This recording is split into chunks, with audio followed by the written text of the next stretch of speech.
Hi everyone. So I'm just gonna be commentating over the D2All course. I'm mostly just going to be explaining route changes, maybe a bit of the routes themselves. Well, yeah, the routes themselves. I'll try and get into a decent level of detail for the commentary, since I don't think we have that many detailed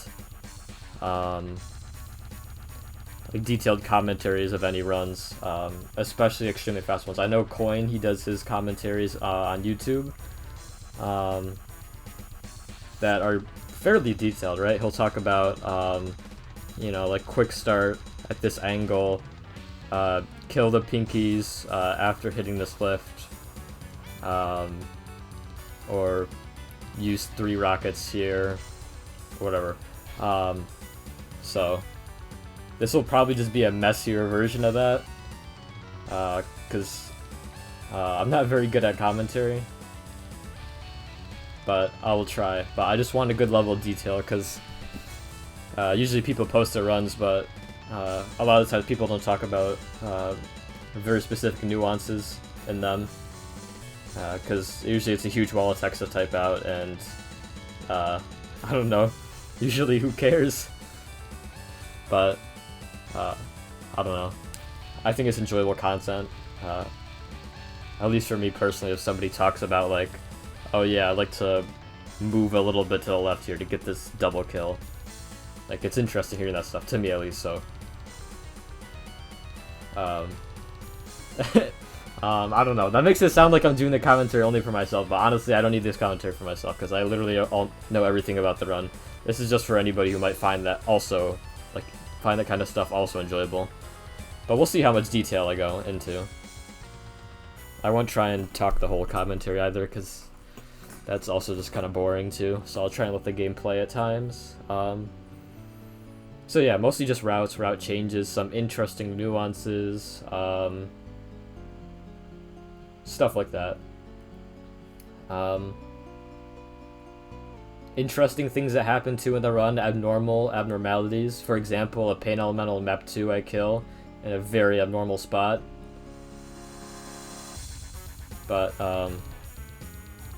yeah. Other than that, I'll do my preamble thank yous, and then I'll get into the commentary. Also, I guess I'll say hi to everybody. Billa, Ponky, Gosu, Sturm, Star, Petya, Bitefire. So, once again, thank you to First Star for running concurrent D2Alls. That was a lot of fun. I really enjoyed that experience. It's not often that something like that happens in Doom, so that was very cool. It was very good to bounce ideas off each other for our respective runs, even if there wasn't a ton of overlap. That was really nice to see. Hey, Derek. Well, I guess since Derek just showed up, we'll thank him too, obviously, for laying the foundation for this run. Him and Nevanos both laid the foundation for this run. So, and of course Derek was the very most direct inspiration for doing this, because he had been routing sub 3 before I had even thought about sub 3 for this run. And I don't know, unfortunately I guess he didn't have the time to do it, so I decided to do it because I'm impatient and I like a fair challenge. And this is obviously a big challenge. It took over 200 hours and 5.5 months to do this, and I hadn't really done a long demo where the aim was to be pretty fast, so this was a pretty fun experience for me. So yeah, thank Derek and Nev for their previous runs. I didn't actually look at their previous runs too much for routing. I mostly routed off the ILs, since the sum of the ILs was about 16 minutes below sub 3, so I figured if I can get close enough to the ILs, I can get under 3. But nonetheless, those D2Alls did pave the way for something like this. And I did look at those D2Alls for a couple places. Time and hesitation of repeating the same run but moderately faster. Yeah.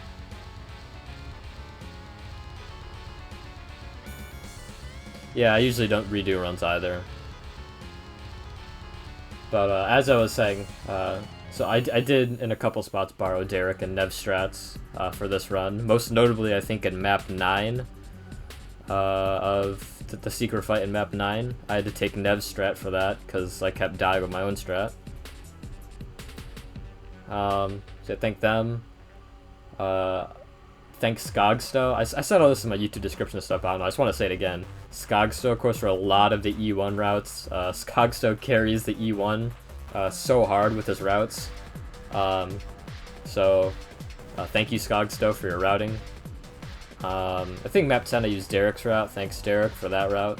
And then the rest of the maps, I forget what routes I used. Some of the later maps I used my own routes. But, I mean, they're not really my own routes because they're linear maps, so whatever. Yeah, I don't care.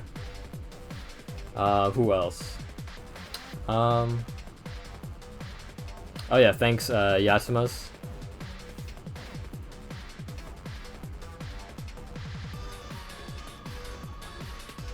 I mean, yeah, I guess everybody's surprised until somebody actually looks into it.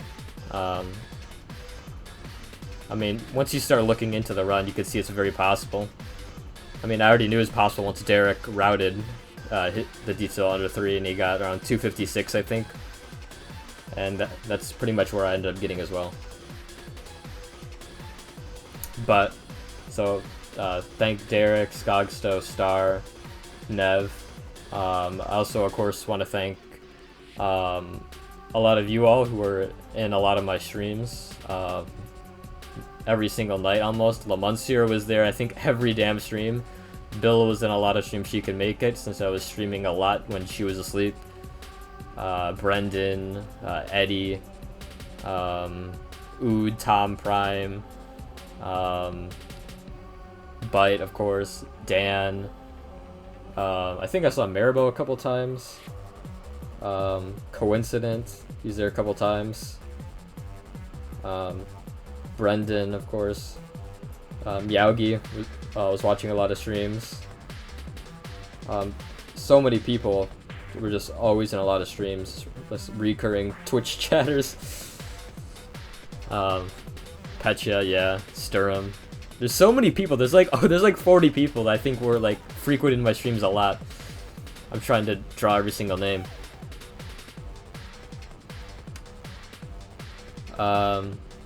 Yeah, Derek. Sub 3 isn't too fucked of a run. Because it's not hard to get under. Well, let's put it this way. I don't think it's very hard to play with a pace that'll get you sub 3.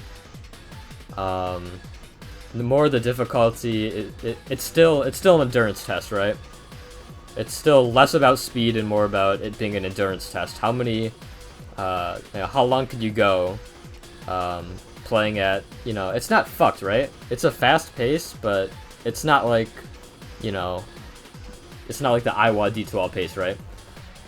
It's a fast pace, though, faster than the previous D2Ls. But again, the difficulty is more in just the consistency of, you have 3 hours to play, basically. You got to get through all these maps, and you can't make too many big mistakes still.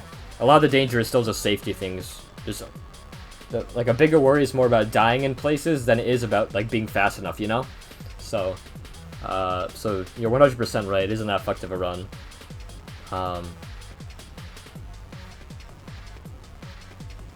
Confident play for time versus consistency.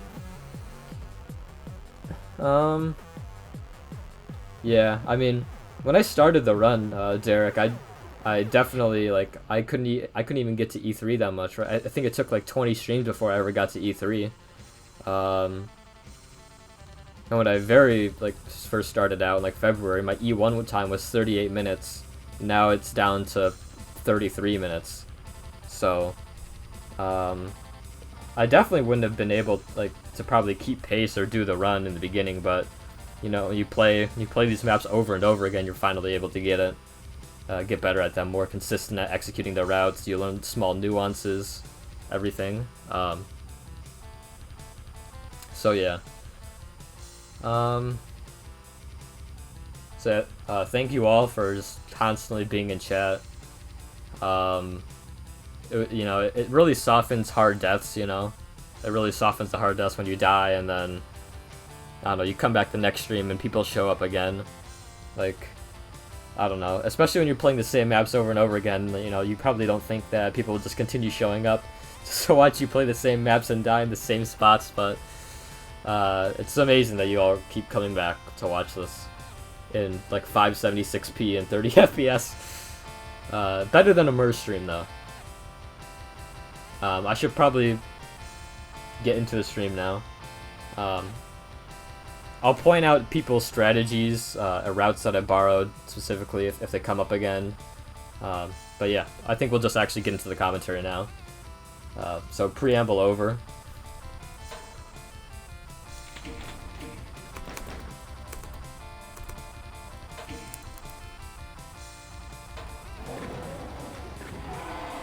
So for map 1, map 1 was a pretty dangerous map. The first thing to do in this map really is just to open up the SSG and then kill this pain elemental with chain gun. Chain gun's the safest option, I think, here. And then you want to get this rocket launcher and use about 3 rockets here. I used to use 2 rockets, but 3 is better, I think. I changed to 3 later. That Hell Knight started infighting with the Mank, so that was very helpful. And then you just clean up everything in here with SSG.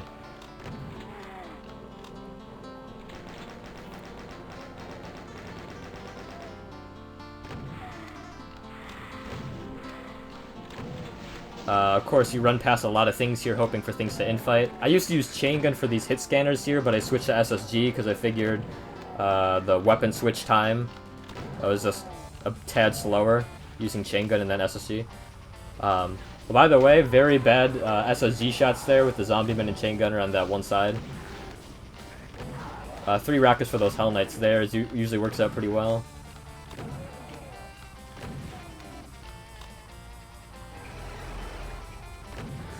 I used to use rockets here for the Archvile ending, but I figured out SSG was more efficient to just run right at the Vile, and the Vile will probably infight if it starts targeting. There's a good chance it'll infight, so no rockets since they usually just bounce off zombiemen anyways. So better use SSG there. I'll stop after every single map to look at chat. But yeah, that's a decent map 1 time. 136 is pretty solid. For map 2, you can get some nice SSG shots at the beginning here. You really work into a flow with these SSG shots in the first, like, 5 maps of the run. First 6 maps, 7 maps rather. 7 maps. Get that Mankey by 3 SSG shots, hit him when you come down here. I whiffed on that shot. It helps to clear out everything with SSG here, so they don't, like, randomly run around the map later. I was waiting for the Pain Elemental to come in here, but he never did. Bad SSG shots here. Definitely very ugly.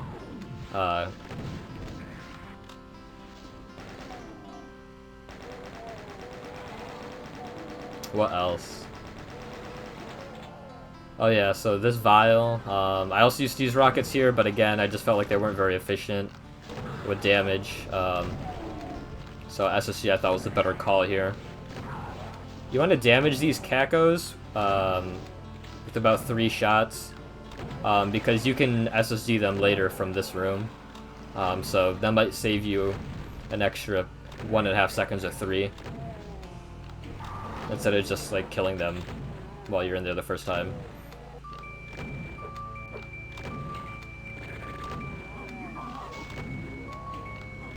Yeah, this map is all SSG. All SSG so far, essentially.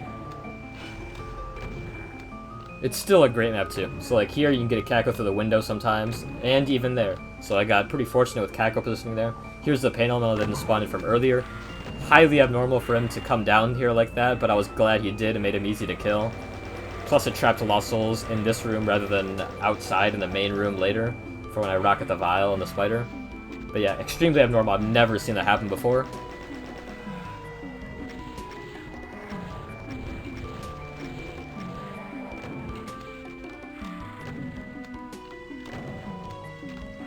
rockets for that plasma area.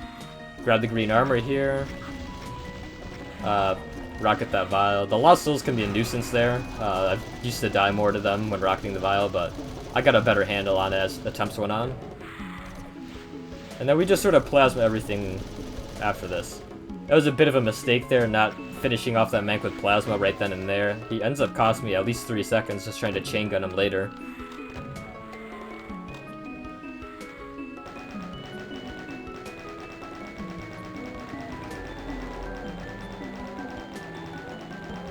I looked there to see if the Mank came out. He did not. Lost Souls on the way there. Mank survives.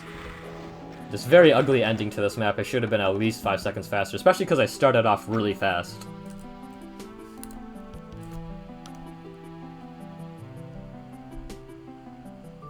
Thanks, Ponky. Hey, Bread. Yeah, you were in a lot of streams too. Shoutouts to Bread, of course.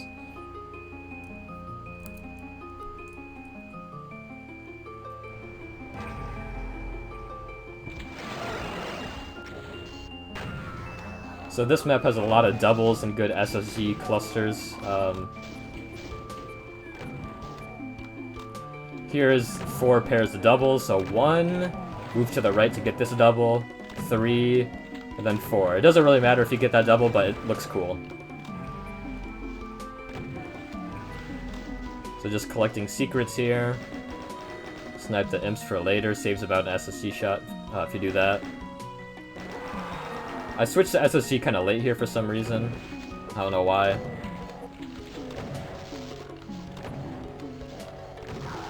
Good triple there. Good lineup. Get the spider once, so you can get him twice later before the exit. I wish I got the double there on the imps, but I missed. And then I wish I got the double on the imp and the Hell Knight there, but I also failed that. That imp also took 2. Should've taken 1. Here you get the double on the imp and chain gunner. Usually that time I failed, but you can get the Revenant to infight with the imp and you can save a little bit of time like that. Here, the plasma, you want to inch forward while plasming the first Revenant, so that way all the enemies get dragged towards you. Then you could circle strafe. But yeah, just plasma all the Revenants here. I think the previous D2Alls do that too. And then you rocket all the crowd down to about 10 rockets here. Why 10 rockets? Well, I like multiples of 5. That's literally the only reason why. Like, if you watch a lot of my gameplay, then if you pay attention to my rocket count, I like to rocket in like multiples of 5. Like I like to stop rocketing in multiples of 5. That's unnecessary detail, but whatever.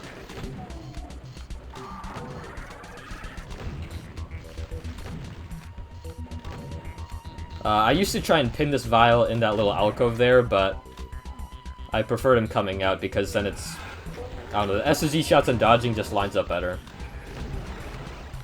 So 2 rockets there on the groups of imps, and then you just come in here. You try and get some infighting with the Revenants and the Hell Knights. Bad SSG shots here, by the way. Get the imps in a double there, if they don't double on the first shot in that area. Simply just start cleaning up this area. 4 rockets here. Then SSC the rest. This pain elemental was really annoying. I probably should have been more patient with him because I just keep on hitting Lost Souls like a fucking idiot. 5 shots is not great there. At least the Lost Souls do some infighting. And then we get the spider in 2 shots here. Well, 3 because he fucking sucks. 4 rockets on these Manks. That also doesn't go as planned. What extra SSC shot there, essentially. Then you use rockets here, and you hope the Revenants do a little bit infighting to save a rocket or 2. Plus, they group up nicely. You want to go down to about 7 to 5 rockets here, then finish off with plasma.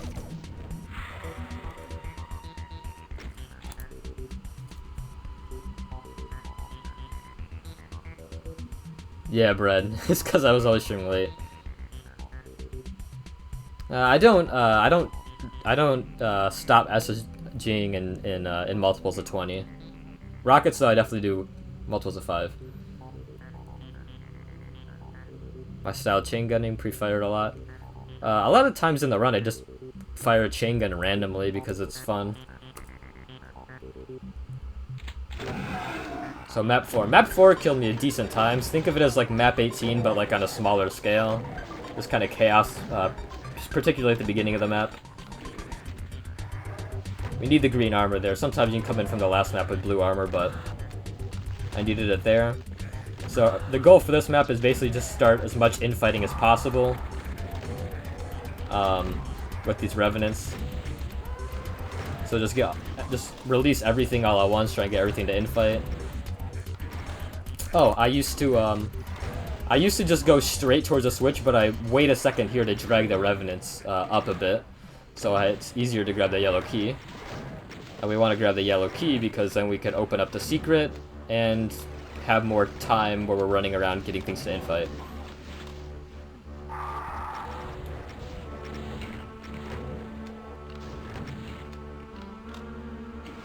So we chain gun that guy to get him to start chain gunning this Pan Elemental.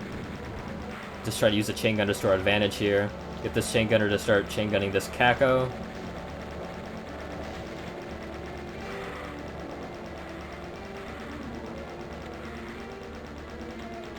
A lot of times, 2 Kakos from the main area wander down here, but they didn't this time. Fire 5 rockets at that group of enemies there. Use a lift before we fire any rockets as well. Finish off with SSG. And now we're just cleaning up the main area, again with SSG. You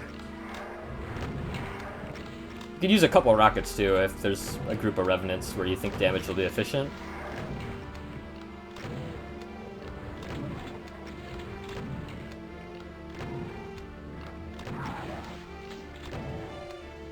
Once you have 73 kills, feed some rockets to these Manx, about 3 each.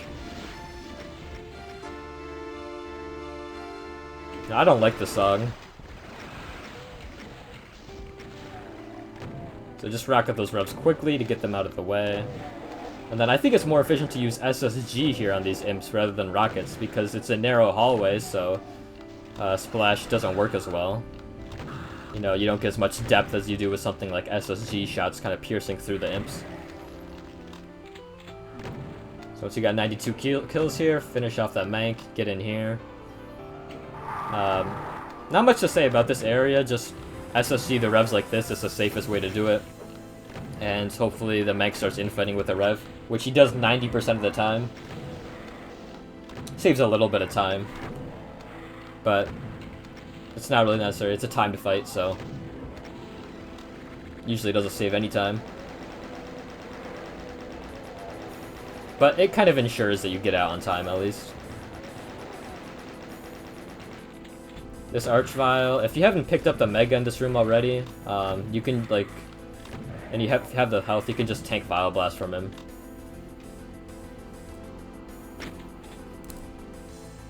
Hey, Dan. Yeah, we did get chewed by hitscan up quite a few times, Bread, in map 4. Map 4 is just really dangerous. You can get clobbered by the revs sometimes, and you can get clobbered by the hitscan sometimes. Even the Manx can be really dangerous. But yeah, I think I had about 80% success rate in map 4, but I died a lot there.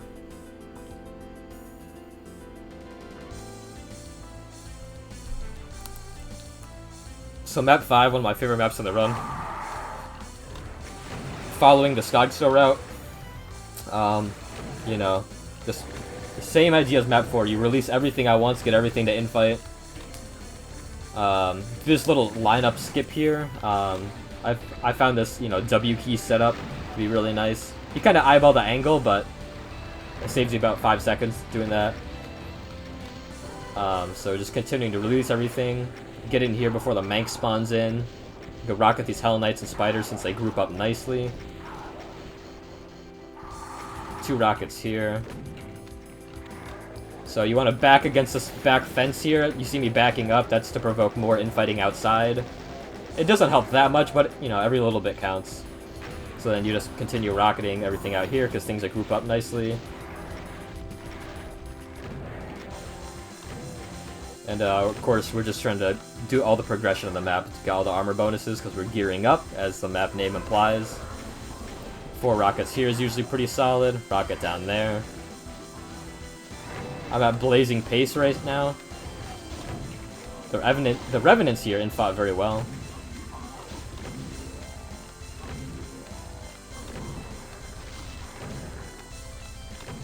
Just continue SSGing as you're trying to do progression on those Revenants.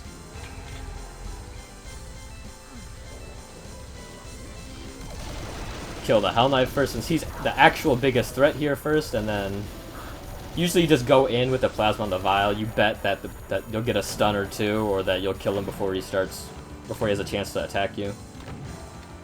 And now there's 6 Spectres here, so I always keep track, make sure I have 6 Spectres before I leave. Clean up Imps back here, and Imp usually likes to hang back here, which he does, which is why I always go back there.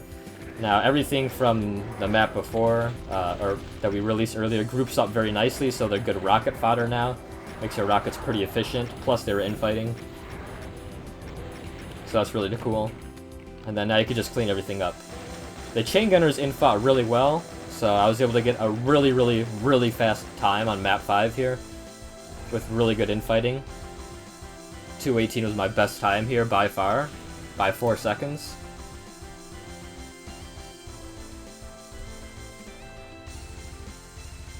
Surprised I never went for a setup that skips the second secret switch. Second secret switch. Which one is that? Oh, the rockets. So that one, is like,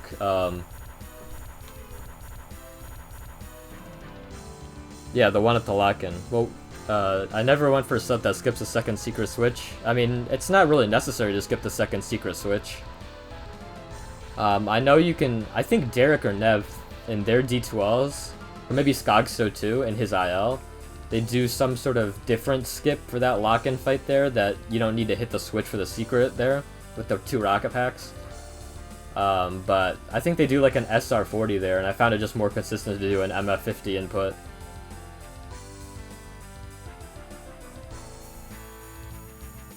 It's not a dead run if you miss it, but it does waste time. So map 6, you want the rocket launcher out at the end of map 5 so you can rocket those Cacos here at the beginning of map 6. 4 rockets on those Hell Knights, 4 rockets on the Cacos. Just take advantage of good grouping opportunities with the rockets there, really. These Hell Knights you want to get in 5 SSG shots. I mean, it's not imperative, but it looks cool. It saves 1.5 seconds. I try and get the double kill on the Imps here, but it fails. 2 rockets here. Thank you, Derek or Nev, I think Derek, for using the 2 rockets there on those guys. I think it saves a little bit of time. I used to use SSG before. Good double on the Pinky there. Completely whiff on the SSG shot. I try and get these Revenants at 3 SSGs, wasn't happening. The good thing about map 6 is that there's so much health and armor that it's almost impossible to die.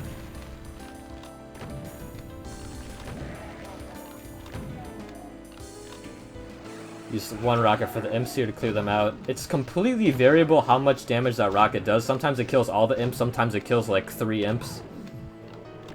That time it was a bit mediocre. Use a rocket down here. Good grouping opportunity for the rockets there.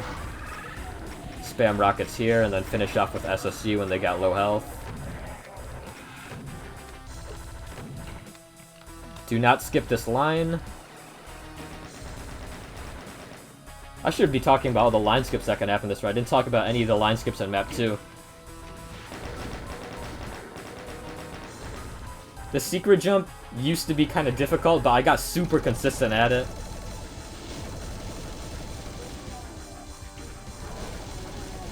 And now we're plasma everything here because A, it's fast, and B, we have the plasma to spare. We want 480 cells after this part, and then we're going to use another 20 for the pain elemental. We want above 460, 460 or better here. And we land exactly on 460, so that's pretty good. Now we go for the exit. I used to just kind of rocket from the middle there, but I found it's best to rocket from the side here. The vials group up much better if you come to the side here. So that was another routing change.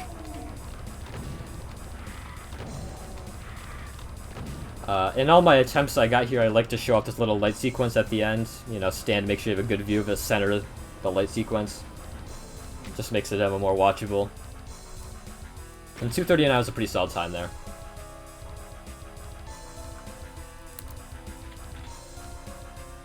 Map 7, make sure you just MF50 at the beginning, so that way you get the SS troop to die off screen. Because if you skip that line, he can survive, and then you'll be wondering where the missing monster is. Oh, another thing, for the beginning of this map, you want to hit this barrel right there, because that allows a spider to get out, and for enemies to group up better later. So usually we take the Mega no matter what there. This fight is prone to huge Revenant damage. I don't know why. This is one of those fights where Revenants have like double damage or some shit. But yeah, just SSG a bunch of things until you can leave this area. Just try and target the Revenants. Unless you're about to get trapped, then target the Imps. Then when you can leave, get out of here, and then we're gonna rocket this group of enemies here. This is all Skogstow's routing, by the way.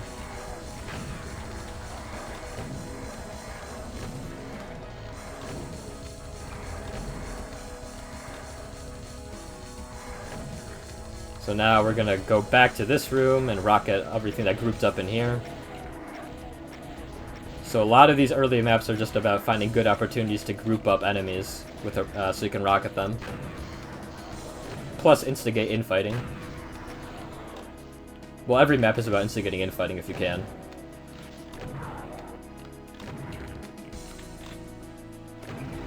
"61 kills is good here, that means no missing out monsters running around. That spider even died, good infighting from earlier. 130 hitting that switch is pretty solid time. Use 3 rockets here, hit the lift, kill the Mank if they don't survive.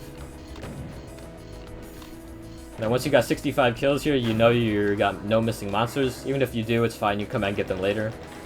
Ching on that guy, so that way you can swap to the rocket launcher faster there. Get some damage on those revs. Get that spider out of the way as soon as possible with the rocket launcher so you can get up here.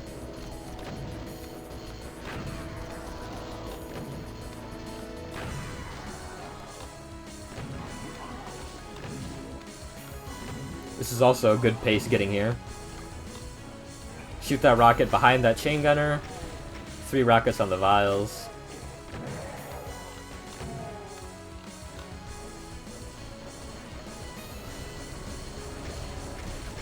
Another good grouping opportunity here with the Hell Knights.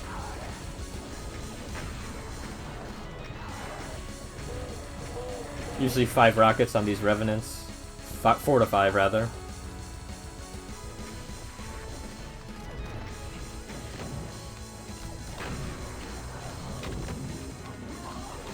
This Mancubus has an annoying block map.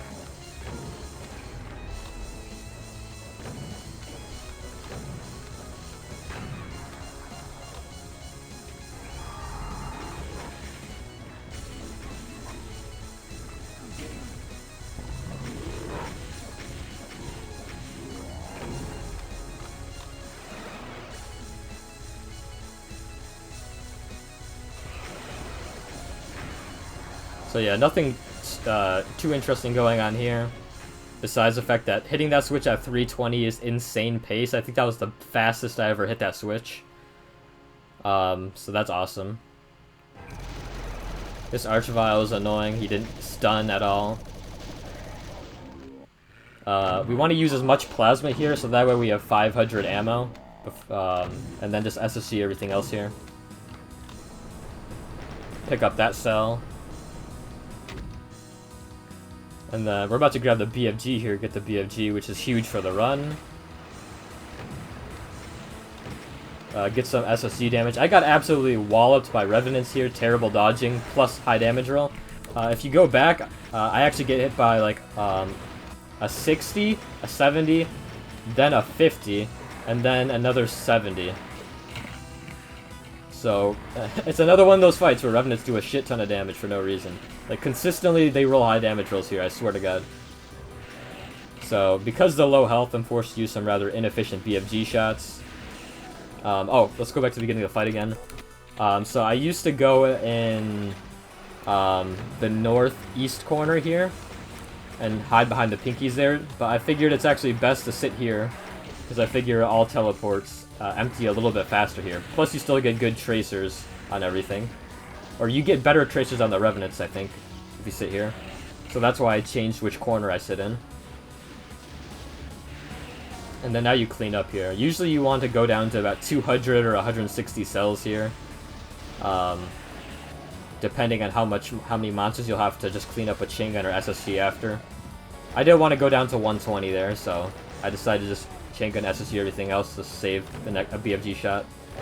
Which slows things down a little bit, but it's fine.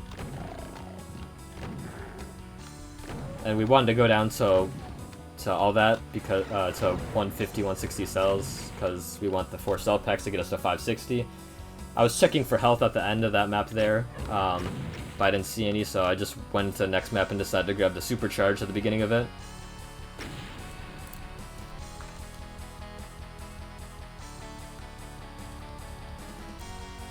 Hey, General Rostorak. Yep, so I had to grab the Soul Sphere at the beginning of this map. This Archvile has killed me a couple times just with terrible positioning. The Manx is instantly firing. Got him pretty easily there.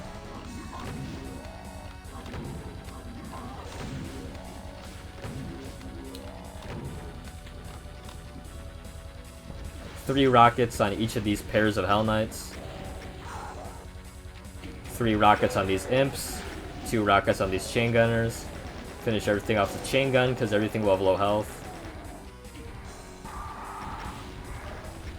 This Archvile was super annoying because he took 3 rockets and a chunky SSG blast.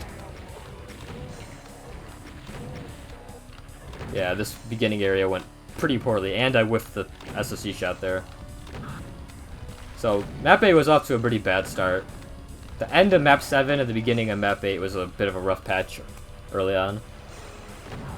So then we just SSC these Hell Knights, because they all have low health, hit the lift. Get the BFG out, get a good shot here, clear stuff. Just deal more SSG damage as you're activating progression. Just gonna use 2 BFG shots to clear everything out here. Worked out pretty well.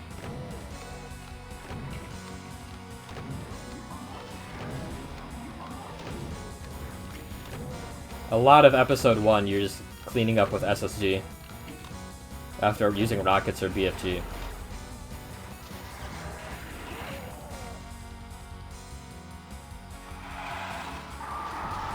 Get a really nice BFG shot there. Surprisingly consistent BFG shot to kill all the enemies.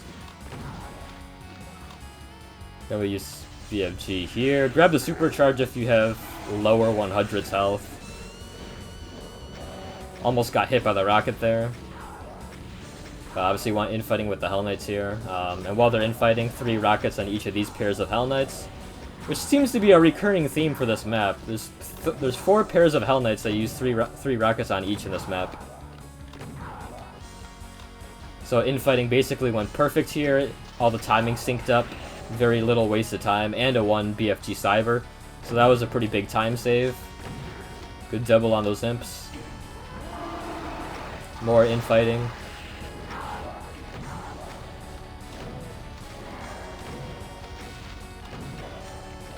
More SSGing stuff while other things happen.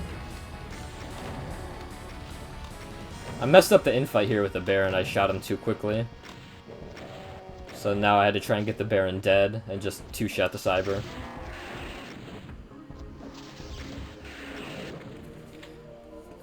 We got decent time right here, decent pace at this point. Use 4 BFG shots here, so those number 1, number 2, number 3, number 4. We hide in front of the Cyber so he can't shoot us. It's more important to just make sure you have good BFG tracers rather than trying to provoke infighting. The Cyber can't even infight with the Hell Knights that well anyways. Go back in there to collect our last secret from earlier, and then clean up.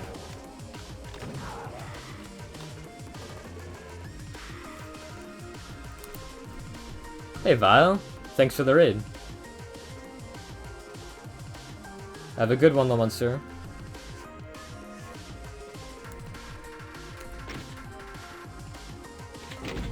So the beginning of this map, I have good health and armor going in, so no need to pick up the green armor behind you at the start. This is another map where we're just trying to provoke as much infighting in the main area as possible.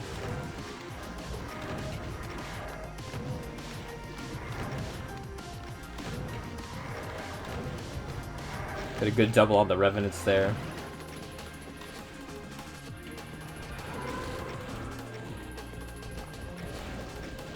Rocketing these Hell Knights is better than using an SSG shot here. I used to have an extra BFG shot to use here, but the BFG shot wasn't very efficient, so I just went back to using rockets. And I used the SSG or the extra BFG shot somewhere else, I think. I can't remember where though.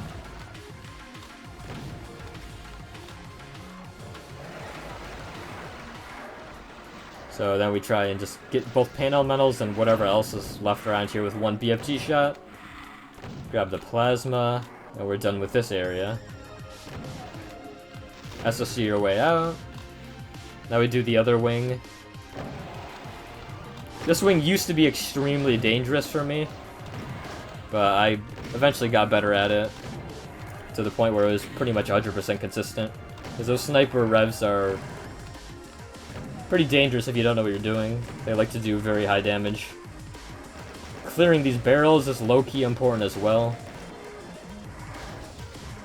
There's 2 BFG shots on these revs. Face rocket, because we have to. So at about 2 minutes and 10 seconds, the lifts will lower so you can run behind into the waterfall area there to get the next secret. And it's very consistent when the lifts lower. So you can basically bet on it being around 210 to 215. It kind of depends on how fast you get to this area though. But usually you get to this area like within the same 5 to 10 second span every single time. So I know at 210 the lifts are about to lower.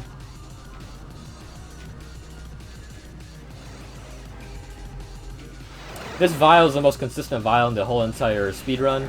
He always just sits there and gets annihilated by the BFG. I love him. We hope the Cyber does more infighting here. Revenants and Imps will trickle in if they haven't died from the Cyber infighting already. Shoot here to waken up these revs. Sit here to maximize your BFG Tracer efficiency. Otherwise, it can be a very slow and dangerous room if you don't do that. The Cyber kind of did a bad job infighting here, but whatever. Still a lot of stuff left alive.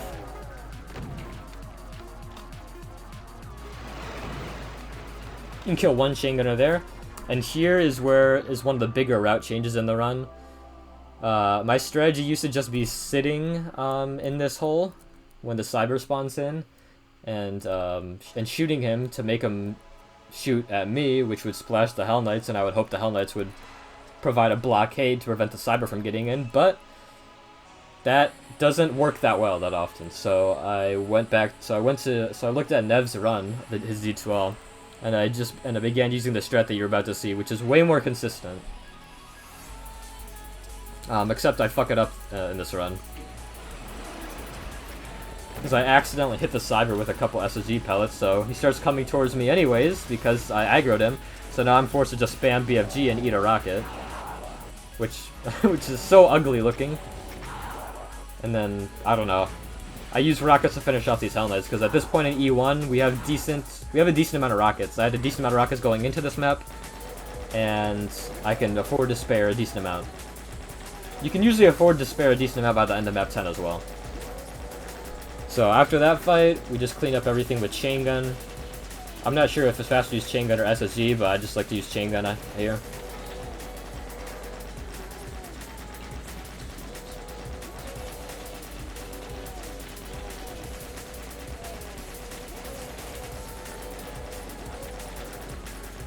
Once you have 133, you know you can go to the end now. While the bars are lowering, you can get these shotgunners with one SSG, saves you a rocket. Hit those shotgunners with a rocket while this is lowering.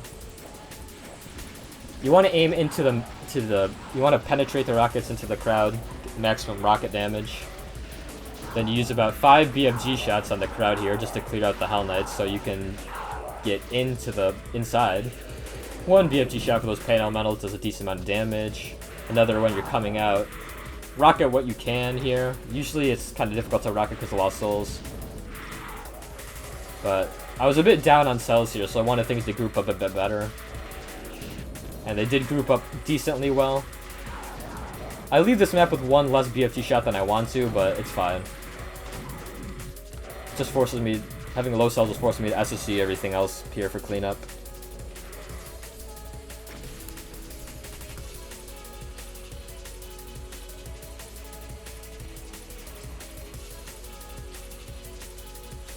Roasterak, you have to calculate where you use BFG in the run. I mean, in a run like this, it's, in terms of ammo management, especially after like map 7, it's pretty much all about rocket and cell management. So you have to calculate every single BFG shot, where you use it, how you use it. Thanks, Vile. Thanks, Andrea.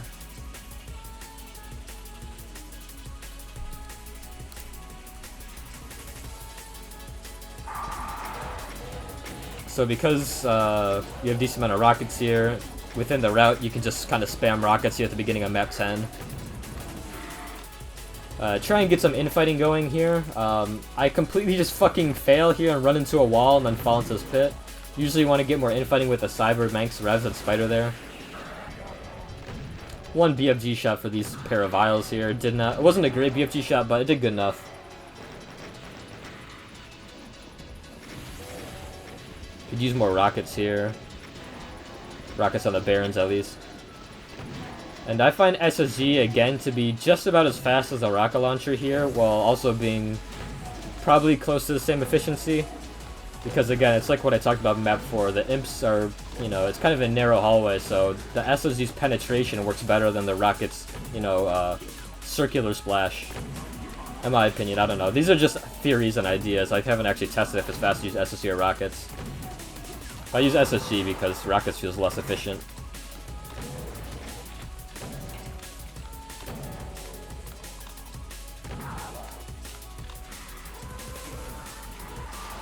The route I used for this map was Derek from his D2All, so shoutouts to Derek again.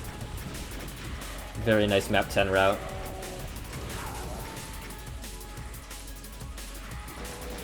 Usually I shoot a rocket or two up at these imps, but that Lost Soul scared me away from using a rocket launcher, so I just had to use chain gun completely here. Use more rockets to clean up whatever is staying alive up here. The infighting went actually pretty well up here, even though I wasn't able to initiate it like I want to. Telefrag that Cyber, 2 BFGs up here since we have a decent amount of cells and rockets. Not more than normal, by the way. Keep in mind that this is all routed in. It's routed in to be able to use cells and rockets kind of liberally in this map. This used to be a dangerous fight for me, but again, I got better at it. Another fight where the Revenants like to do high damage. As you can see there, 60 damage, just off the cuff. Hitting this lift at 2-0, 210 is pretty nice. Collect that secret, SR50 to this ledge. An SR40 will get you to that ledge, but SR50 makes it 100% consistent. And then clean up the Hell Knights down here. Grab the supercharge from earlier that we left behind, which will help us carry a full mega into the finale of E1. Get a nice BFG shot on these pain elementals. Killing all 3 is pretty consistent there. If you have 600 cells or 560, you can BFG these revs, but I didn't, so I used rockets instead. And now, if you have 120 enemies, you can do the finale. Use 1 BFG shot to aggro these Cybers and to do good damage on them. Then you just go side to side trying to get the Cybers to do a lot of the heavy lifting for you.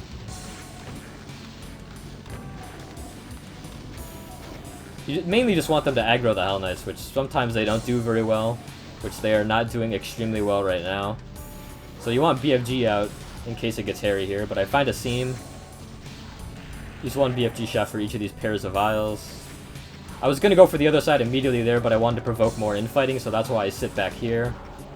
So wanted more infighting there. I got it. And now you collect these rockets and cells on the sides here. You can use as many rockets here as it takes to go down to 40 rockets, because the middle has 60 rockets, but all the Hell Knights are dead anyways, so just going into BFGing these cybers. And typically you will end up with 600, 100 cells and rockets. I forgot to hit one of the switches here since this fight went a bit unorthodox, but now we can do the death skip setup. So you can do a wobble against this wall here. Credits to... for me personally, watching Nev's demo, this wobble was what I saw him do here. So credits to Nev for helping me, I guess, set up this... well, he didn't like directly help me, but I saw his demo for setting up this wobble. I tried for about an hour or two to find my own setup where I could W key the death exit skip, because Nev's setup, he does this wobble here, he gets into a position, gets into an angle, and then he does an SR40 into a wall run that skips the exit. And the SR40 is dependent on the player hitting W and D on the same tick, and I'm very bad at that, so I played around for about 2 hours here trying to find a skip where it works just pressing W key. I looked at Derek's D2All, I tried to use his setup, it wasn't really working out for me.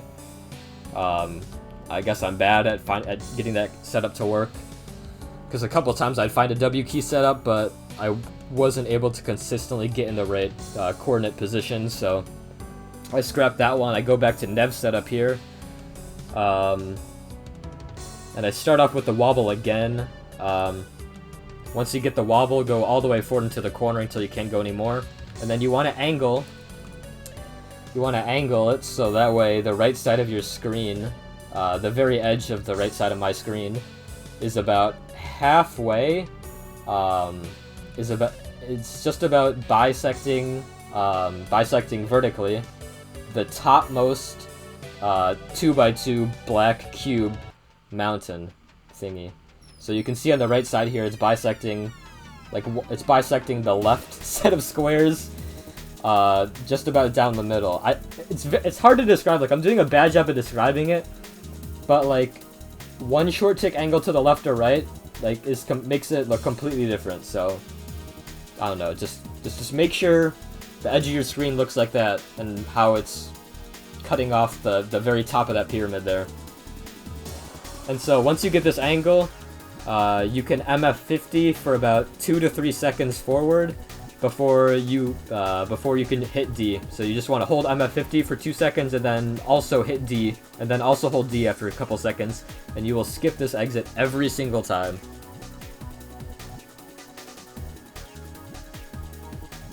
I'm very proud of my skip. And by the way, that's a very good E1 time. 33:44 is very good. Yeah, I was thinking that 2-star.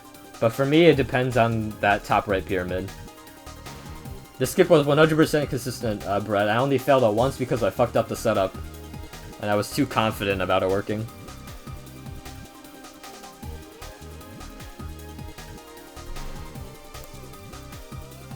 So now we enter E1, where I feel like the run really starts. Let me know if the music or anything is too loud, by the way. So E1, it's same story as a lot of routes. You just make everything infight as you can. You open up as many opportunities for grouping and infighting.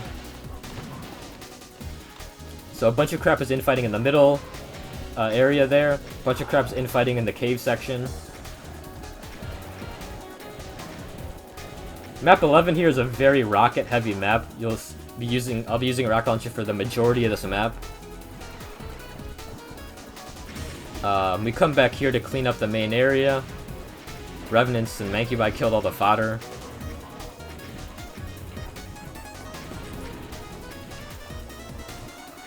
And now we go to clean up this cave section. Again, just spamming rockets. We're hunting for 3 Hell Knights and an Archvile here. Once we kill 3 Hell Knights and an Archvile, we can switch to Chain Gun to clean up everything else, because everything else is easy fodder.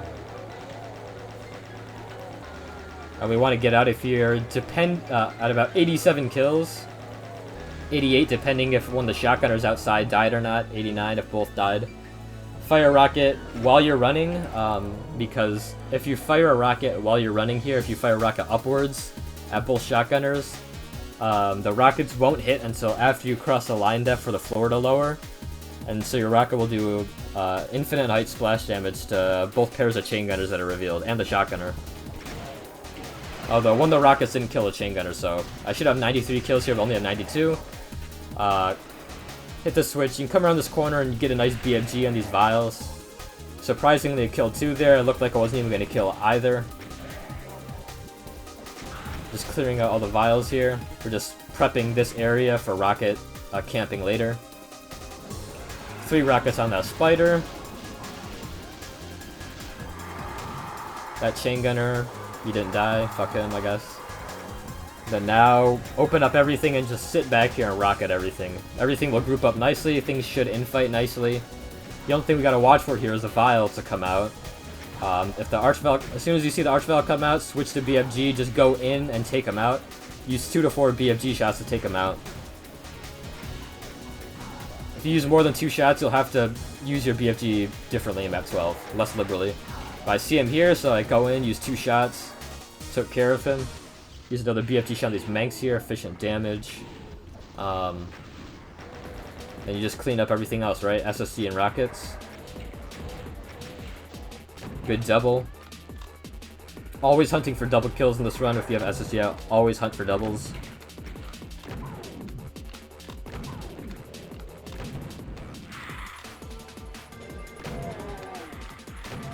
The route for this map didn't really change at all from day 1.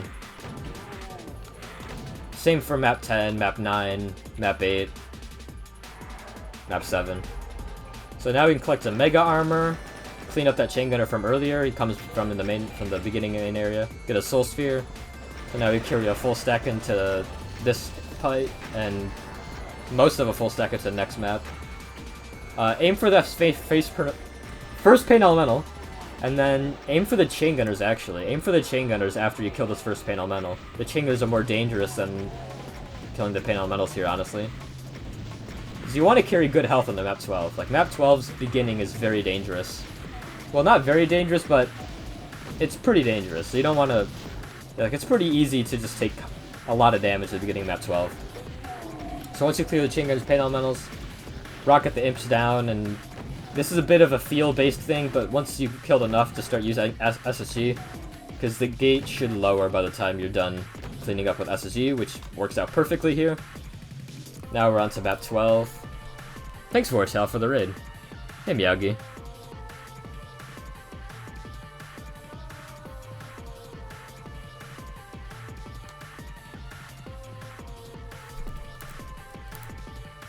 Hey, Nemesis. For map 12, this is another map where the route never changed. I stole the IL route. Again, I'm gonna say this a lot. We're just opening as much shit as possible, unlocking as much progression as possible, to get things to infight as much as possible, and to group up as much as possible.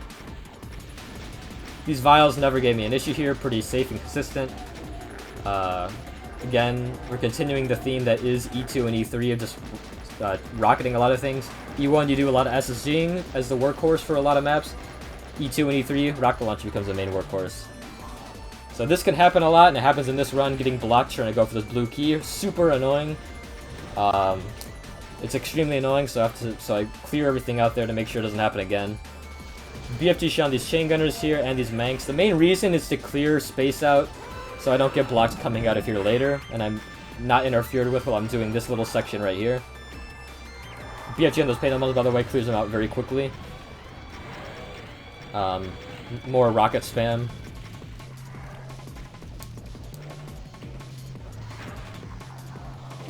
More activating progression. Now we're going to go for the red key jump. You can line skip this jump, which has happened a lot. Very annoying. And you can get blocked by enemies. I'm surprised I got the jump on the first try there. And then I nearly died. But I was able to get out, grab some medkits to recover quickly, and then grab the Megasphere for a full recovery. Get rid of the Mastermind, he's a problem. BFT this vial and a lot of the hit scanners and pain elementals. Go down to about 320 or 280 cells here, usually works out well. And then once you have that, just rocket back through the imps. And the whole point of doing this route is to get all the imps away from the pain elemental cyber. So now you have plenty of space to BFG these guys, get good damage on them. Get rid of the cyber since he's dangerous. I used to let the cyber come out earlier in the map with all the imps. Like, I used to, if we go back... Sorry, I'm like... There's like a million things happening and I'm talking so much. But yeah, I used to, when I hit these switches to lower the imps, I used to also reveal the cyber and pain elementals at this time too. But the problem with that was that the cyber and pain elementals would just disperse and they'd become a real problem to handle with infighting rockets and everything. So I changed my strategy to this, where there's still a lot of infighting and everything going on, but I can get much better and consistent damage on the pain elementals and cyber with the BFG. So that's why I changed the route a little bit like that. Because I was completely massacring these pain elementals and the cyber this way. And you can go down to 0 cells here, just completely empty your BFG, and then clean up everything with rockets. There's so many rockets in this map, you can really afford to cut loose a lot of your ammo in this map. It's a great map in the run, it's a great map. Really well placed map and really well designed. We'll skip this SOG for now.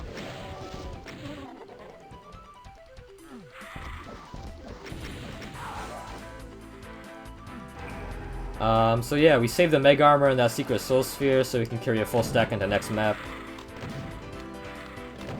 40 rockets at the end here. The 580, 100 is good for the next map in terms of cells and rockets. Thanks, Nemesis.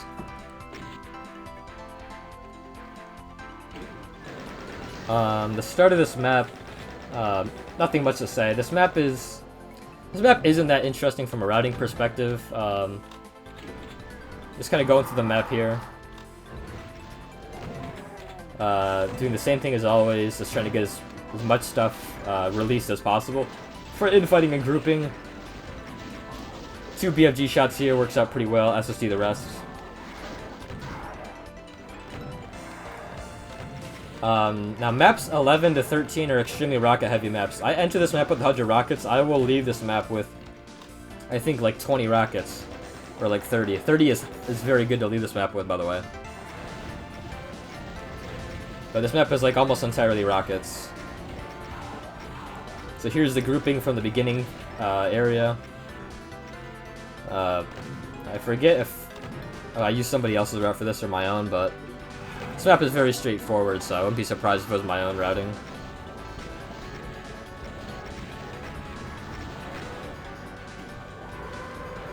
So releasing more stuff, this switch, got it pretty easily. That switch is notoriously difficult to hit and cause a lot of problems. But it has never killed me. I used to SSG the Spider and Mank, but Rockets is faster, and you have the ammo for it. Open this door, rocket all these Hell Knights and the Mank and stuff. You want to kill as much stuff as possible, so that way you do not get blocked during the blue key fight that we're about to have in a couple seconds. 2 BOGs for these pain elementals should get rid of them entirely. So this used to be a problem fight here. So for this blue key bit, this used to be a problem fight because a lot of the Hell Knights that came out of here when I hit the switch earlier, they used to pile up by this door, like usually 1 or 2, and they would block me when I would grab this blue key coming out of here. They'd block me, or they would throw my movement off, and they would do a shit ton of damage usually too. It's like annoying damage rolls. And I would get pigeonholed in here, and it would throw off the whole entire fight. Because from the beginning of attempts, the whole idea was you get this key, you run out here, you rocket revs that are revealed down there, very efficient rockets of damage. But if the Hell Knights are here, they block you, and that throws the entire fight off. Less efficient rockets, you may have to use a BFG, inefficient BFG, just to get yourself out of danger. Because a Revenant spawns in here, there's a Hell Knight there, Revenant there, and then you gotta rocket it. Close quarters, probably rocket splash. Inefficient time altogether. So I changed my routing for that to open this door after grabbing the Soul Sphere, to open this door and then rocket those Hell Knights. Because A, it was good grouping, so it was still efficient rocket damage and everything, still fast. And B, it made this blue key fight safer. But it didn't really matter a ton for this run anyways, because the Hell Knights almost do block me again. Or they do block me, or no, they don't, but they could have blocked me. They very well could have blocked me. But luckily, they didn't go bad, so we could ignore that. But if you see one of my Twitch clips, abort the mission, you know how bad that fight can go. Or this fight can go. I love the sky in this map, by the way. This reminds me of like like ghouls and ghosts or whatever.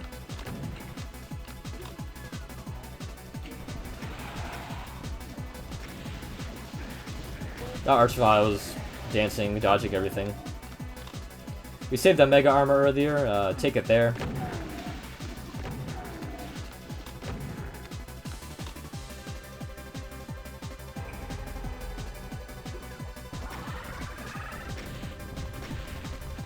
We're on pretty good pace for map 13 at this point. Fastest pace ever, I think, actually. So for this fight, we try and get the Mastermind to infight. We try and clear these Mancubi before the imps start crowding up on us. We're just trying to draw the Mastermind away from the red key and the imps away as well, and provoke them to all start infighting. This was a small route change. I started rocking these imps much earlier than I did in previous attempts. Just, you know, just because they group up well, and I have the opportunity to, so why not? So now we can grab the red key. One BFG shot on these pain elementals, clears both of them every single time. Two BFGs for those vials. And now we use 2 more shots for this fight. One to kill the Mastermind, and one to just clear out a bunch of imps. And then we could just rocket everything else. So much rocket spam in E2 and E3.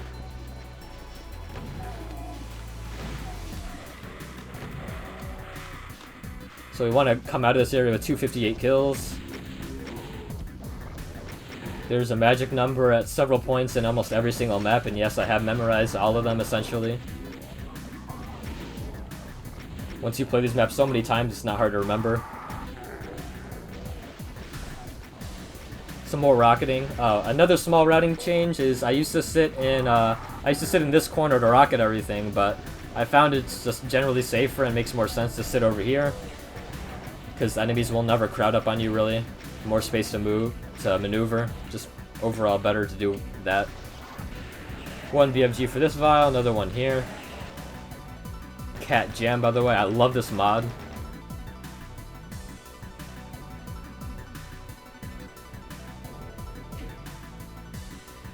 So now we get to do a 2-shot on the Cyber, and we will end this map with... we'll almost end with 600 cells.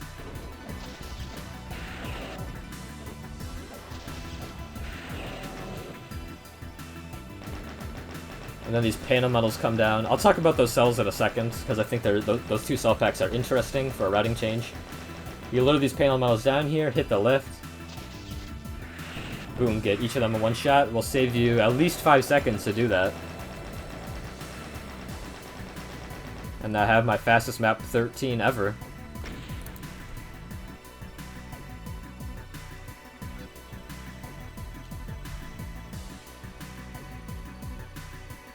What do you mean, Gosu? Mostly on the imps? What do you mean?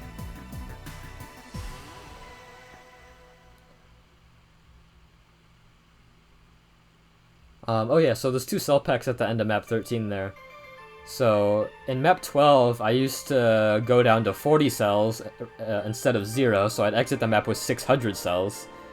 But exiting with 600 cells means there was always a cell charge left on the map that I didn't pick up. So I'd always waste 20 cells like that. And doing map 13, I would always waste 20 cells at the end of map 13, because I would have 420 cells after BFGing that final Cyber, and then I pick up those 2 cell packs and I waste the cells. So I changed map 12 to incorporate an extra BFG shot to the point where I would fully empty my BFG instead of going down to 40 cells there. And so in map so then I would collect all the cells on map 12, exit that map with 580, and then because of my cell management in map 13, I would always finish off the final Cyber with 400 cells, resulting in 0 cells wasted by the time I pick up those 2 cell packs. So I basically squeezed an extra BFG shot just from that small difference there. That was a late change in routing attempts, though. Yeah, a lot of rockets on imps in that map, in map 13. So 36 going to this map is very good compared to the norm. But again, we use so many rockets on map 13. A couple BFG shots at the beginning of this map to clear out some pain elemental in the vials. I used to use BFG for these imps and revenants here early on in attempts, but I found it's better to save one of the BFG shots for the pain elemental up there instead of using rockets on the pain elemental. It's better to use rockets down there on the imps and the revenant. 4 rockets on these Hell Knights. BFG shot here. Interesting thing that can happen if you use BFG against this brown pillar that I'm staring right at. The BFG ball can clip through the wall and kill the revenant sometimes, so that's why I always do this. It doesn't happen here, but I have had it happen a couple of times. I discovered that completely on accident, by the way.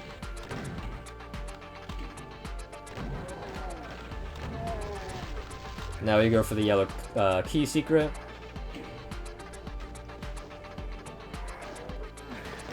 Now we use 2 BFG shots on all the random crap around here. Pick up all these cells here. I used to leave those cells for being picked up later with the invuln, but I figured it waste time, so it makes more sense to pick them up there. Another important change for this map was after BFGing these guys and picking up all those cells, is going back to grab the supercharge from the beginning. This greatly increases your chance of survival for this descend fight. I found, at least personally, because this descending fight was actually the fight that gave me the most trouble in this map. This map shouldn't really kill you, but this fight gave me problems with getting pinned. So I pick up that soul sphere to increase my chance of survival. If you can, rocket some of those Hell Knights. Lure all the Revenants out, doing that little hesitation I do here. Right there. Try and squeeze in here, and then 2 BFG shots to do a lot of efficient damage. Hit the lift, and then finish off everything with rockets while the lift is lowering. You will have to use SSG if you don't have that many rockets, though, and you run out. Very good pace here, by the way. Use a BFG shot to clear out these Manx here, makes this a bit easier. Next priority is these Chain Gunners, and the next priority is back to these other 2 Manx. You can avoid that vial pretty easily. Tanky vial.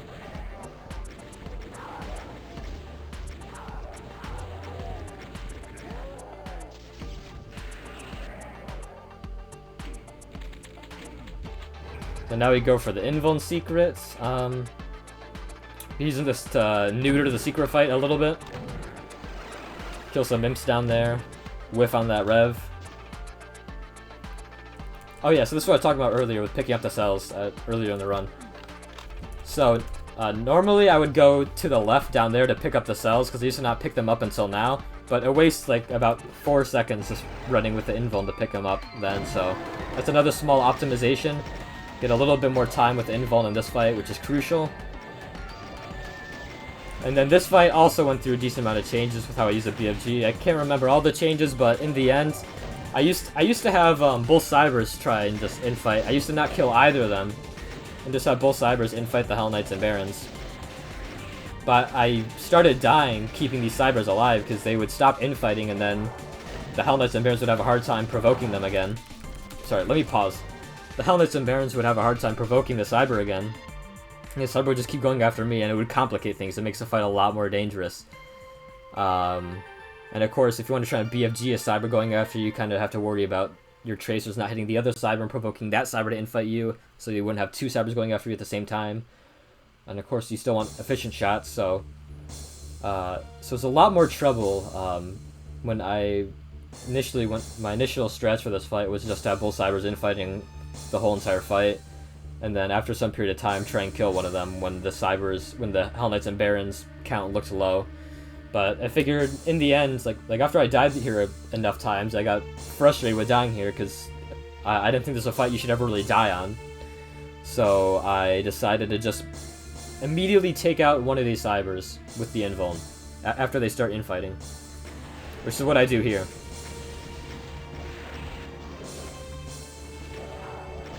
And then just SSG the Cyber a little bit, because he will win against all these Hell Knights and Barons. I accidentally provoke him here. I mess up the infighting with the SSG there. So now I'm forced to get rid of him and then rocket everything else myself. Which actually turned out very good in the end, because it's much faster for me to rocket the Hell Knights and Barons than for the Cyber to do that. And to have the rockets to do that, so, you know, it actually worked out very well. I have my fastest pace ever leaving that fight. And now we just clean up everything this end area with Chain Gun. I knew those two enemies had low health, so I used Chain Gun here. Swing a rocket at that guy, use SSG. And then we have a very good map 14, or map 14 here. That's my best time ever here.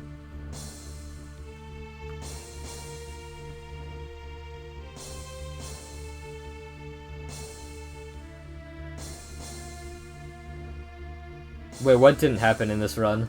I'm sorry, I'm like talking so fucking much.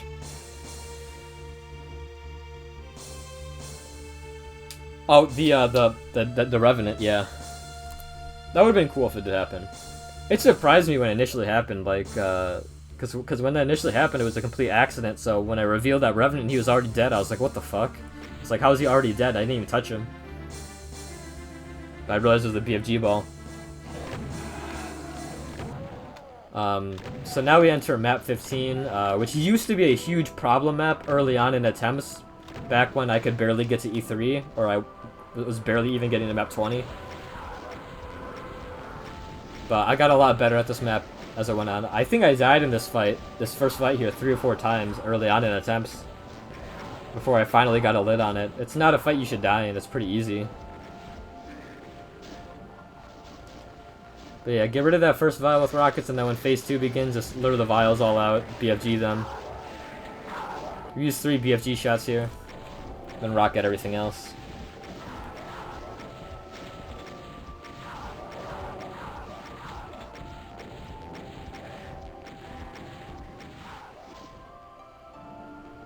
Again, try and rocket to group up enemies, you know, make sure you maximize your rocket splash everywhere. Every single time you pull out the rocket launcher, make sure you maximize your rocket splash in this entire run. SSG down on one of those imps to make getting out of here a little bit easier. Hit both those switches, immediately get out. Hope everything infights well. Doesn't matter if you pick up that soul sphere or not, just hit that switch. Get out of there quick, use 2 BFG shots on this horde of revenants. Gets good damage and eliminates a threat quickly. Chain Gun this imp, it's faster than SSG. 3 rockets on this pain elemental. SSG this vial because you don't really have a good angle to rocket it. Another small thing here too is make sure, or well, not make sure because it's not that important, but it helps if you try and make sure your line of if you try and make sure that your line of sight is within view of the monsters infighting over there on the left. So hopefully more infighting can be provoked when you're SSGing that vial.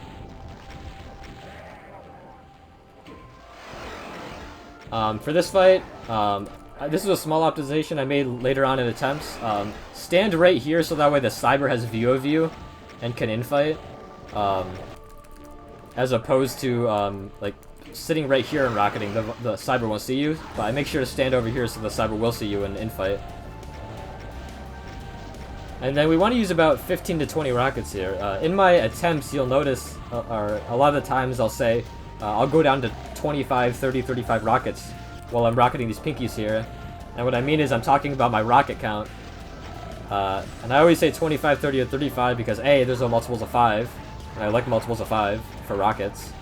And B, because usually about 15 to 20 rockets is enough to kill enough pinkies where you can just go in with BFG and clean up everything else. And end the fight with about 80 to 120 cells, usually, is what you want to end this fight with. And that should clear out just about everything. And what's not cleared out, just use rockets. So yeah, definitely some ammo management stuff going on there. This is really good pace coming out of this fight here. Cyber killed everything up there. Very, very, very nice. Fling a rocket back, you know. Just rocket these Hell Knights. Come down close around the corner, hugging this wall to lure all the revs out. Once you get down here, pick up the supercharge if you need to. Oh, another small thing. You'll see I slow my movement down here. I inch a little bit forward instead of going at full speed, just drawing as many revenants out from this upper area as possible before we swing around violently around the corner to BFG these revs and get around them back up top. Then we just kind of spam down the rest of these Revenants with BFG because we have a lot of cells here, we can afford it. We'll finish rocketing off these Hell Knights once this upper area is cleared, which we do pretty much to a T here. Just rocket all the other Revenants before we attack this Cyber.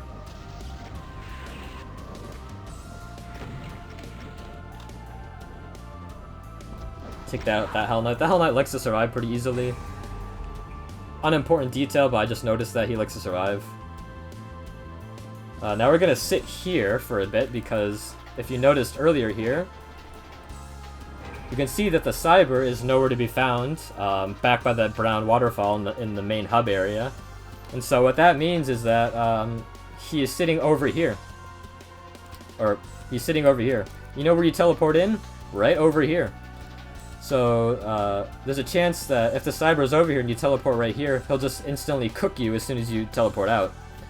So, what I have to do is, I have to sit here and listen for the Cyber. And I know the Cyber's the only one left, right? Because I got 316 kills, the final fight has 2 Cybers left. Which means that by the time you go to the final fight, you should have 317 kills. Because I have 316 here, I know the Cyber is the last enemy left on the map. Besides the finale. So what I do here is I'm sitting and I'm listening for Cyber footsteps. Because you can only hear the Cyber if he's right here. You can only hear the Cyber if he's right here. So if you can hear the footsteps, that means he's over here, which means it's safe to teleport. If you don't hear him, that means he's over there and it's not safe to teleport. Because he could rocket you and cook you. So I wait here and I wait and drag him over here and wait and listen. You can hear him there. So now I know it's safe to teleport. And so now I can BFG him. And because I did that last fight really well, I have enough to tank a rocket here, which means I don't have to pick up this Megasphere right here, which is really nice security for this fight, which means so I can tank a whole rocket and be okay in this fight, which is huge security. This fight is RNG, but at the same time, you really need bad luck to die here. So just, oops, my bad. So what I do is I hit the fire button and the switch at the same time, and that usually provides decent BFG timing for just completely blowing up this first Cyber. Granted, this first Cyber can teleport in and instantly fire, but you have to take this risk here because you need to eliminate one of the Cybers here as quick as possible. The worst case scenario is you don't do that. That first Cyber moves out of the teleport destination bit, the second Cyber spawns in, and then they just sandwich you. So you want to get rid of one of the Cybers as soon as possible. And the first Cyber will always spawn in on the opposite side of this room as a switch. So just immediately try and cook him, kill him as fast as possible, doesn't matter. Use your BFG inefficiently if you have to. Just spam. Once you kill that first guy, you're completely good. So now we go for the secret exit. Our pace here is extremely good. It's my best ever. I have a really good stretch of maps from 11 to about map 15 here. Get some good SR50 lines here. A lot of open areas in this run. I try an SR50. And 425 here is my best run.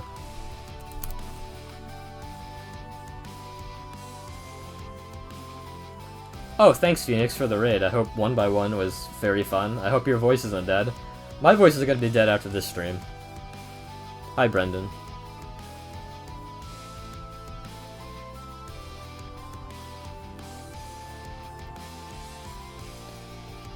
Yeah, I have all my splits and my satisfaction with them in my my YouTube videos demo description. That's pretty good, Phoenix. Yeah, usually, so map 15 was a very interesting map in the run, in terms of time, because the IL is like 415 or something, I think, for map 15. And I only was able to get that, like, once in practice. And until literally, like, the last 2 or 3 times I got to map 15 at attempts, I had only gotten, like, 430 something, like, once. And then my last 2 or 3 times at attempts, I was getting, like, 430, 420. I was getting really good map 15 times from, like, the last couple times I got to map 15 in attempts. But for the longest time, I could only consistently get, like, 450 or low 5 something for map 15. So it was nice to see such a good map 15 make it into the final run. I don't know what changed in terms of speed. I think I ultimately just did like the 2 main fights in this map faster. I think the extra BFG shot that I started using in the first fight helped, using 3 BFG shots instead of 2. You know, that whole Hell Knight, lowering Hell Knight, Baron, and Vile fight, the very first fight. And then I think I started using more I think I started using cells less judiciously, less conservatively in the Revenant spam fight as well. Like I just decided to like cut loose more cells and just eliminate the Revenants quicker with my own cells instead of whatever using the cyber infighting or rockets. So I think that sped things up in the last couple of attempts of the D2All because I made that adjustment and it started going faster.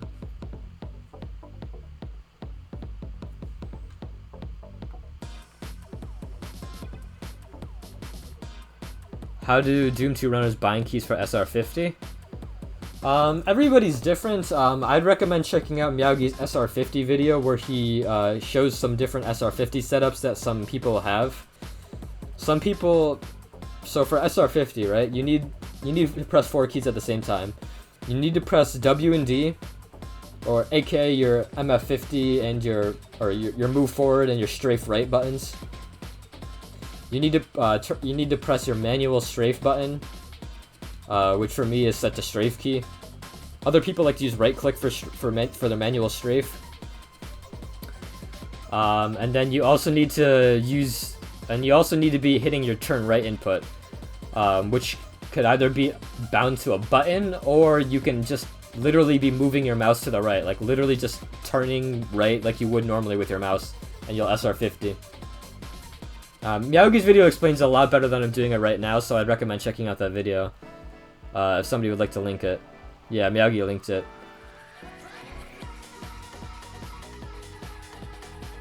Alright, I'll see you later, Dan. I'm sorry if I'm talking too much and like I'm explaining unnecessary details. I said I would like try and be quiet more often, but whatever. Like let the run play.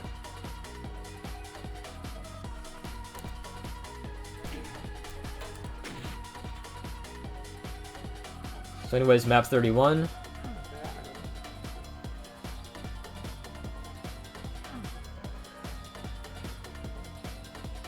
Map 31 it's a very easy map, very chill map in the D2All.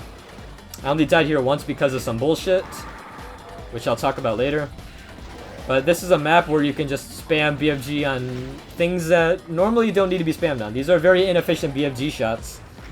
You can also spam rockets here, because rocket count after map 15 is not a problem, because you don't use that many rockets on map 16, and you get a shit ton of them in map 16. So you could just spam rockets and cells for this map. You can spam rocket and cells basically from this map until map 17. And so the reason why we spam so many cells in this map is because map 32 has essentially infinite cells. Oh, I fuck up that jump there, which pisses me... Well, it doesn't piss me off, but it was kind of sucky, like disappointing, because that jump used to give me problems early on in attempts, and then I was super consistent at it for like 80% of attempts, and then, of course, the winning attempt fails at once, so I'm like, what the fuck, man? Here is the one time I died at map 31. So if you didn't see the VOD where this happened, essentially the Vile starts targeting me, and I run forward to try and kill it in one shot with the BFG ball and tracers. And I ended up doing a forward AVJ behind, over these switches into the corner behind it, and I got soft locked there. And there's no way to get out, and that's how I died. Pretty funny death, but it was very annoying at the time. Get some wall runs here.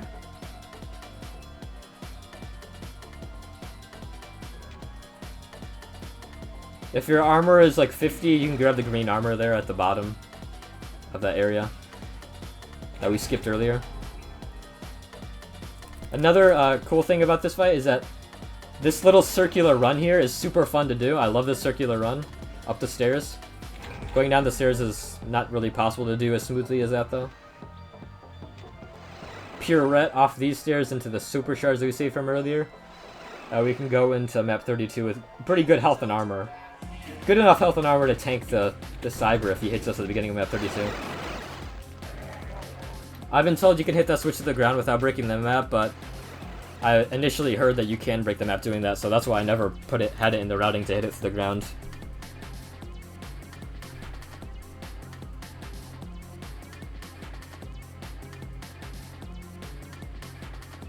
Is the turning with the mouse consistent? I would not expect it to guarantee max speed.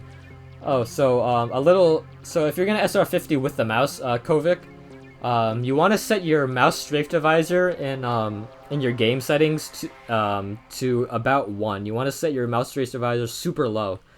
What your mouse strafe divisor does is essentially it determines how much like horizontal movement you get, like when you.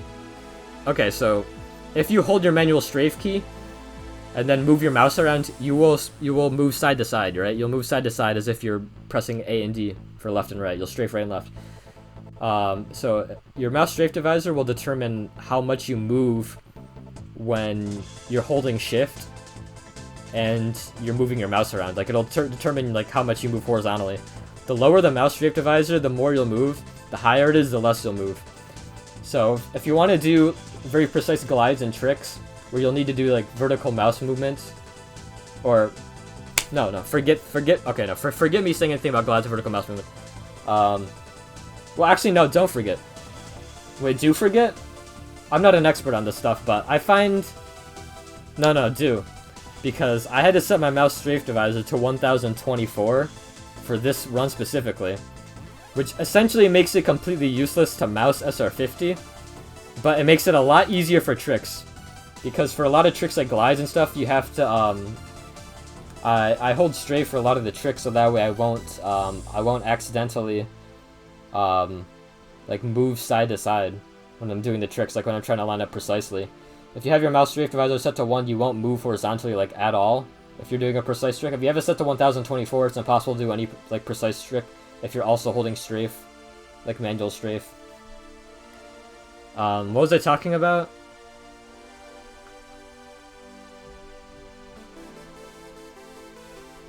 Yeah. So basically you want high divisor if you're doing tricks, you want low divisor if you're doing mouse SR50. That's all you need to remember. Just honestly forget the logic, whatever I was talking about, because I don't even know what the fuck I'm talking about, honestly.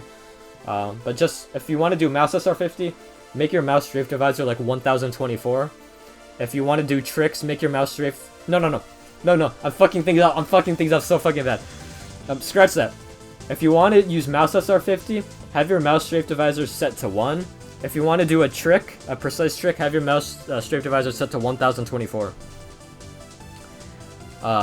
If you're gonna have it set to 1024 all the time, you'll have to do 4 button SR50 instead, so mouse SR50 won't be an option then.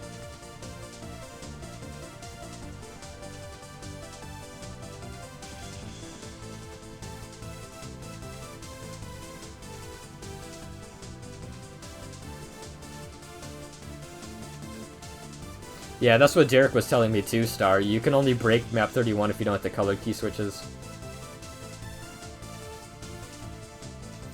Map 15, 31, 32, 16 has some strange cell rocket routing things. I don't know how it is for Speed Star. I mean, I imagine you have as much ammo as you essentially want in Speed. Well, actually for Speed, you don't even do 31, 32, so I assume you're talking about Max. But yeah, for Max, 15 to 16 is very interesting for cell rocket routing.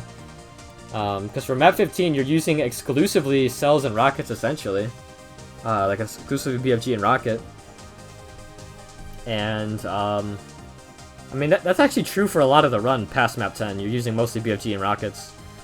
But, yeah, map 15, I mean, there's just so many cells and rockets. You can really do a lot of spamming from 15 to 16. Or 15 to 31 to 32 to 16. You could really do a lot of spamming. And 16, of course, is before the death exit, so you can really dump all of your cells, essentially, into it. And your rocket count is always very healthy in 16, so essentially in map 16, you just use rockets whenever you run low on cells. But we'll get to 16 soon.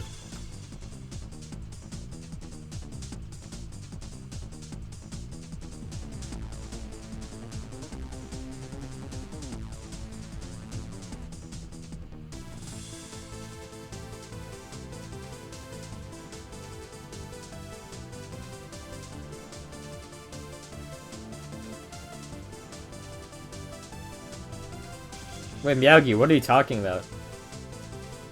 You literally, if you have your mouse strafe divisor set to 1024, you literally can't mouse SR50 like at all.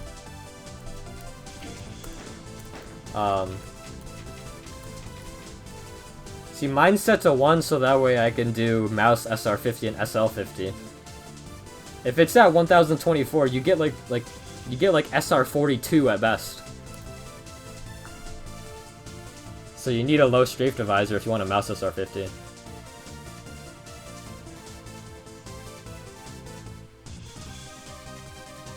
Oh yeah, you said you're a fucking idiot. Yeah, I know.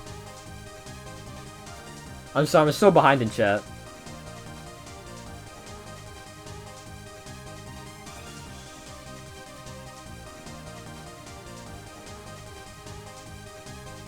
Kinetics doesn't cut up the chat. You're right, Miyagi.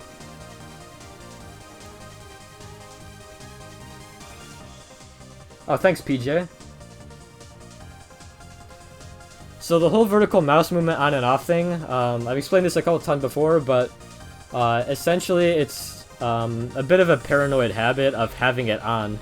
Because despite my low besides the fact that, or despite me having like vertical mouse movement set to like 1, so it'll barely move you when it's on, I'm always paranoid about having it on and slightly throwing off my movements by having it on. So I only turn vertical mouse movement on for tricks, and I want it off pretty much all other times. So it's a paranoid habit of like toggling it on and off to make sure that it's off when I'm playing normally.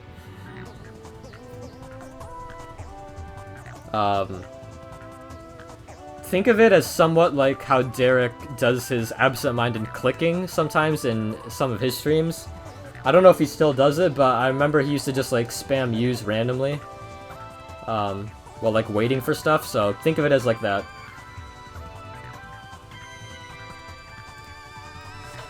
Anyways, back to the run. So for map 32, very linear and simple map. This map, there is really no speed tricks or anything. I mean, you're basically just playing the map as you would normally.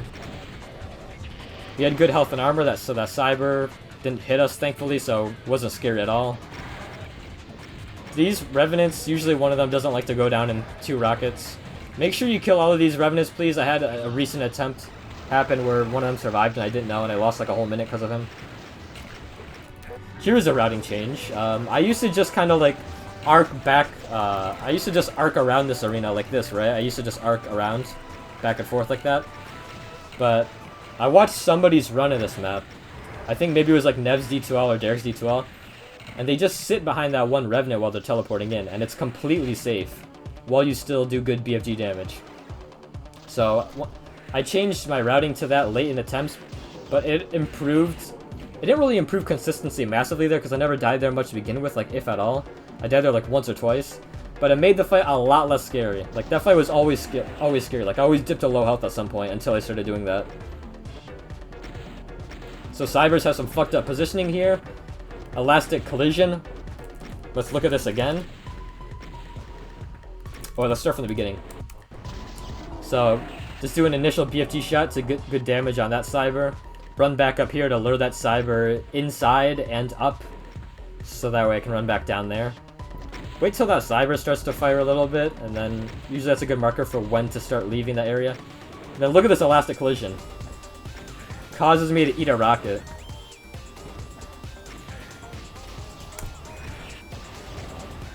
Anyways, there's enough cells here to just spam down these Cybers.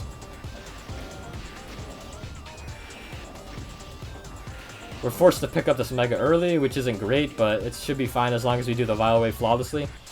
Timing for this Vile Wave is pretty tight here. You need a good first shot. Having a good first shot improves your chance of survival by like 50%. And this fight is 100% consistent if you practice it and execute it well.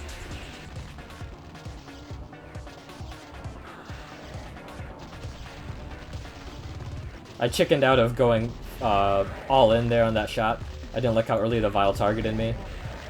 Thought I wouldn't be able to land the second BFG set of tracers before he was at me, so I backed off.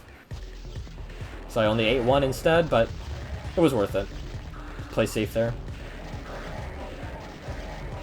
So just finishing everything else off, top off 600 because we got infinite cells here. And we still exit with good health and armor. Bit of a slow map 32, but it's alright.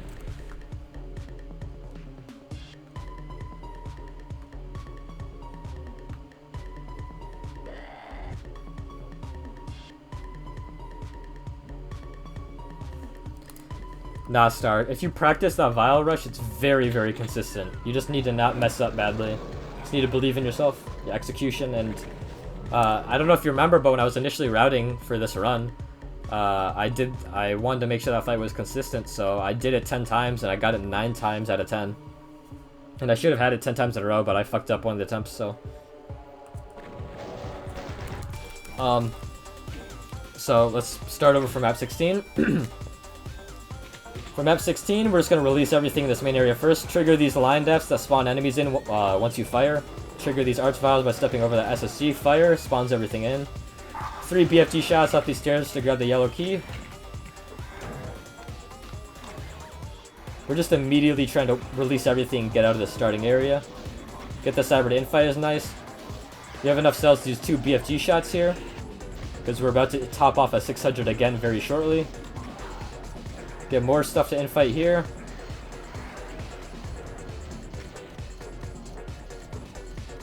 Bait that Revenant. We don't want him on the lift. 1 rocket for those chain gunners. Get that cell pack here. Top off at 600. Kill those Vile quickly with rockets, and then that leads for a good chance to run up these stairs really quickly to get 2 BFG shots on the pain elementals. Have this Vile come down here, rocket him. Then we go to the next area.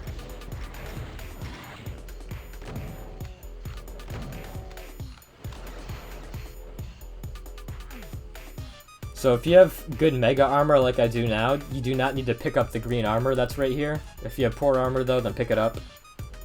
Another thing here, if you have... I would say if you have 130... I would say if you have 130 or less health here, pick up the supercharge. Because you just want to have protection against getting like double or triple zapped by these Vials. Another nuance here that I never talked about in any of my commentaries. You want to hit fire with your BFG right here. Right here, you want to hit fire with your BFG on this like dark little... If you see this like dark little strip of ground here, you want to hit fire with your BFG right as you're passing over that line. And this essentially leads to pretty much perfect timing with your BFG shot coming around this corner.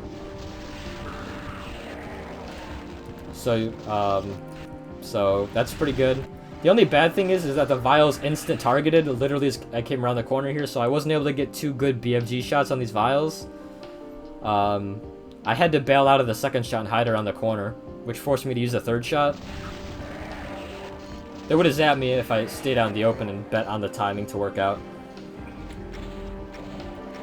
So that was a good audible on my part to hide around the corner. I had to use an extra BFG shot, but I avoided taking any damage, so that turned out to be pretty huge. Because you don't want to have to eat the Soul Sphere and Mega Armor immediately at the beginning of the big fight.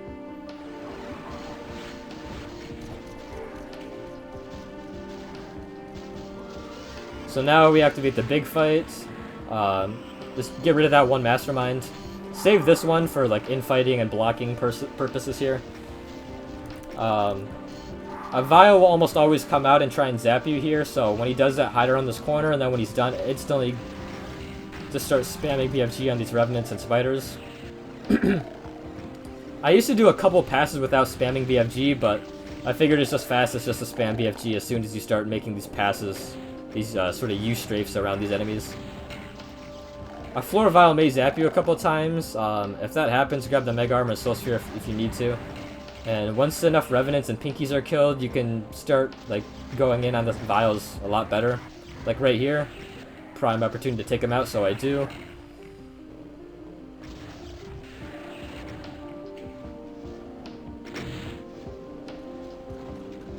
And then just continue to clean up with cells. Pretty decent amount of cells here, and even when you start to get low on cells, you could just switch to rockets, because there's plenty of rockets here.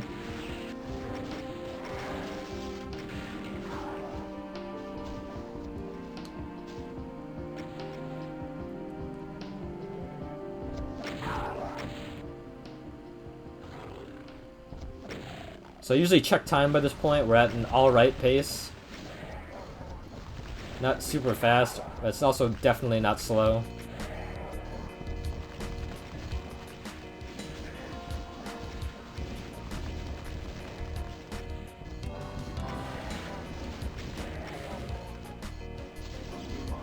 So a couple of the floor vials in that big fight actually come down from this lift. Because at the beginning of the map, you do spawn in some vials that eventually trickle down from this lift into the big fight here. And they cause some deaths in some attempts in the big fight. So the Cyber wasn't here. He died from infighting, so didn't have to deal with him there. We just clean up any enemies stuck up here. Once you have 269 kills, you know you're good, because the final enemy is this Archvile right here. And then we just do the end fight normally. I try and use the Hell Knights on the left as a bit of a shield against the Revenants there.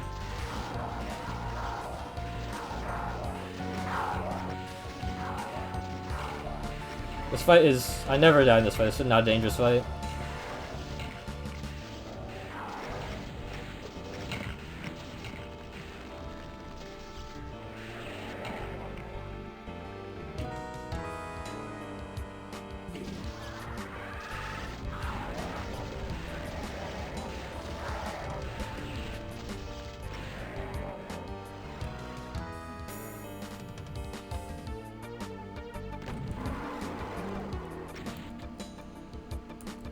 So that's E1 or not E1. I don't know. It's like that's so that's episode 2, part A, I guess. I don't know.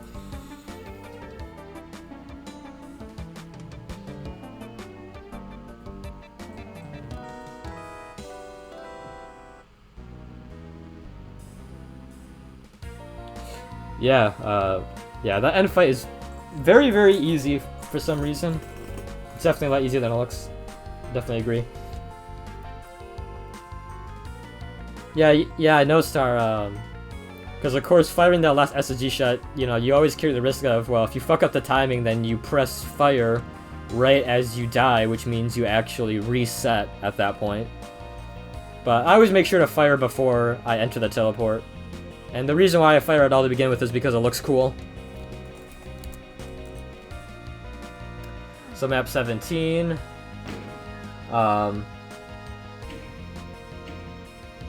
Map 17 is a pretty standard affair. We slow roll the opening for the most part, like you do in casual play. You just want the vials to run to the teleport. We do that for the first 3 vials.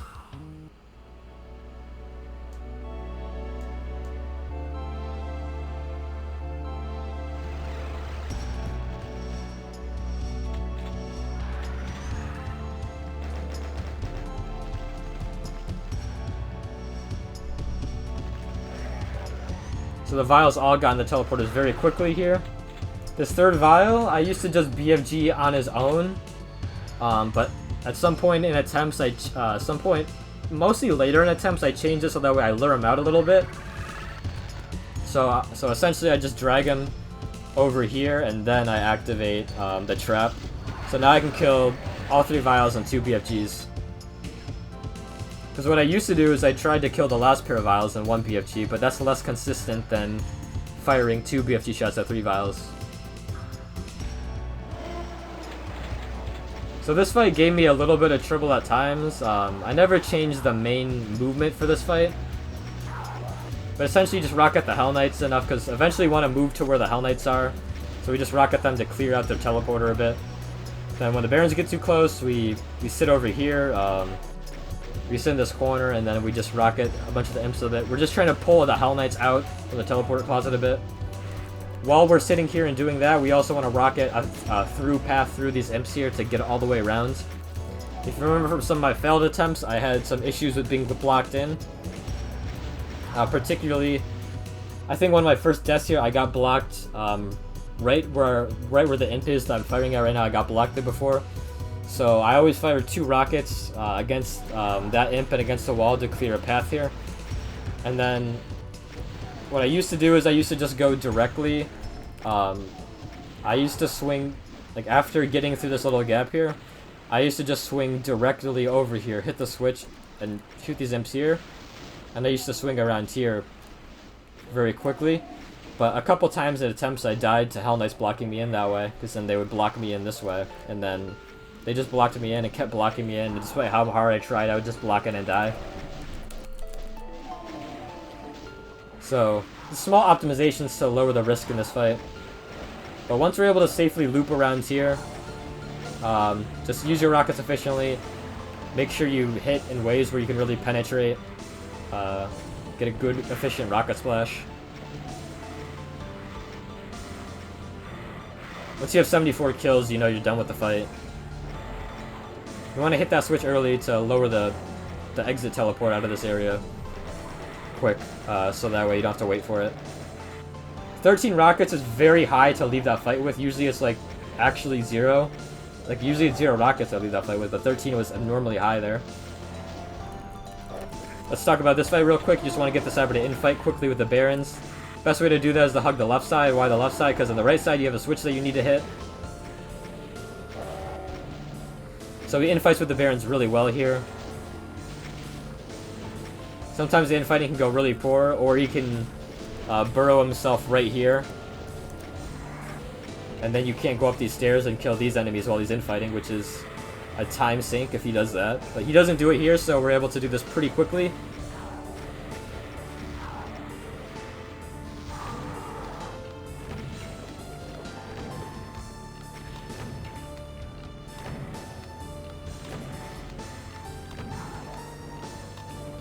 So infighting timing worked out pretty much perfectly here, almost no time wasted.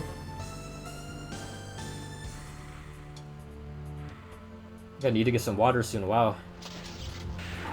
So, 1 BFG shot to clear out those imps, and then 4 on these revenants rather. Clears out most of them. This part can go scary, but I never died here. BFGing this Cyber is a bit tricky. It's always difficult to BFG a Cyber who's monster blocked into a small area. Usually I can get him in 2 shots here, but one of my shots wasn't good, so I had to use 3 on him. BFG on those vials there went very well. Taking that Revenant Ball is actually good. Lowers our health a bit more, so we can have low health for the death exit. Saves us a couple seconds to die faster. And that was our fastest map 17 in every single attempt.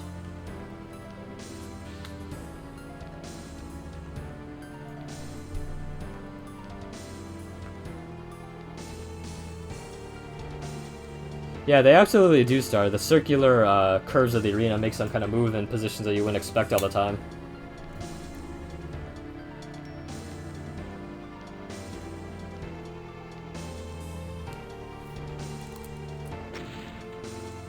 So map 18. Well, where do we begin with map 18? I'd basically need like a whole diagram, and oh my god, there's just so much to talk about map 18. I think I changed the route for this at least 5 different times. I'll try not to spend too much time on going over previous routes, but what I initially used to do at the beginning was skip this mega armor, come over here, drop down, grab the soul sphere, teleport to here, back out, and this is mostly the same as the main route, but the main difference is I used to grab the mega armor, right? I used to skip the mega armor at the very start. Come up here, get the blue key. Here's a route change within an obsolete route. When I used to grab the blue skull key here, this is when I used to skip the mega armor. I used to in the very beginning, I used to try and rocket my way out of here with like 100 health and no mega armor in the initial route for this map. When that started killing me too much, I decided to use a BFG shot to get my way out of here. This is all before I used to pick up the mega sphere, before I used to pick up the mega armor at the start. So I used to start rocketing my way out of here at the very beginning of attempts. Then when I started dying there, I started using BFG, which was safer. But then I would come over here, hit the switch, try and release these guys. The whole premise for this map is to get everything released in the infighting, right? Every single route starts like that. And then and then I would wait and see if a Vile... Because sometimes this Vile that you wake up over here at the very beginning of the map, he comes over here and then he's in your face or whatever when you come back from over here. So if he is here, then I would BFG him. If he wasn't, I would just directly come down here. I would also make a note to pick up these rockets. I would come down here, do this whole thing, 2 BFG shots, pick up the Mega. Usually leave this, pick up all the cells here. Come back out, or while I was down here, I used to rocket any Viles that would show up there. And then leave at about 1 minute, 1 minute into the map. And then, here comes yet another route change. So I believe I used to teleport here. And then I used to just like try and like BFG into where all the Viles and Imps are here with the Cyber. But that proved to be too inconsistent, so then I had to change my route again to the point where I wouldn't teleport here from the cave and spam to there. I would make a full loop around the entire map. And what that ended up doing was it would have a bunch of Viles pull up back here, right? Because a lot of the Imps would have been out, and a lot of the Viles would have pulled up back here or in this corner. And so you would have better shots, better BFG shots of the Viles that come from this area when I did that. So I would come all the way around the map, around here, start BFGing these guys, yada yada, grab the key, all that, blah blah blah. And then I would run all the way across this mastermind and do this red skull key bit. And then all these revenants would come out, and then I would skip them. And then I would, I think I would go through here, release all these revenants, and then come back out here and do the pit. Now, let me tell you why that is a terrible idea for consistency. Because you essentially have all of these revenants and a floor vial. You have all these revenants and a floor vial back here, all bombarding you from these stairs and up here while you're in the pit. Same with these ones. These ones combine a little bit with this one to just literally be like 30 to 40 revenants all fucking bombarding you with rockets while you're in the pit. And you know what the strategy for the pit always is? Sit in this corner. And when you sit in this corner, all those revenants can just rain like hellfire down upon you. It makes the fight a lot harder to survive when that happens.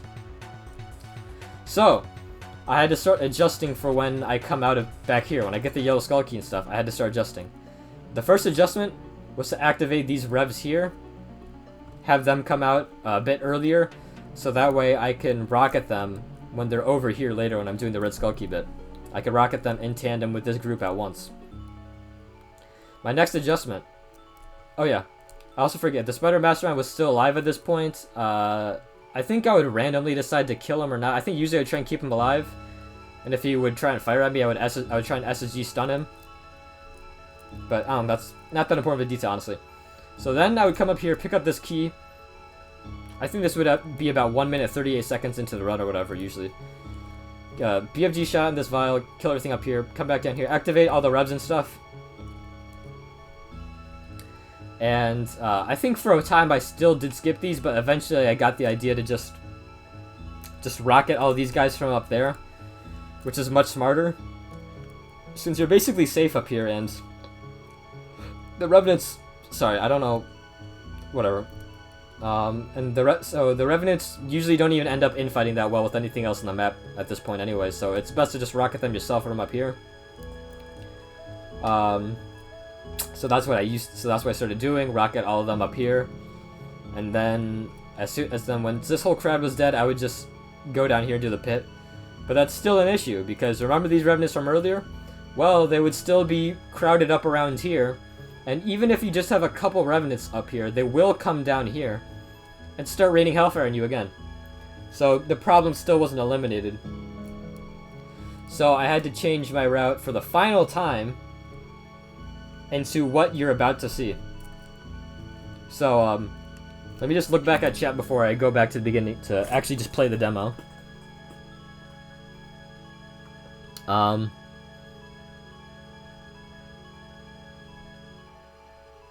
Yeah, 18 was one of the worst run. It was the most prolific run killer of the entire run. Only until the end, until I made the final routing change, it was a huge problem. Yeah, map 18 was tough for Star too. It's just a very tough map to go fast in.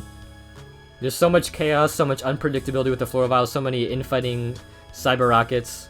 Revenants tend to do high damage too in this map. Not a ton of health pickups. You get like 1 Megasphere in the cave, 1 Megasphere in the pit, and then some random Soul Spheres.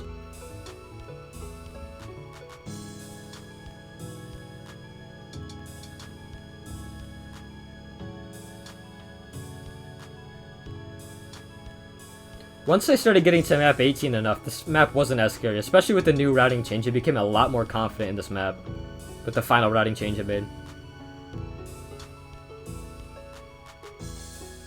I lost, I don't know. If you go back and rewatch my VOD, my winning VOD, I show how much time I lost, but I think I lost almost 24 hours to this map alone.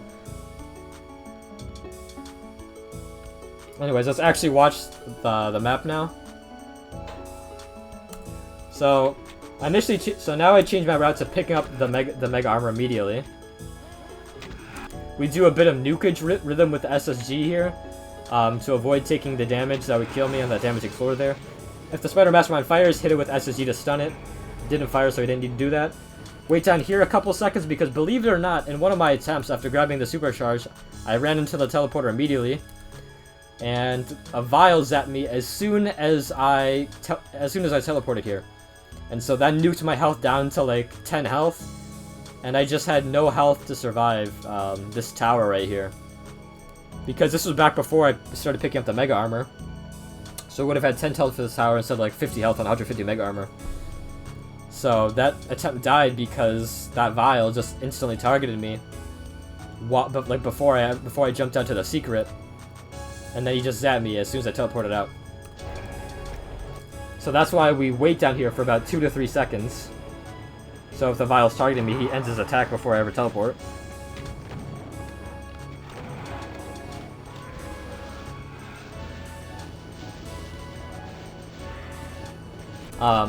Another small detail is, I'm always worried about a potential cyber rocket firing across the map as I'm climbing up these stairs here. It usually likes to fire its rocket right into this corner that I'm about to turn up here. So if the rocket is coming, usually I slow down here and wait for it to pass. But it doesn't come here, so I can just go full speed. Pick up these rockets. Because I have the Mega Armor now, because I routed the Mega Armor from the beginning in, I can go back to using rockets here instead of a BFG shot. Which is important because this new route is more cell heavy than the old one. And so now what we do is we go to the Colored Keys Tower. So now this is probably the most dangerous part of this map in the new route. So you just have to weave your way through all this random stuff. I have the BFG out in case something tries to block me in. If the aforementioned vial that I mentioned in previous routes trickles here, you would kill it. Of course if it came here, but it didn't.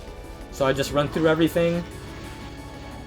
I want to get up to this tower to pick up these 2 medkits. I used to this is gonna get more complicated, so this is the new route. I made a modification to this new route. In the new route, I used to do the colored doors part as soon as I got up here for the first time. But doing it with 60 health or 100 health seemed too risky. So I made the adjustment to go pick up the Soul Sphere first. And wrap around here, just, you know, to like kill time essentially. That's the only reason why I kind of wrap around to this back area here to kill time. Another detail. In this run specifically, I noticed I never saw the vial.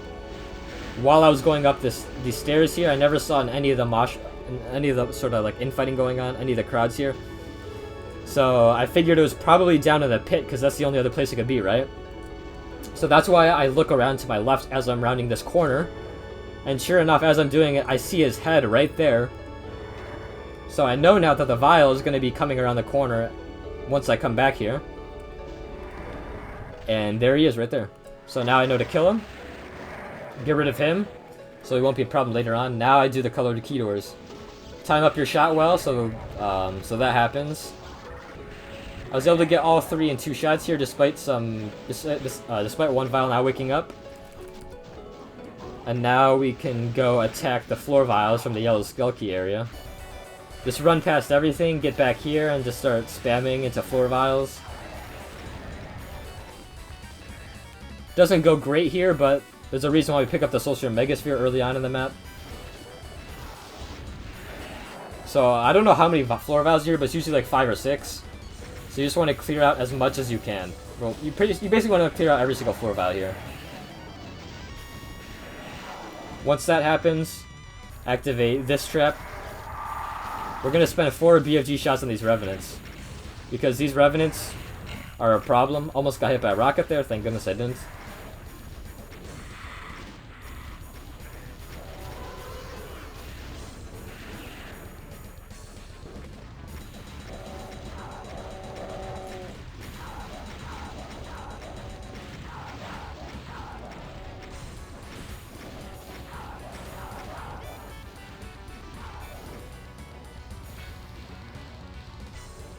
So now, so around this point, it's somewhat consistent how many enemies you have dead. It's usually around 250 to 260 enemies you have dead by the time you kill all the Hell Knights in this cave area. So now you just want to rocket any vials or pain elementals you see up there. If you don't see any, then you can leave. Spider Mastermind is dead, so don't have to worry about it.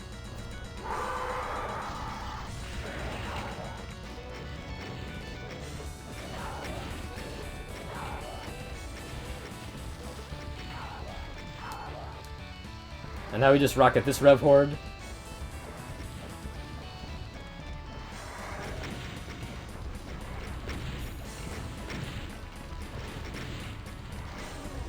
Also, I don't know if any of you noticed, but I finally fixed the borders on my stream now. You can finally see the last, like, 3 or 4 columns of pixels on the left side of the game now. So you're welcome. Cyber is here, so we're just going to take him out with BFG. Better safe than sorry, he dies super easily. This Lost Soul was funny, because he got hit backwards.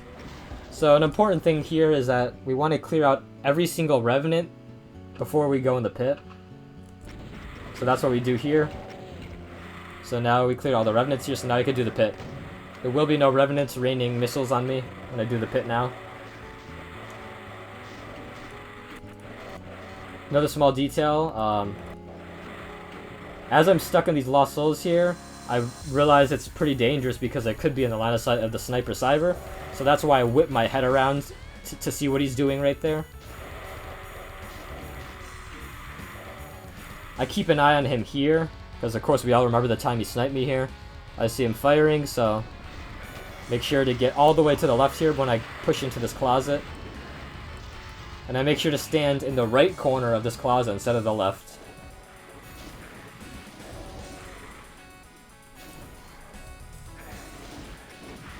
Just get rid of the Lost Soul. There wasn't good room to rocket any enemies here, so we just immediately launched into BFG spam. So the whole point of this new route that I made was to make the pit as stressless as possible. And that's essentially just simplifying the whole entire map for the pit. The pit is greatly simplified when you basically kill everything else on the map before you do it. And lo and behold, you still get similar times to the previous routes I was doing, so this route was way safer while being practically the same speed, if not a little bit faster. So now we just clean up everything in the map. Collect all the rockets and cells that we can find.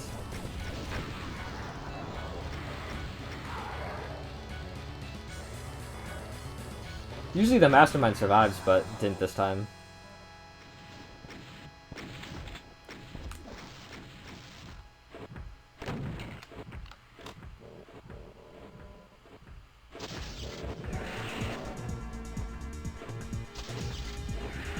This Cyber is always awkward to BFG.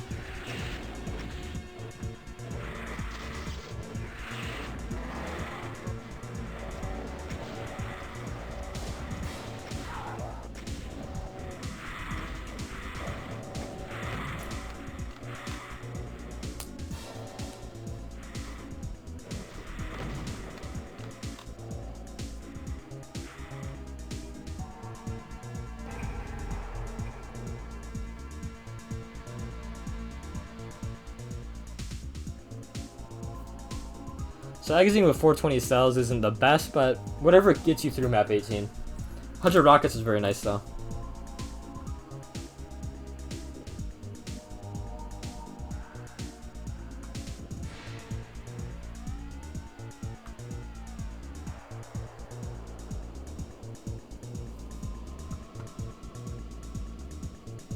They are underrated medkit star, they're very helpful.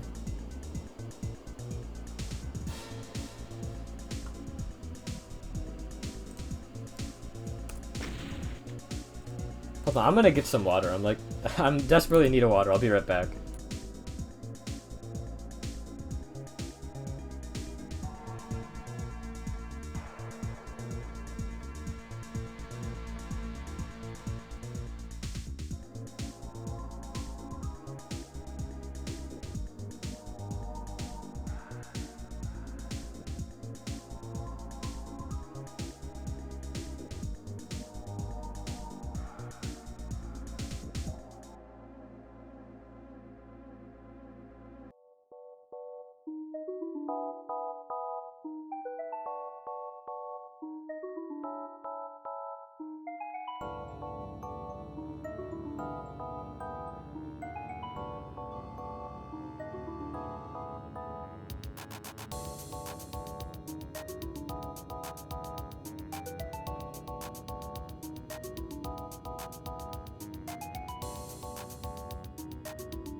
I've been talking for 2 hours. Alright, map 19. Shouldn't be too much to talk about in this map, honestly.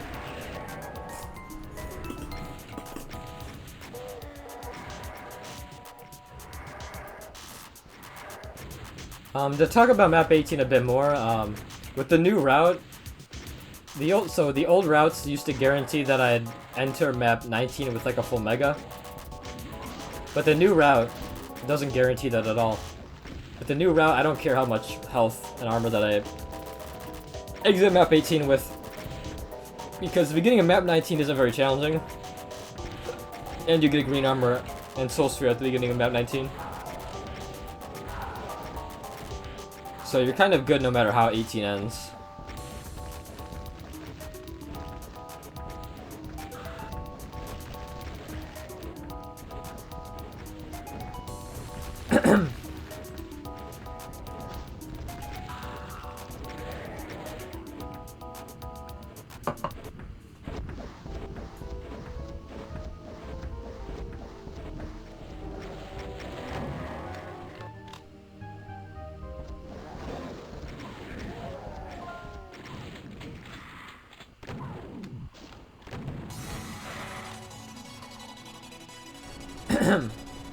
So we copy the IL for this map. Just get rid of the Manx there to hit the switch, release everything.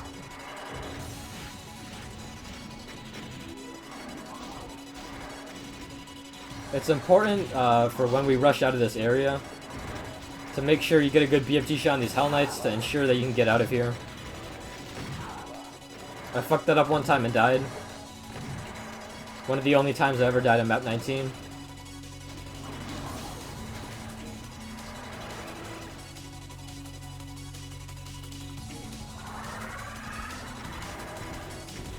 So this fight, nothing much to talk about besides I just pick up way more rockets than I need to. Like, look at this. Wasted. I wasted like 8 rockets, or like 10 rockets here at least, from picking up rockets when I didn't need to.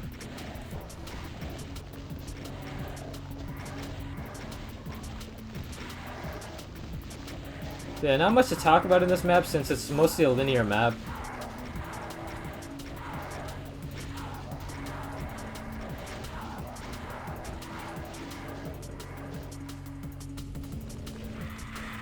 So eventually, if you kill enough vials, you can pretty safely run behind back here. And now you can set up some good infighting and some good BFG shots and some good rocketing.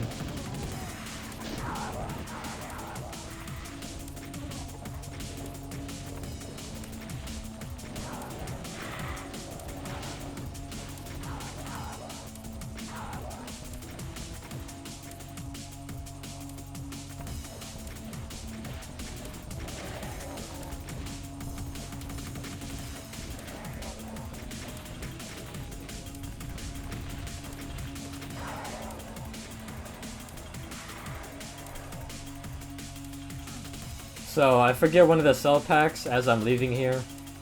Of course, I think of hitting that lift and grabbing the skull key to save time, but completely forget that I missed one of the cell packs.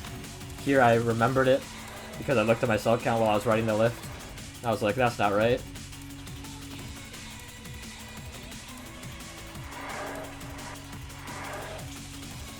There is some cell variance that can happen at this point, just because your cell count can vary from how you exit map 18. Your cell count will then vary in this map. 520 is the lowest you want to have before you come back to clean up this section though. So I manage my cells more conservatively or more liberally depending on how many I came from in map 18 in the Archvile fight. And I had to do it a bit more conservatively here because I didn't exit map 18 with a ton of cells. Or at least as much as I could. Luckily though, Cyber does great infighting here. Infighting was pretty much perfect. And I didn't have to use any BFG on him, so I can go into this fight with 600 cells.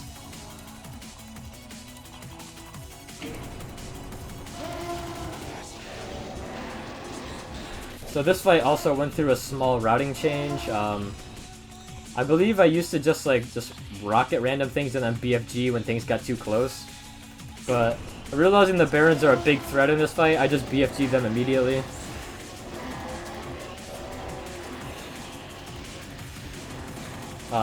If you BFG them well, you should have 2 shots left to use for the rest of this fight. Because we're trying to enter map 20 with 600 cells. So 2 BFG shots more here. And we're gonna end up leaving this map with 580 cells, but it's okay because there's a backpack you pick up right at the start of map 20, so essentially you do leave this map with 600 cells.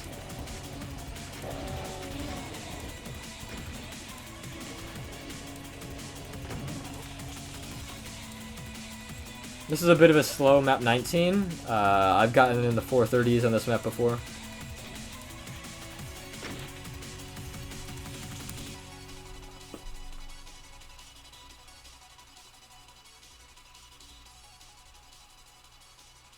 Yep, I've only died once there as a Kazuki.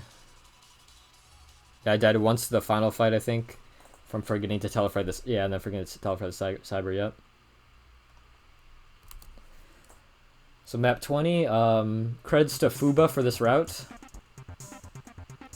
there's the backpack that we pick up. That jump isn't hard to do, by the way.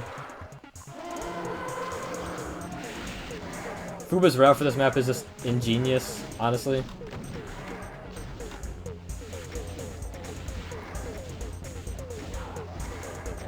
I do some rocketing on these Hell Knights and Barons here to lure them away from the stairs and to do damage on them, so for later. So why not?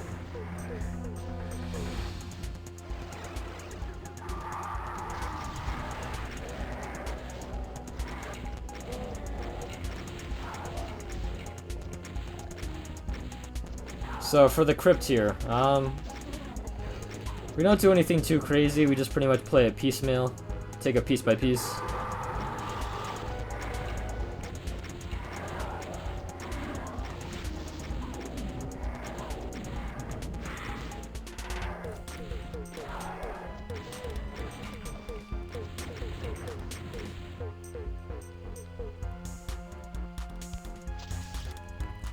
So now we need to talk about this encounter a little bit. For this adjustment specifically, credits goes to Mers and Dan for sort of goading me to just fire 2 BFG shots with no hesitation here. Because I used to fire 1 BFG shot and then hesitate to see what the vials are doing before I fired a second shot. And that actually got me killed once and has led to scary situations at least 3 times. So just firing 2 with no hesitation, regardless of what happens, is the most consistent way to do this part here.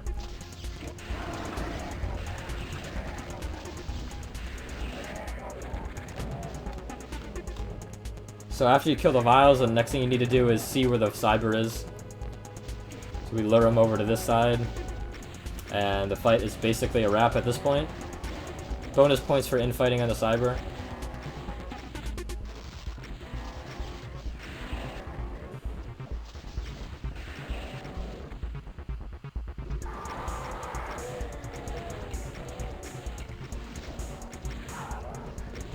This is another small grouping opportunity here.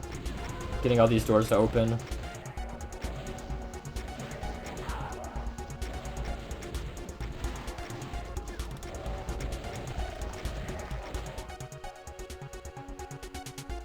Having trouble picking up that soul sphere. Just W and D after you teleport here. You'll always go into this teleporter.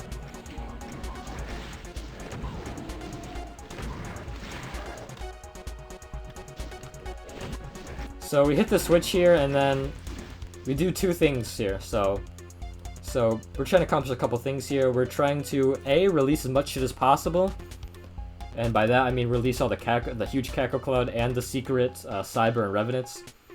So we're trying to do that, and so that's the overarching goal of this little segment here. The next thing is the reason why we just SSD this pain elemental is to kill a little bit of time and to lure the cackles out a little bit. We're just trying to kill time to lure the Kakos out, and killing the pain elemental seems like a logical thing to do there.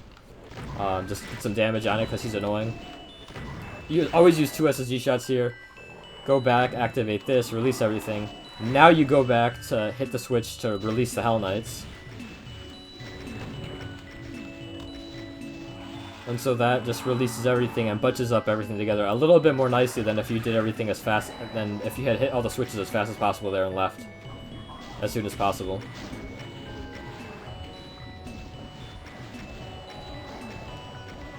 I'm not sure if it makes a huge difference, but I'd like to think it does.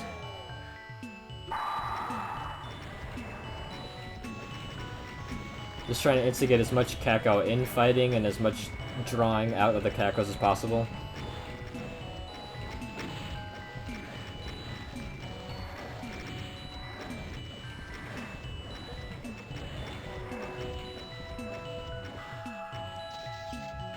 So an interesting thing about this Revenant and Archvile horde here is that this whole entire room cleared out very quickly.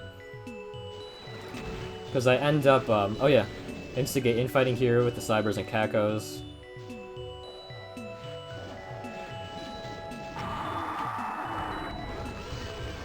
So I got here very quickly.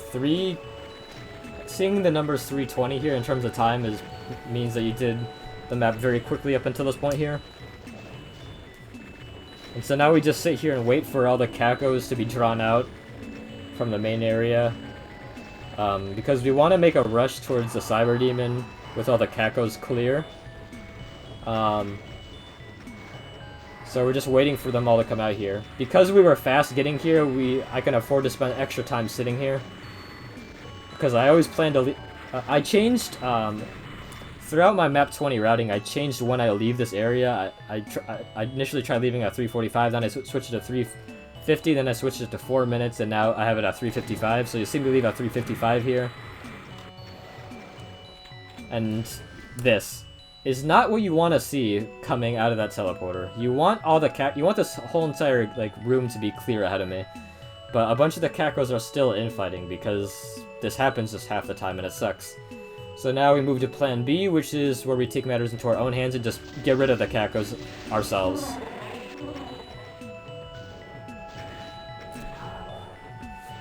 So we kind of got to make 2 loops here to safely remove the Kakos.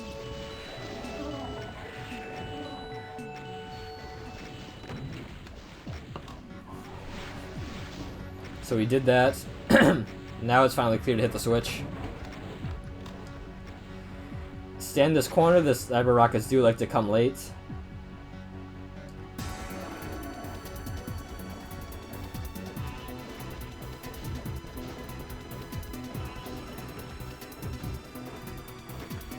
This Cyber was very weird.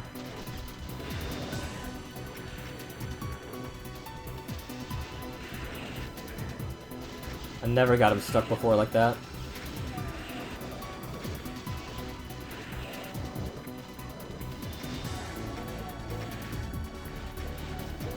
And now, there's not too much to talk about after everything now.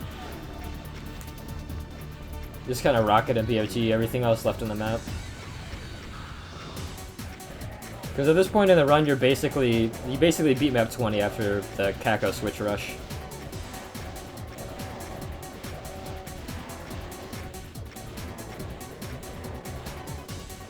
I mean, there's a couple things you have to be careful of after, but Definitely the most dangerous parts of the map is definitely over by now. Because I ran out of cell ammo, because I had to use extra cells on the Cacos, I have to rocket these Archviles. Not a big deal. This map has so many rockets and cells, you can really dump a ton of rockets and cells. Don't have to worry about ammo too much.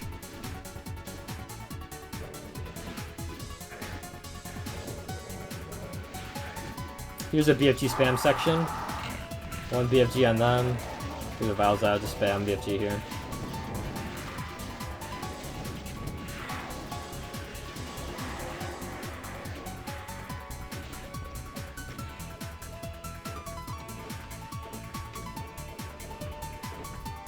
The Cyber is annoying, he likes to go pacifist.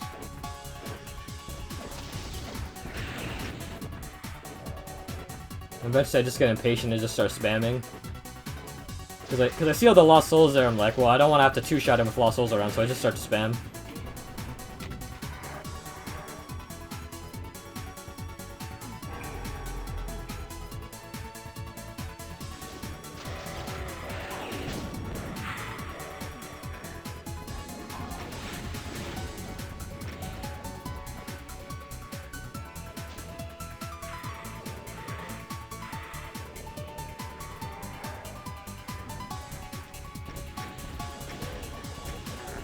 I like to clear everything up here now instead of later. I used to do it later, but the invuln trigger line used to do weird stuff when the monsters were all bunched up there, saving it for the very last thing to do, so I figure it just makes more sense to rocket those enemies there.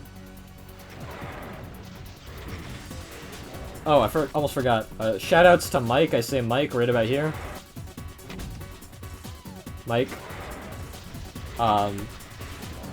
So, small danger going through this teleporter. Sometimes you could teleport into a crowd of Lost Souls and Pain Elementals, be stuck, and then a Cyber just rockets you. Doesn't happen here, thankfully. It only happened once, and I survived that too, so it's not extremely dangerous, but it's still dangerous and can happen. This is actually very scary. I got blocked so many random times, but I never ate a Cyber Rocket, so that was very fortunate. Inefficient BFG shots as well, but it's fine since this map has plenty of cells to fall back on. Good infighting on the Revenants here, by the way.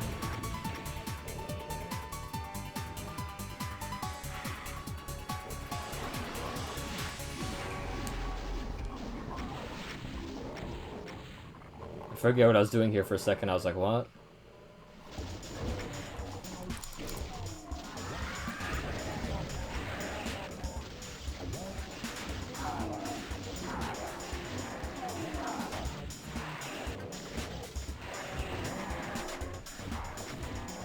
So I stopped BFGing at 200 cells here because I now have 2 pairs of cell packs left in the map to fall back on. I don't know if I have any more cells, but I know for sure I got 4 cell packs left. I thought I saw a Caco in the void there, so that's why I look over there. But then the missing enemy turns out to be over here, which is pretty typical. Usually the sunlight doesn't wake up because I'm running too fast to alert him earlier.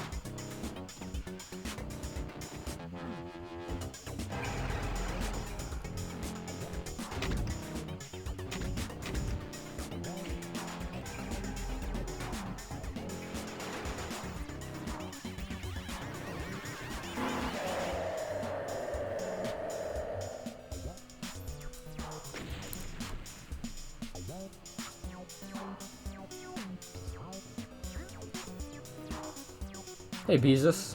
Hey Razik.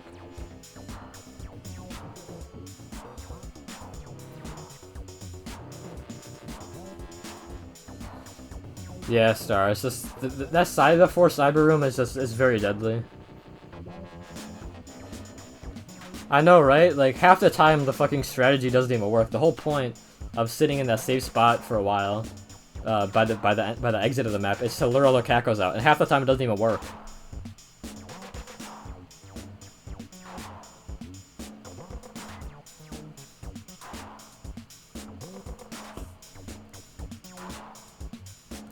Yep, just an invuln PJ. So map 21, there's 40 cells in the secret at the beginning of this map, so you can afford to use a BFG shot here with no repercussions.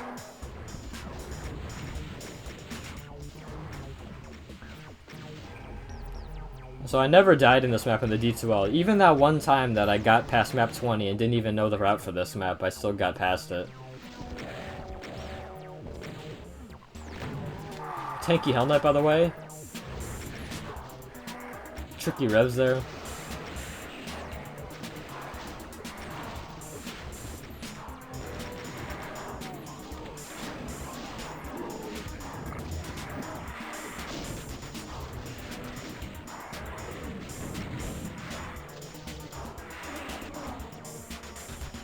Not much to talk about in this map, honestly. It's a very chill map in the D2All. Maps 21 to 23 in general are very chill maps in the D2All. Although, 22 is a little bit less chill than this map, and 23 is a little bit less chill than that map. But they're all chill. Compared to the maps around it, at least, Map 18, Map 20, Map 24 all surround 21 to 23, and they're all much more stressful. I completely botched this jump here, which is funny, but also, who cares, because it literally doesn't affect anything. You can use so many cells in this map. You can really just... This map has a lot of cells for, like, almost no reason. Honestly, this map doesn't need as many cells as it has. Which is great for the D2L, since I could just kind of BFG pretty much everything. This Cyber right here, he's very consistent to just run right past. He only rocketed me once out of like 20 times that I got here. And I survived that attempt still.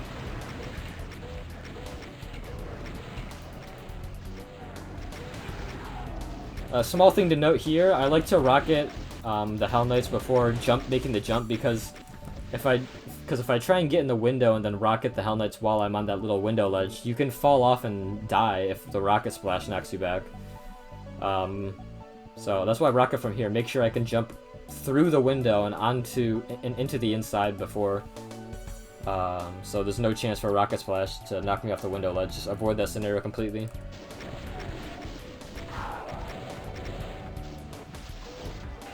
More liberal use of BFG here. It's actually better to use cells in this map than rockets, because you want as much rockets as possible for map 22. So you can actually afford... This is one of the rare instances where you would rather want to lean on cells in a map rather than rockets. They conserve rockets over cells, honestly.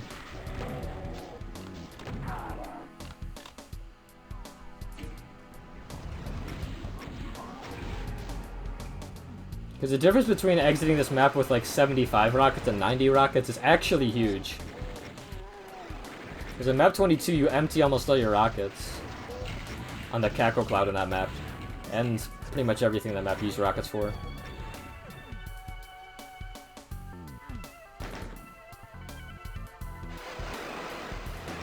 You can go down to 280 cells here because you have 3 cell packs and 2 cell charges to lean on. To pick up before you exit. Make sure you tag, or you gotta tag the secret right here. I remember skipping that a couple times and not knowing, and losing time because I didn't know that it did not tag, so make sure to tag it there.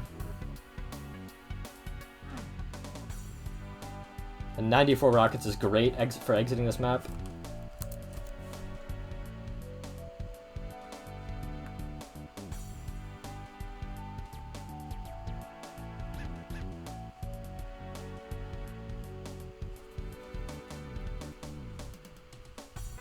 Yep, a lot of ammo going into EU2 and going into E3.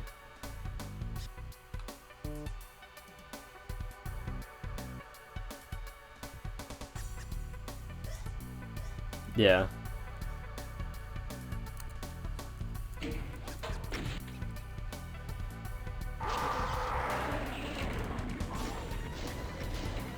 So map 22 I routed on my own for the most part.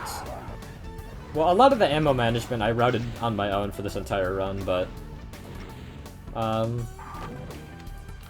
Actually, it's weird that I'm trying to take credit for routing on this map when this map is mostly a linear. I mean, that's not true. You can either do like one wing before the other or not. I experimented with doing one wing before the other a couple times, and...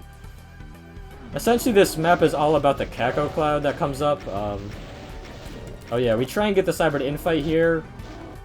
He usually almost never does, and sure enough, he doesn't do it in this attempt. I got him to do it once with these guys, once or twice.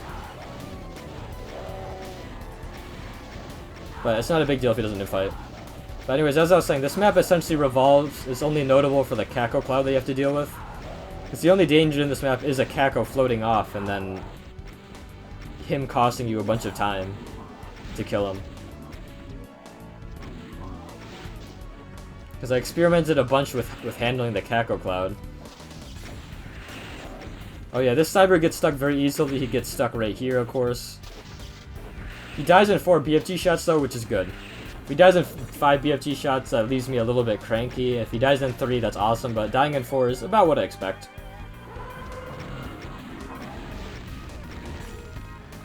By the way, that Vile I just rocketed up there, he baited very nicely. He died in 3 rockets, and he didn't dodge my rockets. I've seen him just dodge everything before a couple times. And every single rocket really counts for this map and map 23. Because after the Kako Cloud, you run a little thin on rockets in this map, typically. But because I had such good rockets, because I had good rocket placement in this map and good rockets from map 21, the Kako Cloud didn't dent my rockets to the point of exhaustion. It made it low, but it didn't exhaust almost all my rockets, like it normally does. Like, usually I'm very low on rockets at these guys. I only had... I think I came out of this with like 30 rockets. Going into the next wing of the map. Yeah, this map revolves around the Kako fight. I found it's best to just rocket all the Kakos while you are in this part of the map. Just kill as many Kakos as possible, and when they're all really far away, then just leave.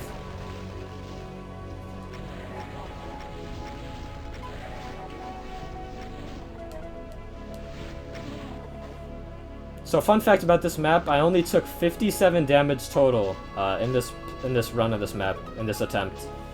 Which is kind of absurd and has set me up really well for map 23. So I come into this section with very good rockets, honestly. Very good rocket counts.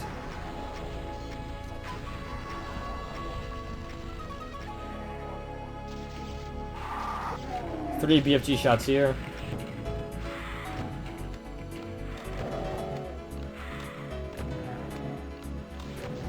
Good double.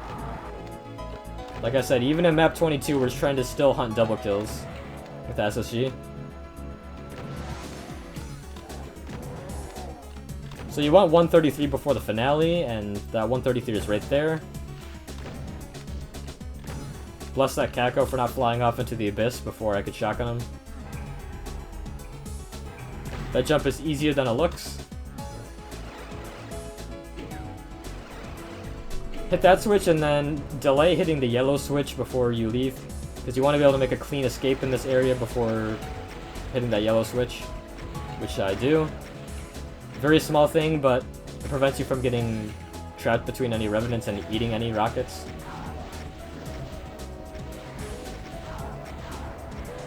And then we have a lot of rockets to lean on at this point. This is like legitimately like 28 more than I'm used to having exiting this map.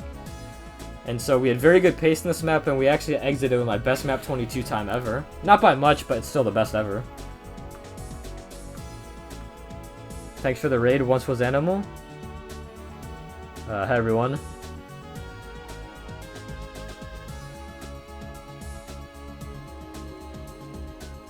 That's pretty cool, Beezus.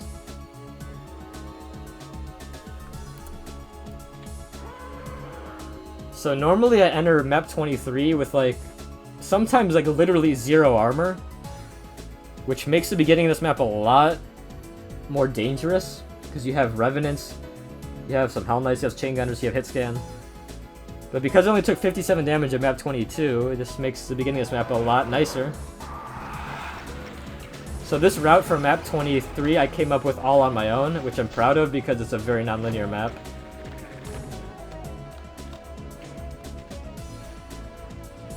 Even Derek was impressed, so that's a huge win for me, because he's a routing god.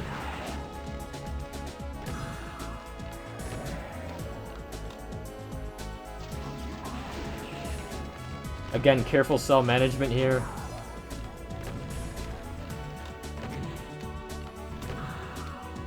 We want to go into map 24 with as much cells as possible, so I carefully manage my cells on this map. You'll see I'm about to exit the red key area with 600 cells.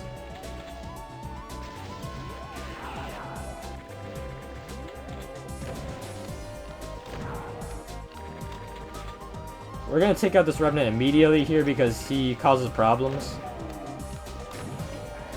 Honestly, I kind of ad-lib when I take out that Revenant in this map. I've taken him out as early as then and as late as the last enemy before the finale, but he likes to deal really high damage and be annoying, so I decided to take him out early with rockets because I had the rocket ammo to do so, so why not? Revenant was an asshole.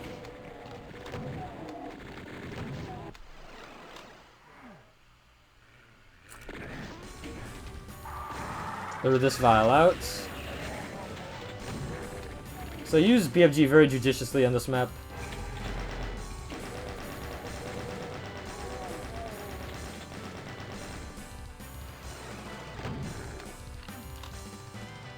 I executed the route for this map very, very smoothly, although I somehow finished 30 seconds slower than my personal best.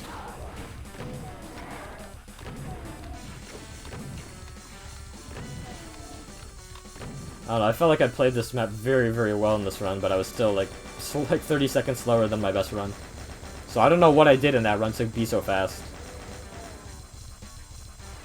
Well, I did have like a 5-second loss at least here from getting into this teleport early. I wanted to avoid that teleporter, actually. I wanted to miss it like I do here to hit the switch and then take it, but I messed up the jump. So it cost me like 10 seconds. Oh yeah, so I changed how I did this fight. For most of attempts, I would grab all of these keys here and then just sit in this arena with hit scanners firing at me and revenants and floor vials spawning in and pain elementals. And I would use 3 BFG shots, and I still do use 3 BFG shots, but I found it safer to just fucking leave. Literally just leave the fight and sit here for a bit to wait for everything to collect. All the pain elementals spawn, all the floor vials. And the vials behaved extremely nicely here. I have a whole BFG shot just to use on everything that isn't floor vials. And this went extremely smoothly. And I know some viewers have seen it go extremely bad sometimes, so that's very nice.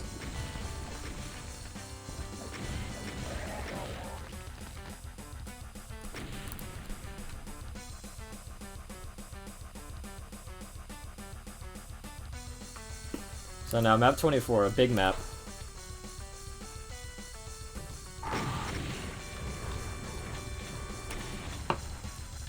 So let me pause here real quick. Fun fact. Picking up the chain gunner spawns in about 5 imps in a vial. In practice, I realized one time I picked up this chain gun, ran over here, and blocked the teleport destination of an imp, and he never spawned in. So, pick up the chain gun, and simply just do not run into any of the teleport destinations.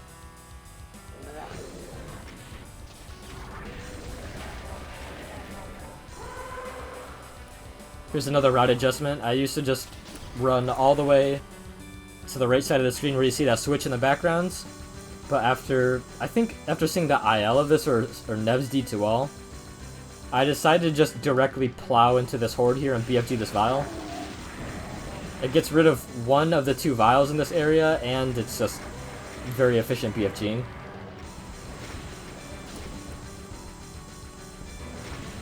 Here's another freeze frame moment. This wasn't planned. I planned to go to wrap around all the way to the Hell Knights and start BFGing them on the other side of this arena. But as I'm coming around the corner here, I noticed this vial. So I decided to just take out my BFG and kill him here. Greatly simplifies the fight.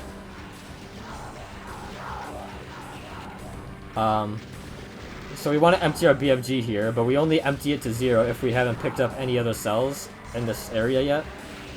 We want to leave this area with about 500 cells.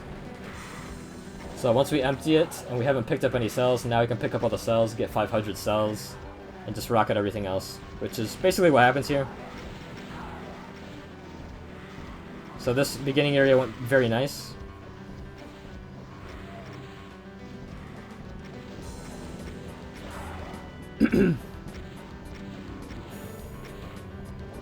$121 is a magic number here.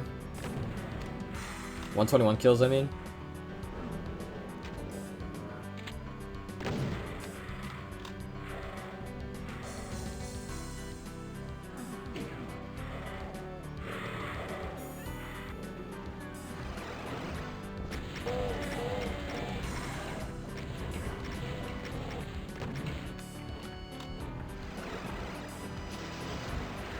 One BFG shot to get through these pinkies, another one to kill this Baron.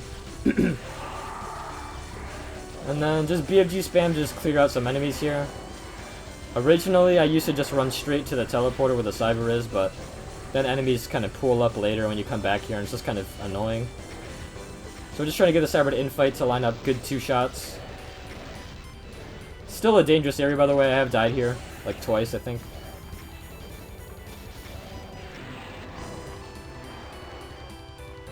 But yeah, you can use a lot of BFG in this area.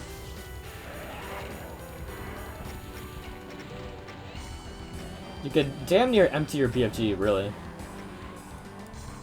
But I believe there's like... So there's like 1 cell pack here, there's 1 right here, 1 right there, and 2 over here. So 1, 2, 3, 4, 5, and then you will pick up 1 in a secret later. So after we pick up this cell pack, we'll want to go down to 100 cells. Because then we'll top off by the time we do the first key wing. So try and get the Cyber to infight with the imps here. Makes 2-shotting easier.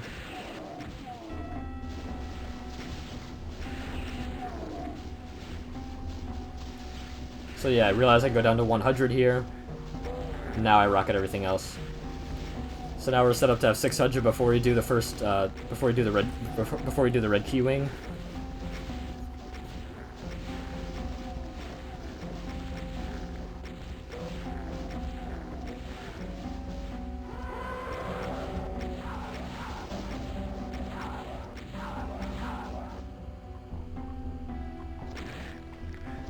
This would be a good music track for this map. We saved the Soul Sphere Mega Armor so we can go 200, 200, 600 cells for the red key wing, and we're gonna need every single bit of the health for this wing. I like to just BFG the Payload Metals right off the bat here. This is a calculated BFG, by the way. BFG ball 1 of the panel metals and then slam your tracers into the other side. So BFG ball on the left here, tracers into the right side. Should clear all 4 panel metals. Now use a BFG shot in each of these flanks right here, each of these groups of shotgunners, imps. And then a 4th shot. I don't know why I use a 4th shot, but a 4th shot just clears out more shit than 3. This is a pretty typical health and armor to have at this point in the fight. Of course, we want to be hitting the switches in this fight to lower the very slow floor lowering progression things in this fight. Now we just clean up with rockets. Be mindful of lost souls. You saw me chain gunning shotgunners here too. I feel like it's safer than just spamming rockets with all these lost souls around. And it feels like less of a waste of ammo, you know. You could be using a rocket on like a single shotgunner, but I'd rather use chain gun. Not like saving rockets is important here, but I don't know. Wasting ammo never feels good, you know? So here's one of the trickier parts of the map. Let me check chat real quick. Map 24 is one of the best in the set. Hey, Jekyll. Haven't seen you in chat in a while.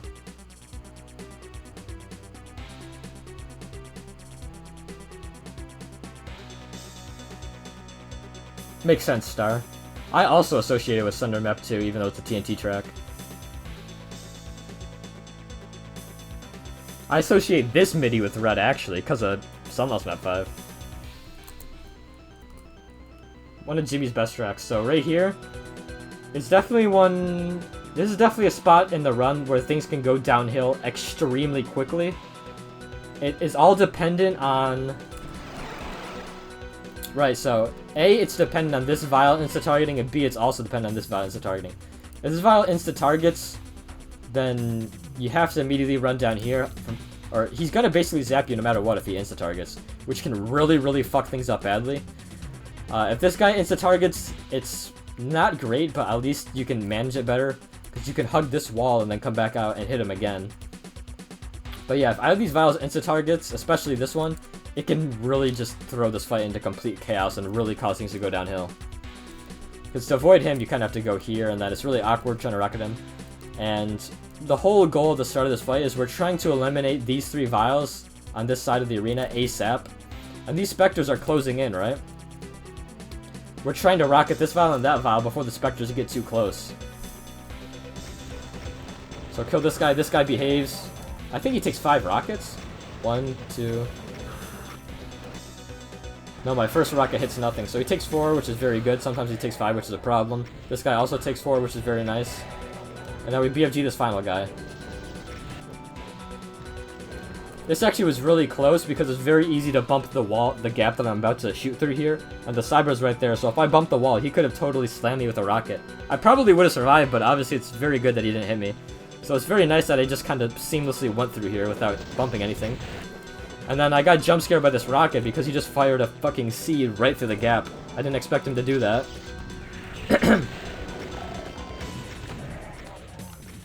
And so because we cleared everything pretty quickly, it's helpful to go kill this vial very quickly. We can get 4 rockets off on him. And he dies, which is perfect. So we've executed the start of this fight essentially perfectly, which sets us up very well for the rest of the fight. Now it's just about getting things to infight and killing random specters with the SSG. The Cyber came over to this side of the arena, which is pretty good. This fight essentially went optimally, honestly. So yeah, just clear out specters, you know, so they don't, you don't run into any later randomly. And then at some point, I like to just swing around to the other side and do a bit of a BFG lasso type move. I don't know why I call it a lasso. I mean, it just feels like a lasso. You just like kind of throw a BFG out to use the tracers on this vial. We want this vial dead for sure because we can hide behind this wall to avoid the second vial's cover right here. Although I reject using that cover. Well, no. It's good to kill that vial because otherwise he'd be targeting me right here. So we killed this vial first and foremost, so if the second vial targets me, then we're safe here. And then we just finish him off with the rockets. Get the red key. It's very easy to forget the red key being there, honestly. It's very strange placement of the red key. On the other hand, where else would you put it in this fight? I don't know. And then our cell count's looking pretty decent, so I figure let's just go ahead, let's just forget about trying to get the Cybers to infight every last Hell Knight, let's just BFG them.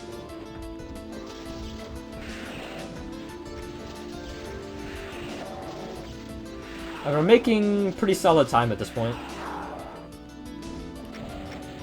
Going down to 200 cells here is optimal since we get 4 cell packs before we leave this area.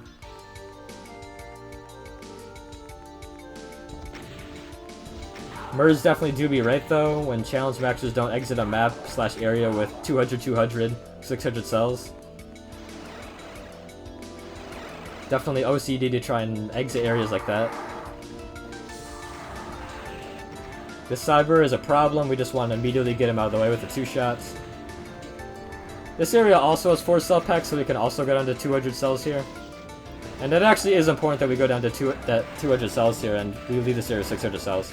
Because cell management for the end of map 24 is actually important.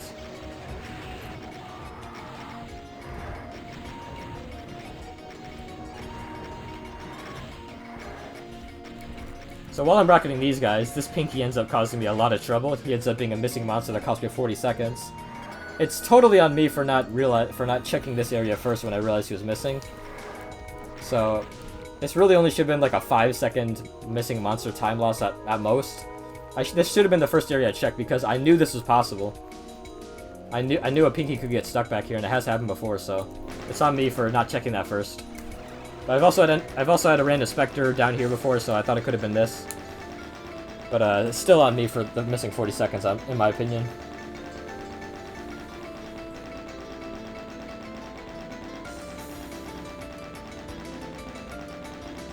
Vainly firing the chain gun to both see if it'll hit a demon and to light up the area to see if there's any monsters.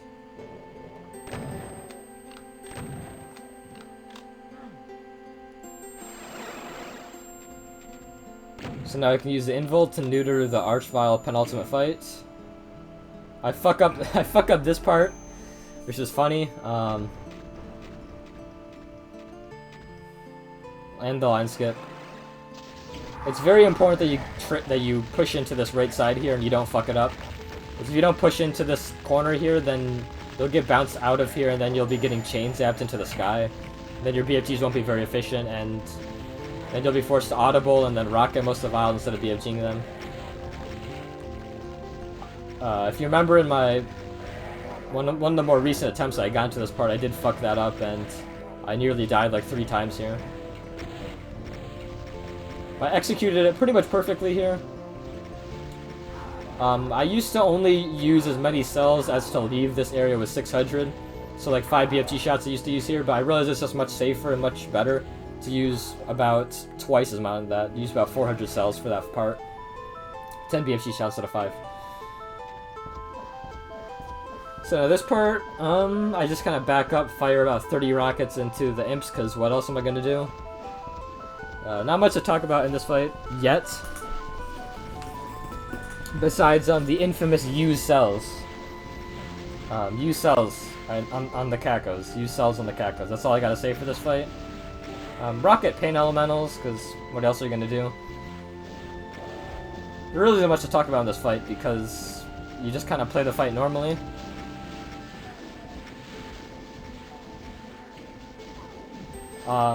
There are 5 depots of 50 rockets in this fight, so if you enter with 100, you're allowed to use 3 of the depots of rockets. So I keep track of that in my mind here, so I keep track of this point. I've used 1, so I know I could use 2 more, and then empty my rockets after using those last 2 to exit with 100 rockets. Same with the cells. I know I could use all 400, and then, you know, save the last 6-pack. So I can go into the next map with 600 cells, 100 rockets. There's an instance of me using cells, here's another instance of me using cells to prevent any possibility of me getting stuck and pinned by enemies. I've died in this fight 3 or 4 times from not using cells, essentially. 3 of the times from Kakos, or 2 of the times from getting stuck by Kakos, which is embarrassing. So use Kakos if it looks even remotely like you're about to get stuck. Or no, not even that. You just use cells if you just see a lot of Kakos when you're supposed to push through them. I guess we can speed up this fight since it's mostly the same now. Just spamming rockets at the horde.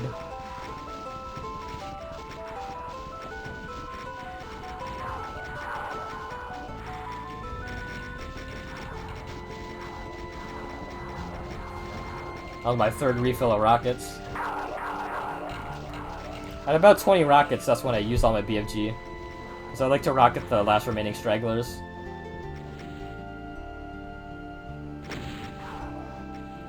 So anyways, because of the missing monster, this ended up being a slow map 24. Usually I exit at around 11:30 something or better. But because the missing monster cost me 40 seconds, ends up being a bit slow.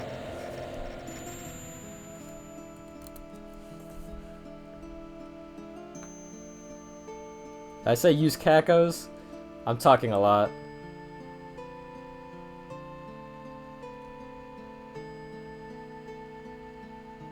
Yeah, that one Vial fight is definitely that's a huge difficulty spike if you're playing Sunlust casually. I remember when I was doing my casual playthrough of Sunlust, that fight kind of blew me away with just how much of a difficulty spike it was. It's like Archviles are literally covering like every single Archvile surveillance is covering every single score for the arena. You're really just forced to take out one side pretty much instantly.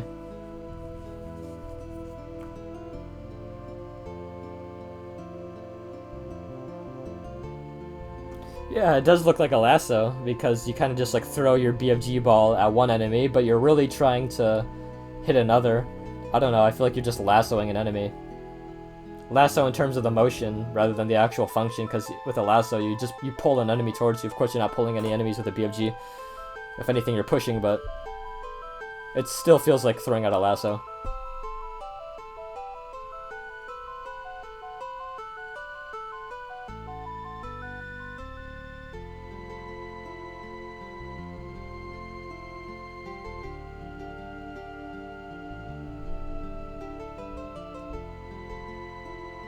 I got bounced? Maybe talking about the vials? I don't know.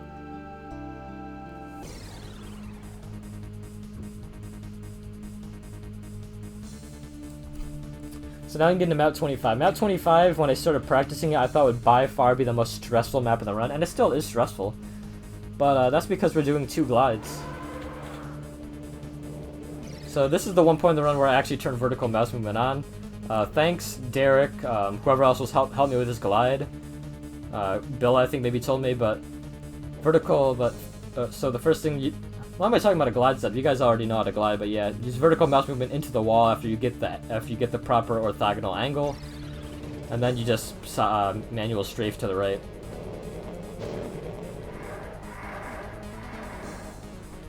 So we skip that fight, obviously, just to get infighting going later. Although that's not necessarily guaranteed. Well, it is guaranteed because I have a backup plan if the first plan doesn't work out. But not much to talk about in this fight, or in this map, really. I mean, this is one of those maps where it's just a fight and then a fight and then a fight, so there's not much to talk about in terms of strategy or routing. At least not yet. This fight never gave me problems, by the way. It looks scarier than it is. It's ironic because at the end of map 24 I have problems pushing through Kakos, but in this map I have no problems pushing through Kakos in this fight. When arguably it looks like it should be more of a problem pushing through Kakos. No cells needed here, just rockets.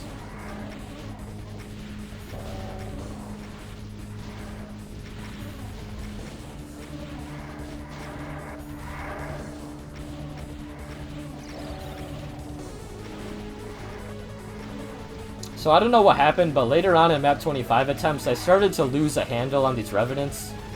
I used to clear out all the Kakos before the Revenants started to come in even, but the last couple times I got to map 25, the Revenants would just be revealed before I finished killing the Kakos, so it would result in this happening, where the Revenants will start spilling out.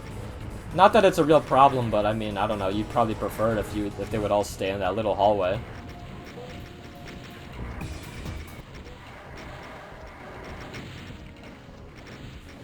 But yeah, this is completely fine as well.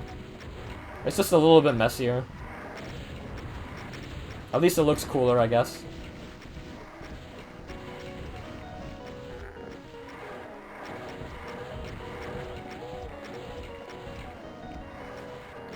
Now here's an interesting thing about this map. Where I'm standing right now is a teleport destination for a silent teleporter, because monsters over here have a silent teleporter that they will walk through to spawn in right where I'm standing right now. Sitting in here blocks them from ever teleporting in. It's very strange, honestly. I don't know what's going on there with mapping, but I guess it helps with like monsters leaking out, I guess, instead of getting caught. Yeah, that must be what the point of it is. I sit back here for a couple seconds to lure Hell Knights and Barons back here so I can make this jump more easily. But in fact, I get stuck here more than I ever got stuck there before, so it actually backfired completely. So here's plan A of getting these Hell Knights and Barons to infight with the Cyber that's about to spawn where I'm standing right now. So here's plan A. Trying to get the Hell Knights and Barons to fling a Fireball to where I'm standing right now, and then SR-15 to the switch to spawn in the Cyber, and hopefully a Fireball hits the Cyber and he starts infighting with that crowd. It doesn't work out here, so I have a plan B, which is just to get the Cyber to start infighting with these Barons and Vials. So he'll infight with this Baron. This Baron will walk forward. The Cyber will infight with this Baron. The Splash will hit this Hell Knight here. The Cyber will finish killing this Baron. This Hell Knight will then aggro this Cyber. The Cyber will then start shooting at this Hell Knight, and then start aggroing all these Hell Knights as they begin to pile up here. So that's why plan B for this infighting works. And you'll see it happen. See? As for these Vials that come out, I just sit in this corner and kill them. So while that Cyber is distracted, we can now perform the West Glide, very easy glide. It's not very fast here, but I do it. And now the Staircase fight, which is a fight that a lot of people point to as being very difficult for them. I never personally had problems with this fight. I think I had more problems with like the map 24 Vial fight, honestly. But just don't face rocket, clear out the top 2 Manx, you should be good here.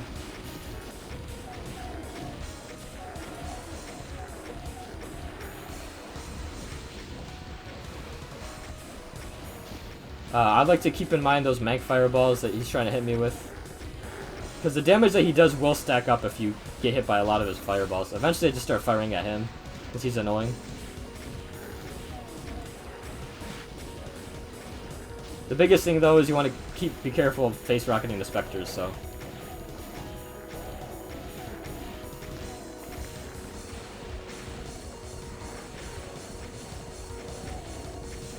Once you start to run out of rockets, you can just BFG down here to collect your remaining excess rockets.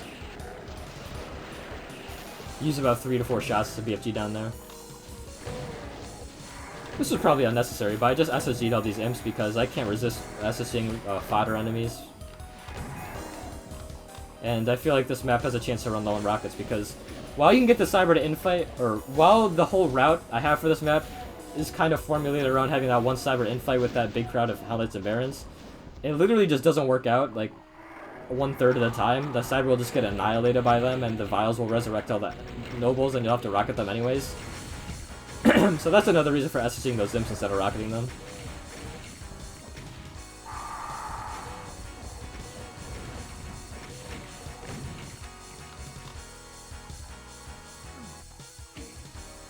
And this map doesn't have a lot of cells actually, so rockets is the main forceless map. Can't really VFG spam anything except these Vials.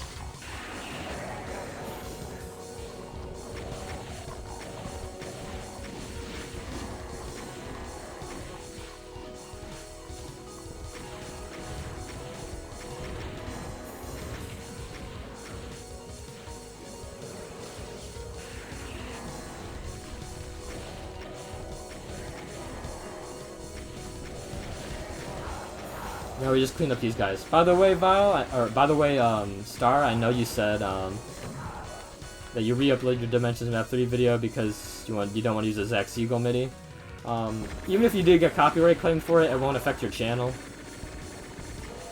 Half my streams recently have gotten copyright claimed on YouTube, but it doesn't affect my channel at all. It would only be an issue if I had monetized content, I think. But unless you plan to monetize your content on YouTube in the future, you're fine to use copyrighted music, honestly. Unless you still don't really like that at all.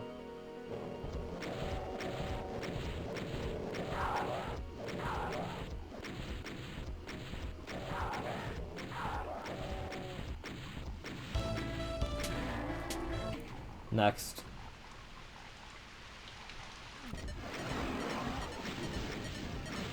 So yeah, the end of this map is pretty uneventful. You don't have to rocket these imps, but I figure they don't die very well if you just try and get them with the BFG with the pain elementals. Because there'll still be a lot left after you BFG the pain elementals with 3 or 4 shots, and then you can't really rocket the imps because there's lost souls in the way. So I like to rocket the imps first, and then just clean up a chain gun afterwards. Come back down here, collect some remaining cell ammo. Look, we even exited with an excess 20 cell ammo, so that's pretty nice.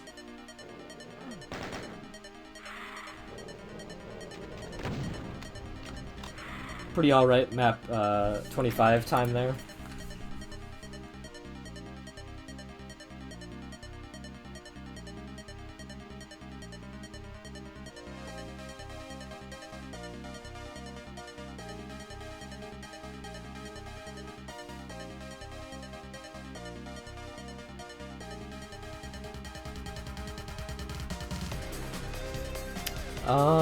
No idea how I never face rocket on that pillar.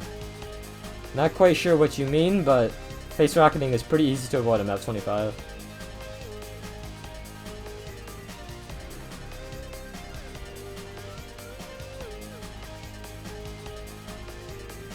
Yeah, that was a crazy attempt, Zakazi. That was one of the craziest ways I died in this whole entire run.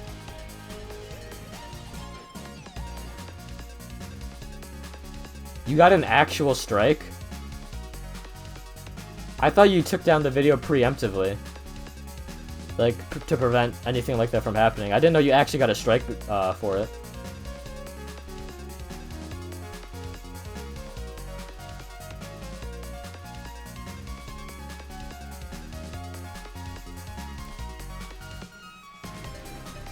I'm glad your cat's watching the run.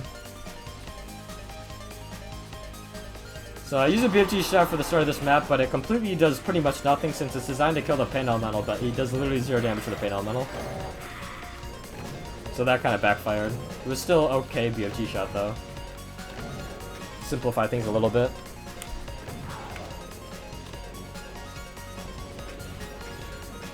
So for the most part I stole Fuba's route for this map aside from using the AVJ. The AVJ is just way too risky to do in the D2All. I'll show where the AVJ is later.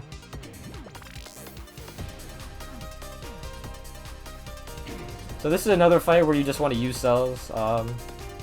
Sit in this corner to be safe from some of the enemies while you can rocket the Cacos. They start to crowd up on you, then you can leave. I came up with this strat on my own, by the way. Just rocket enemies until there's too many Cacos, and you have to start BFGing.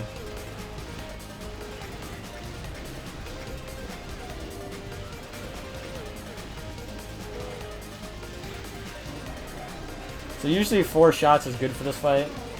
Works out pretty well here.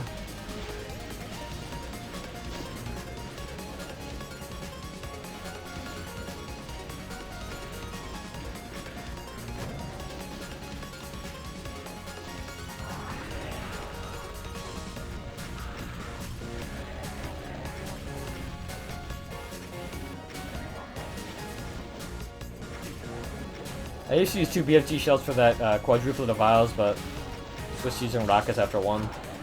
I used to use a BFG shot on this vial, but I switched to rockets because I can.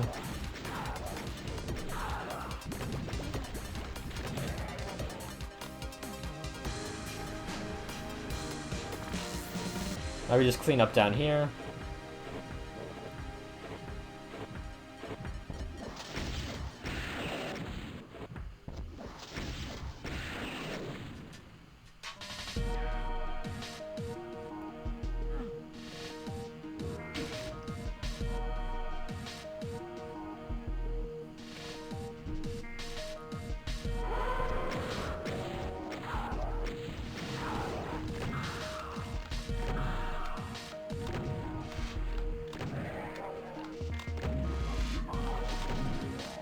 Mosquito flying around again.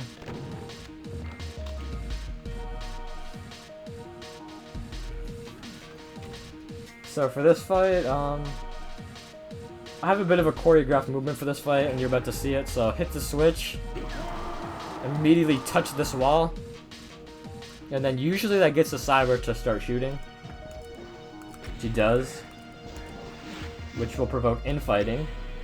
And you have to hope the Barons will quickly aggro the Cyber. And they do. It's not 100% consistent, but it's mostly consistent. Which is good enough.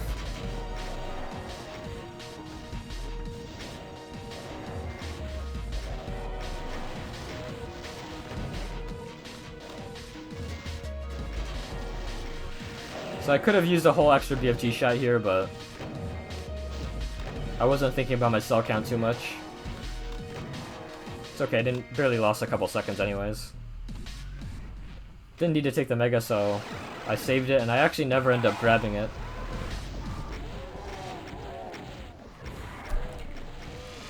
So here's where Fuba does his AVJ. I believe he gets the Soraka launcher, releases all these Revenants here. Also hits that switch, releases the big horde here. And he gets one of these Arch Vials to spring him up here. And then he does this section, and I think other parts of the map. And so everything will infight here while he like the Cyber will be infighting with a bunch of stuff here while he's doing other parts of the map. But obviously that AVJ is too risky because there's a shit ton of stuff going on, and there's always the risk that like 5 of these Vials could target you at once and just completely nuke you. So I just have to do this fight normally.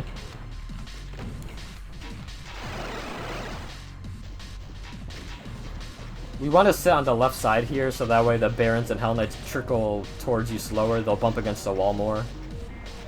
And of course we're going to aim for good rockets. We're going to aim in the middle. We're going to aim deep into the crowd rather than the front face of the front enemy.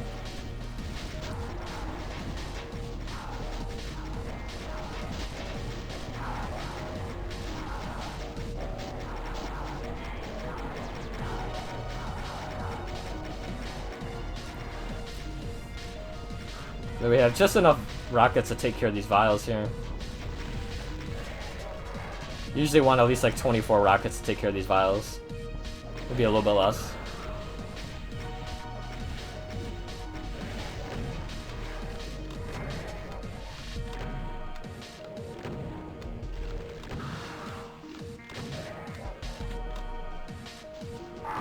Then we try and get one of these revenants to aggro the cyber, which he does.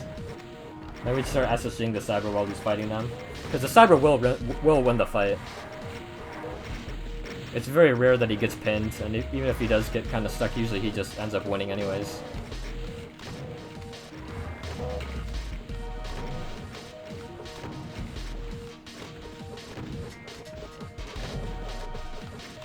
This was a bit lucky. Hell Knight aggro's him, which saves me some rockets and some time.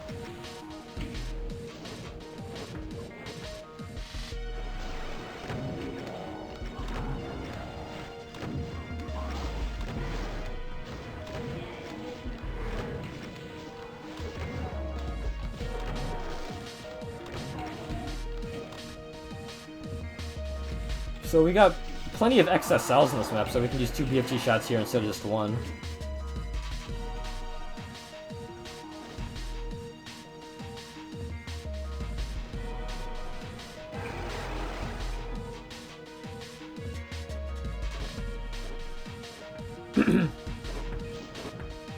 Pacifist Cyber.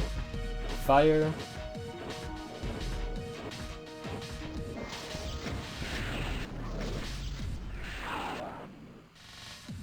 And look at that, 600 cells.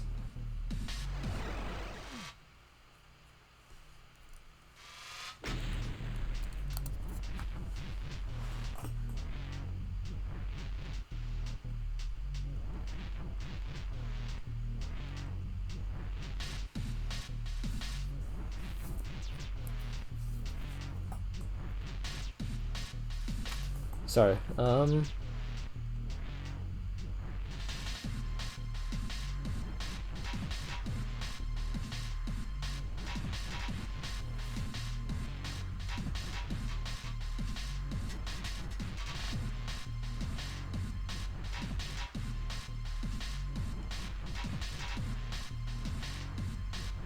AVJ and the rocket jump is pretty cool for map 26 for your run star.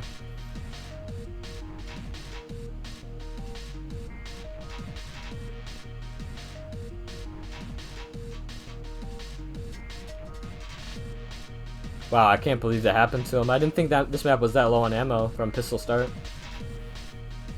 It's definitely not liberal with ammo though.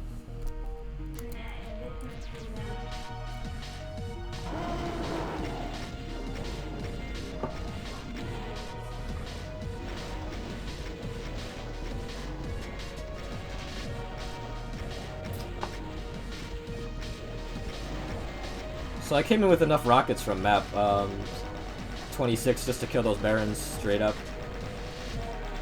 which is pretty nice. Because usually I have to SSG them a bit.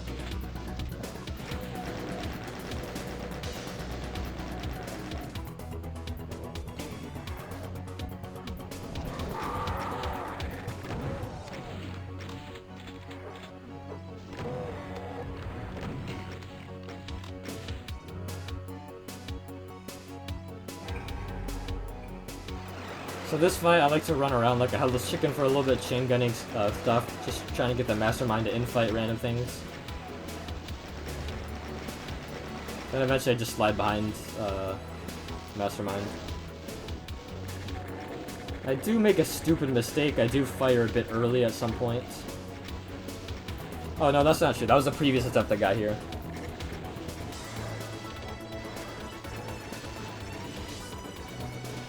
So after a while, just basically whenever I feel like it, I feel like enough infighting has gone on, I just use 4 BFG shots, clear all this, then use rockets for the rest.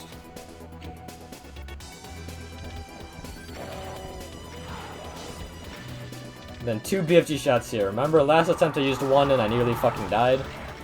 So just use 2 BFG shots here to clear that. That was a very late optimization. Using 2 BFG shots instead of 1 on the vials.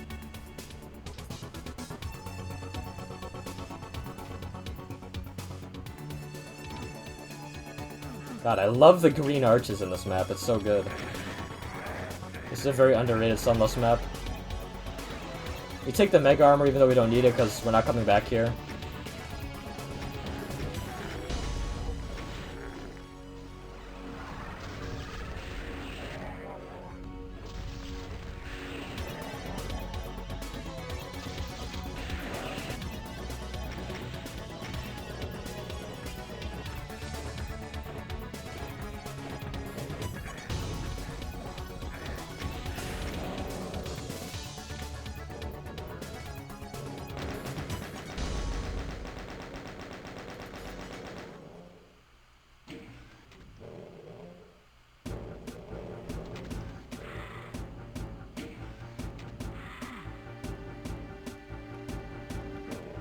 For this fight, just drag all the helmets to the center. Then use like 2 BFG shots.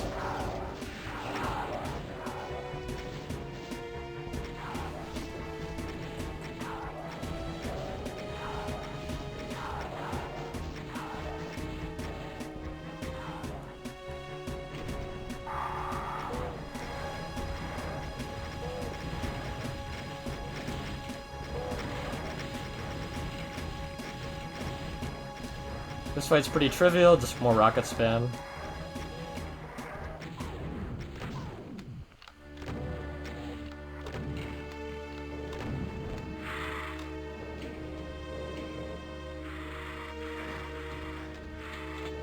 Wait, I just realized this is the music for the map. What are the odds? And my playlist on shuffle randomly picks this map, picks the MIDI for this map on this map. Such a good MIDI, by the way.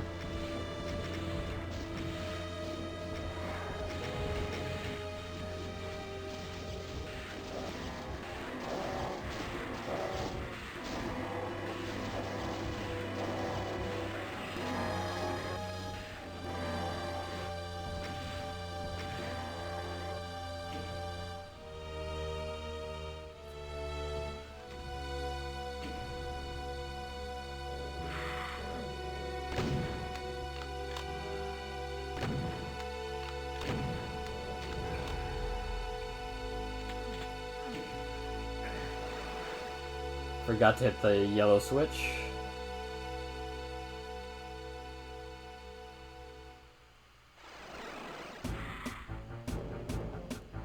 Sorry, let me just try and kill this mosquito real quick. Be right back.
Alright, I got it, by the way.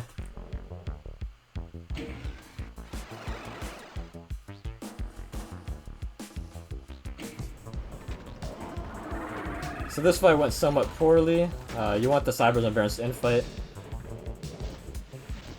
Nothing's infighting, of course. And then this Cyber just walks up right here, he gets in my grill. So I was like, you know, fuck this, I'm gonna just start BFG spamming.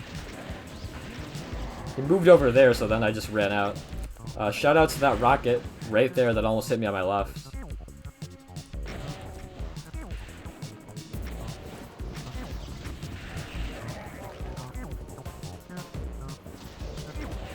Look, I do more BFG on these Barons, and then this Cyber is back to pester me again. He was very annoying. So he's a lot more BFG than I would have liked to right there, but at least I survived.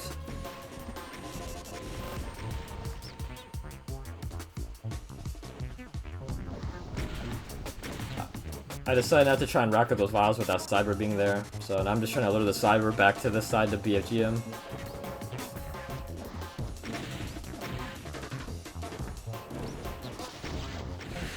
I think about using SSG for a second, then I remember, use cells, you fucking dumbass.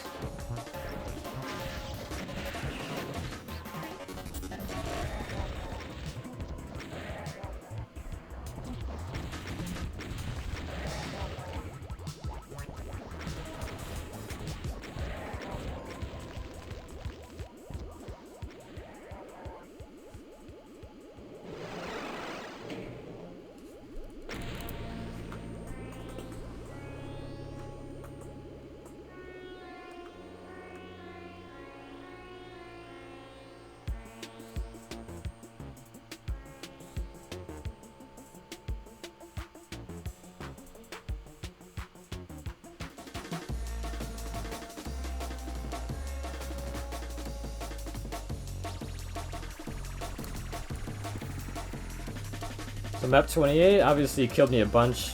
We pick up this backpack at the start just for the extra 20 cells. So yeah, I feel like I've already talked about this so much, but this back Cyber, he can just completely fuck up the beginning of this fight somehow. By aggroing a bunch of Hell Knights and Barons, and then they all sit around this vial and make it hard to BFG the vial, then make it hard to take the teleporter. But he only shoots at these guys if you come over here. So if you never get in this area, and you just lure everything over here, it should be free. So that's exactly what I do. I just sit here no matter what.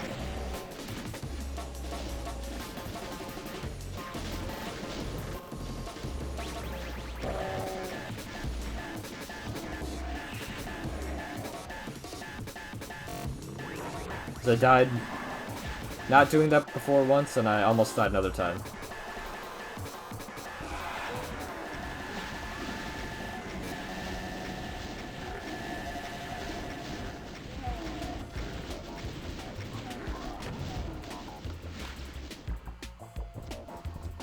Just rocketing these Manx to get the least amount of snipers shooting at me during this little Cyber two-shot as possible.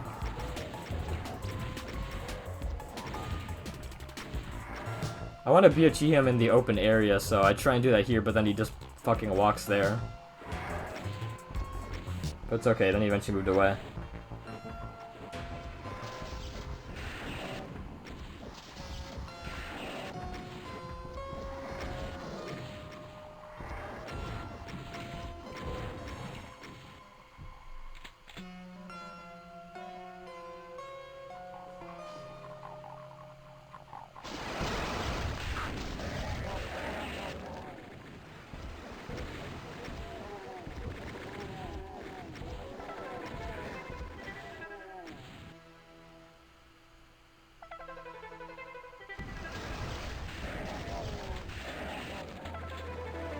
So for this map, I pretty much follow Merz's route. I copied his IL, except he does it way faster because he's Merz, and because I really can't afford to use all my ammo all the time everywhere.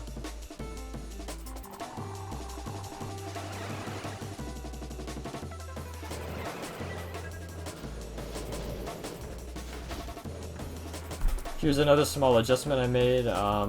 Normally, coming up these stairs, I would take the Zombieman closet, but I actually died once because that Cyber down there fired straight down a line and hit me right here and killed me.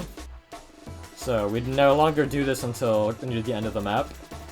Instead, we come up here, and we do this part next. And for this part, I used to just kind of, you know, just kind of wander around, kill stuff with like rockets around here. BFG, 2 BFGs on a panel, BFG here, BFG here. But I changed my strategies where I just basically rush these vials because these vials deny a lot of space in this fight. And I think I'll take the space over less space. The space is an issue in this fight because you're basically surrounded by a bunch of demons that will pelt you over and over again. So having more space to move around is definitely helpful. I almost die here though, because I keep getting chipped down from projectiles and my own rocket splash.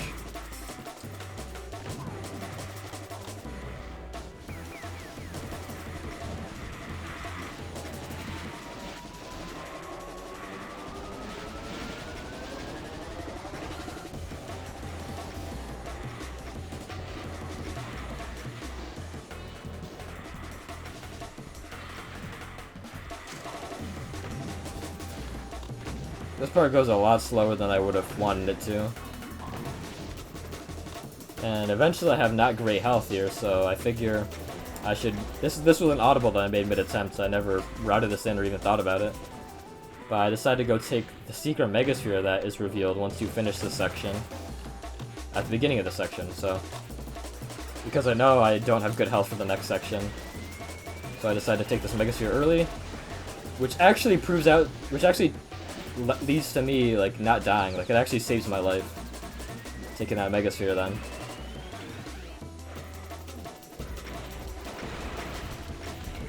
These guys are generally pretty safe to rocket. Yeah, no comment there. I try rocketing here because I don't have that many cells, but ends up kind of just being dumb, because he just zaps me.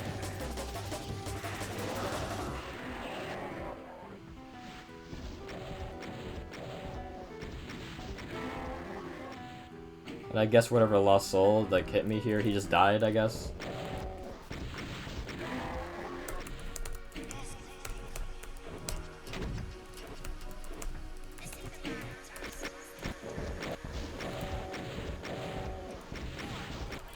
Was there a lost soul there?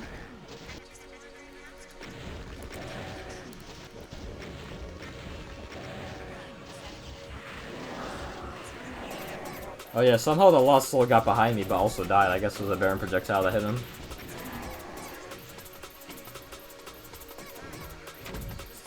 So anyways, that megasphere ends up saving my life because if I had no armor, then I would have died on this Cyber Demon. So that megasphere that I picked up early saved my life. I would have died here.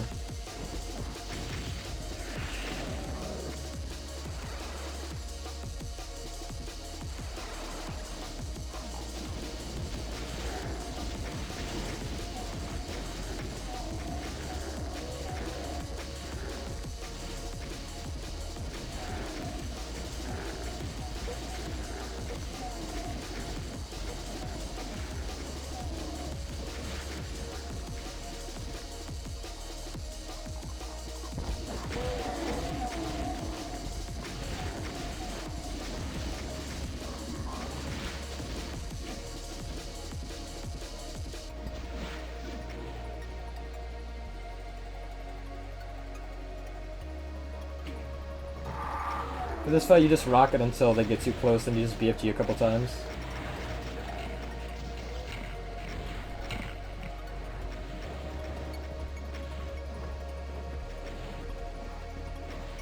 This went really slow. I don't like this part.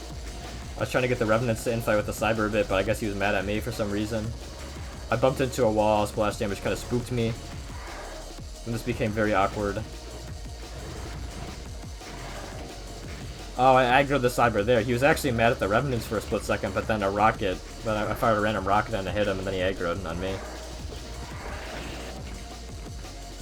Not a great BFG shot.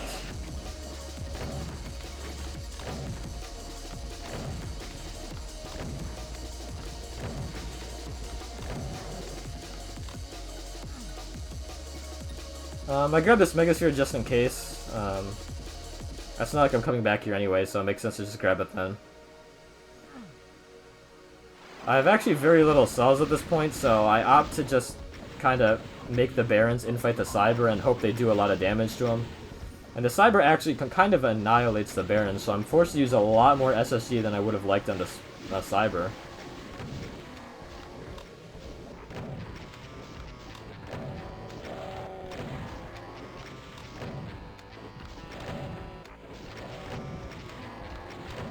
I believe he takes like 10 more shots or something.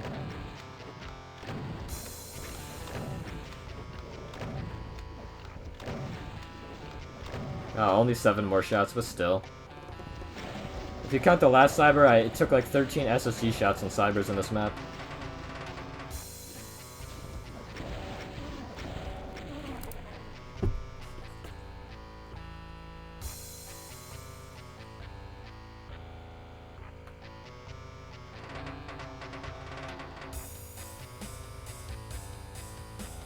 Yeah, map 28 has 2 pretty hard fights, or scary fights. They're not extremely hard, but they're scary.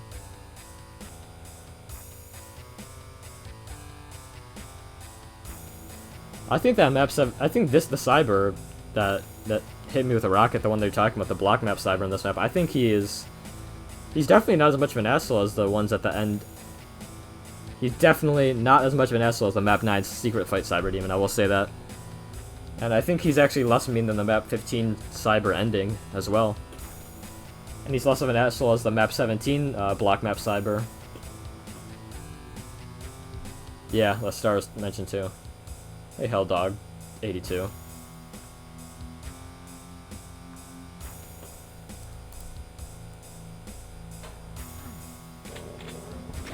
So in this fight, as soon as the wall is lower, you have 28 seconds before the Revenants and Vials start to spawn in, so I made a quick calculation. I saw it was 7:10. They'll spawn in about 28 seconds, so about 7:37, 7:38. It's time to get into position.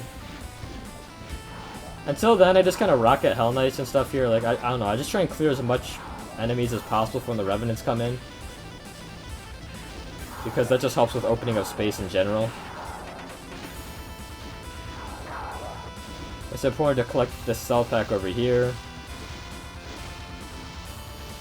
So right about now, they're about to spawn in, so I get in position. I don't need the Mega, so I don't pick it up. It was also important to pick up these cell packs here since I had low cells. And then there's 4 Vials that'll spawn in over here. Here's 1. The BFG ball killed the second one, but I didn't know that at the time. Then the Cyber Demon is kind of like getting in my grill for no fucking reason.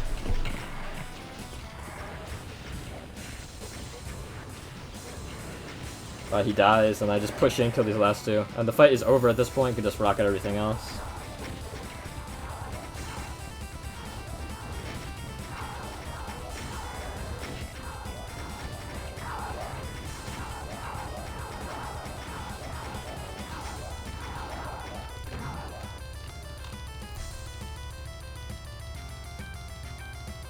Just looking around for extra cell packs here.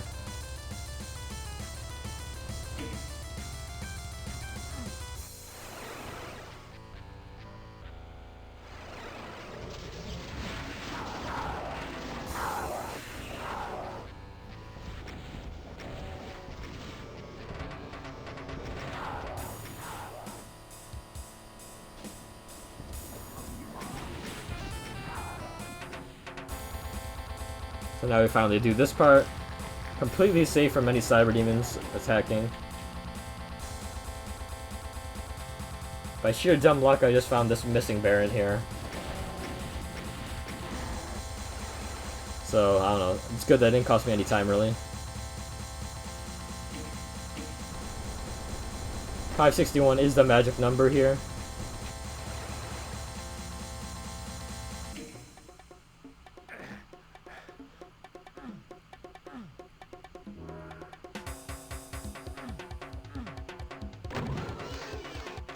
Missed the switch on the first shot. So as soon as you hit that switch, wait 8 seconds. I hit it at 9:44, so I know to make my move at 9:52.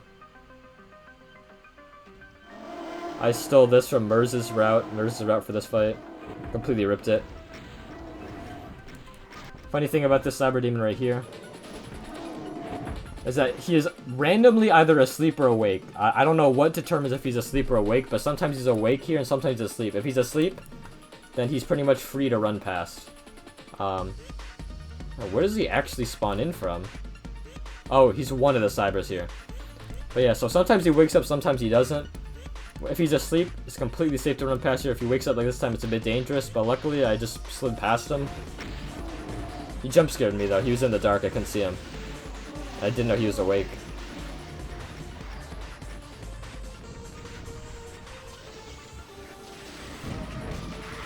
So we just BFG a bunch of the Barons at Pain Elementals while we sit here.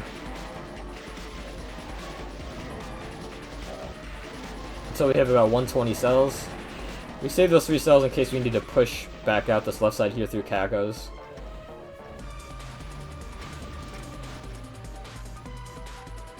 Now we're just trying to lure all the monsters away from the next switch to hit. But usually we need to do another pass to do that, which we will need to do. In the meantime though, I'll just clear out more Pain Elementals and Barons.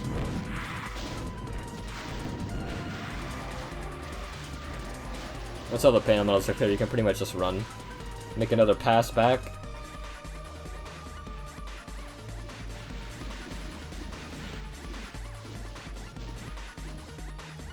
Again, just killing time to lure enemies away from the switch.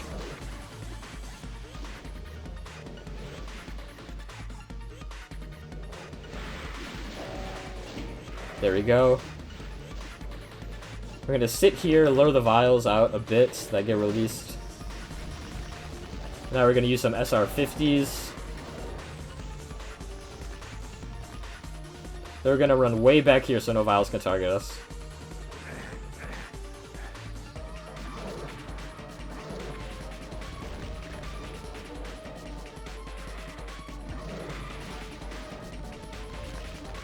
Now we can start circle strafing around the whole arena.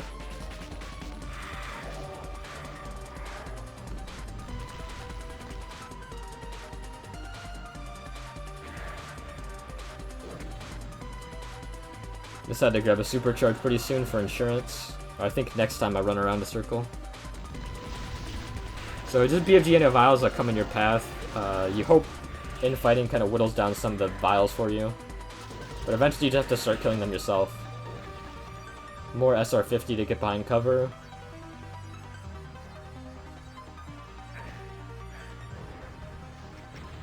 Yeah, here I grab the supercharge.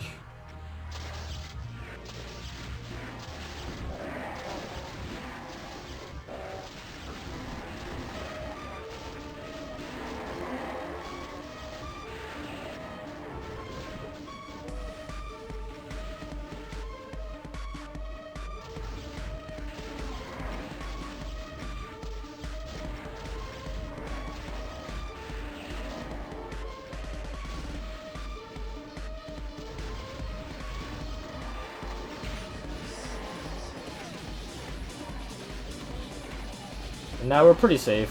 Just 4 Megaspheres to fall back on. Plenty of cells. A couple vials, but we're fine.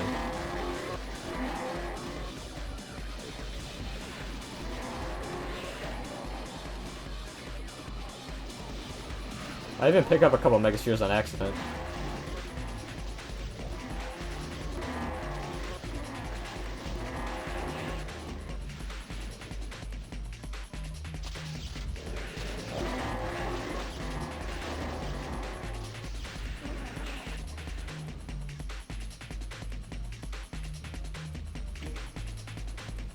Not an ultra fast map 28, but it wasn't extremely slow.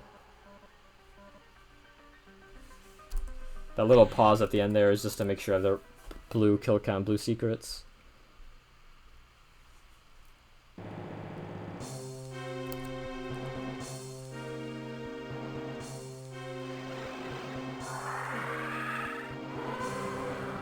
Map 29 I routed for myself.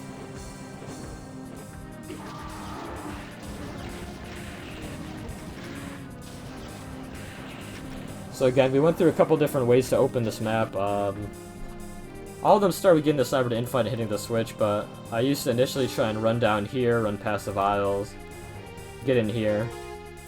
But I died like that one time from crazy stuff happening, so no more of that.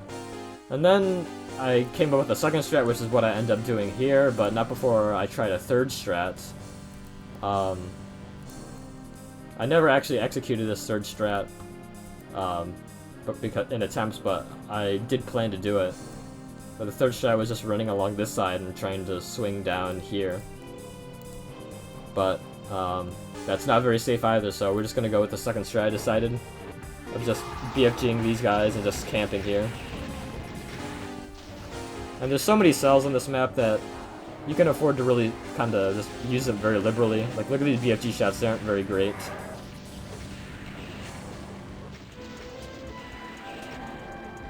Let's try to clear out the vial.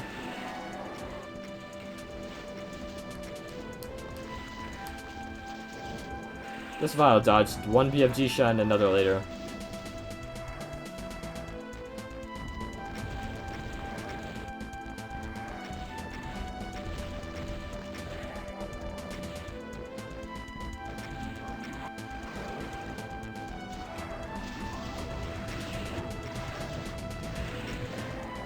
I'll finally died on my third BFG shot attempt to kill him.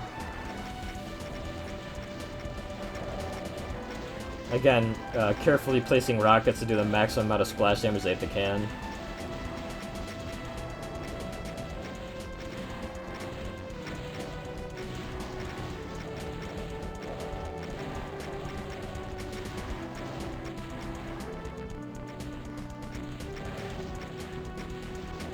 Did not see that Baron in the dark.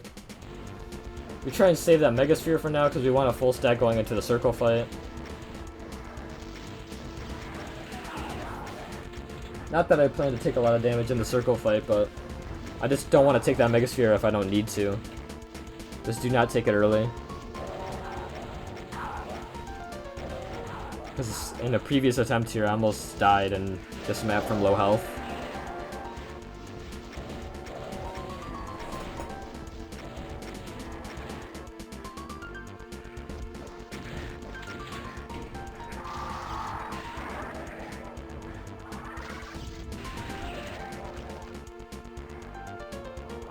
And now we can take the Mega.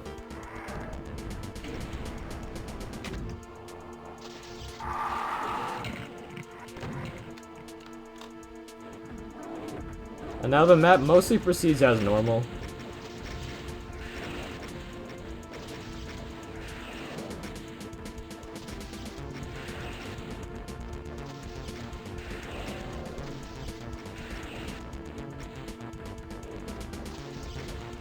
I love the light glows in this room.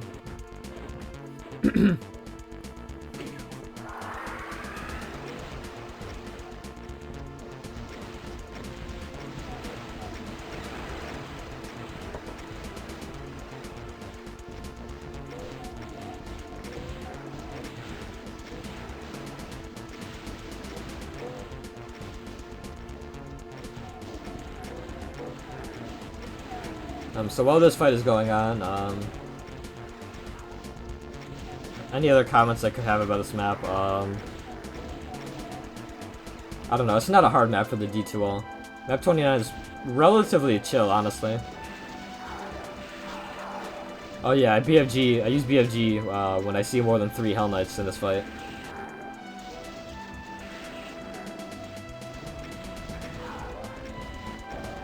I only BFG'd there because I already had the BFG out.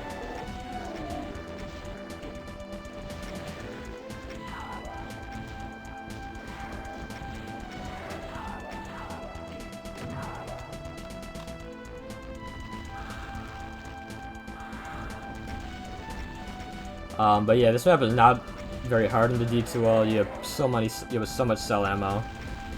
The circle fight, I guess, is infamous, but I don't know. This fight isn't hard. I think most of us would agree it's not that hard. It's just genius design.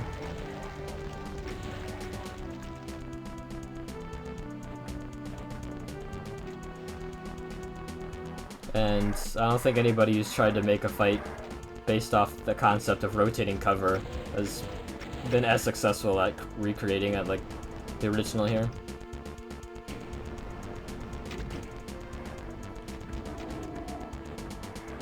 This Cyber 2-shot is probably actually one of the scariest parts of this map.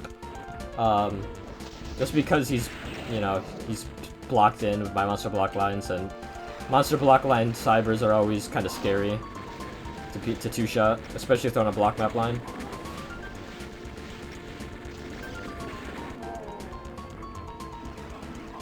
I've known about this Mancubus shield strat for like forever, so I don't know. I've always just used that strat because it's been around forever. I think I originally saw it in like Karendian's YouTube video playthrough of this map, but it works out pretty well.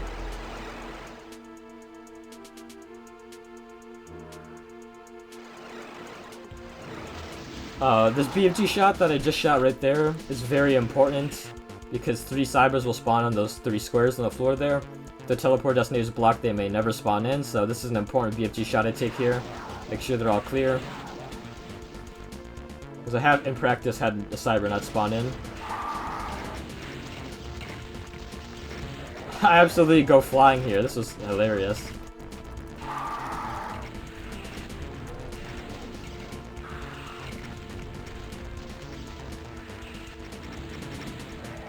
I just instantly go flying and up to the left there.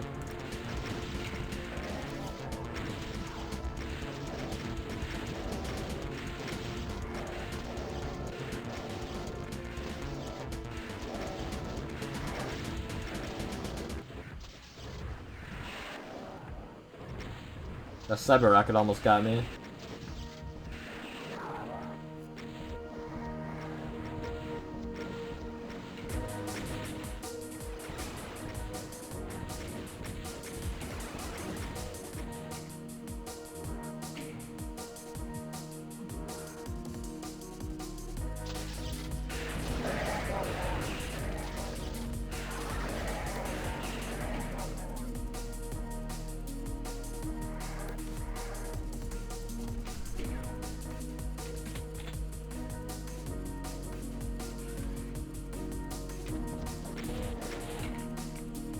And 371 is the magic number here. 372 if you include the Cyber, the secret Cyber. I just rocket here until the Revenants can start to see through. Telefight this guy. Credits to Nevenos for this idea and strategy.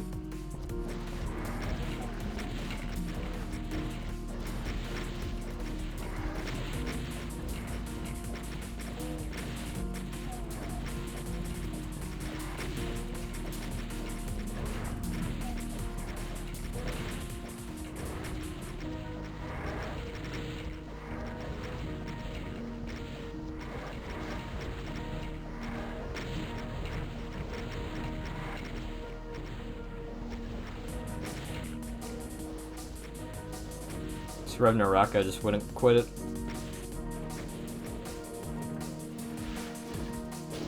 I was trying to wait for that Cyber to fire. Now you get a very, very nice double kill.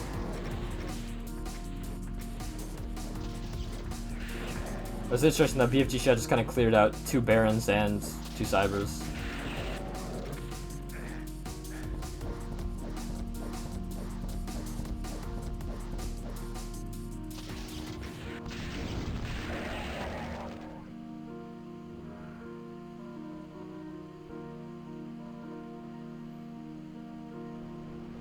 And pretty decent map, 29 time.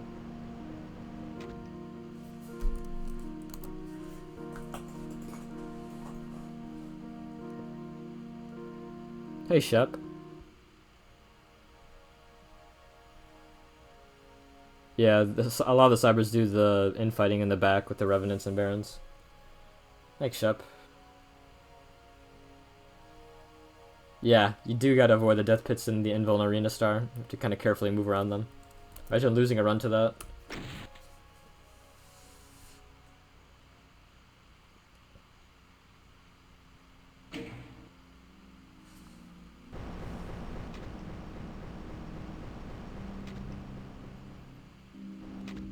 So map 30. Before anyone asked, no, I was not nervous. I was not anxious. I was just determined to just do the run. Here's me avoiding damaging floor using Nukage Rhythm, and then failing to avoid it using Nukage Rhythm because I bumped into a wall. Not even a thought about grabbing that Mega Sphere because I'm not going to just get crushed and have my D2All ended because of that. Although I don't think they are slow crushers. Still, I'm not going to get risk getting crushed. So we sit behind this pillar to lure all the resurrected enemies over here. Except that literally doesn't happen because they're not even awake, so that was literally useless of me to do that. I didn't know that they would just be asleep. I thought they would automatically wake up and come towards me.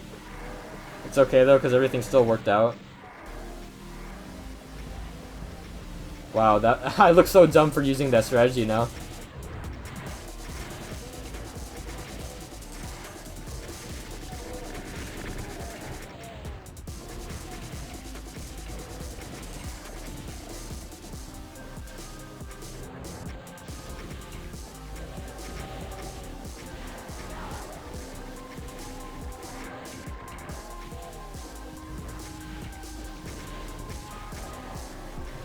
So right here, that Chain Gunner will end up resurrecting very far down the line.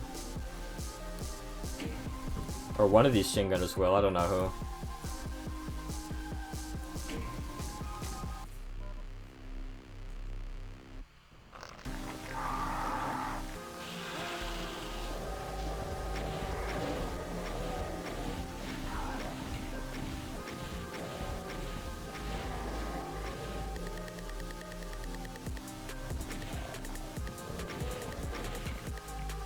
Shoot against that back wall, it's a backsplash that him towards me.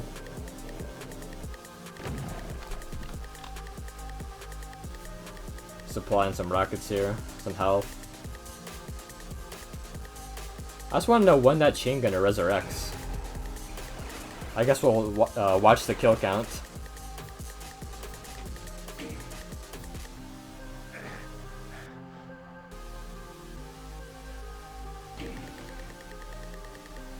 Because if he resurrects, it'll go back one.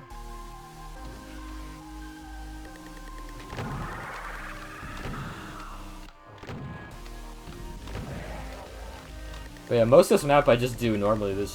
The route is just doing the map, essentially.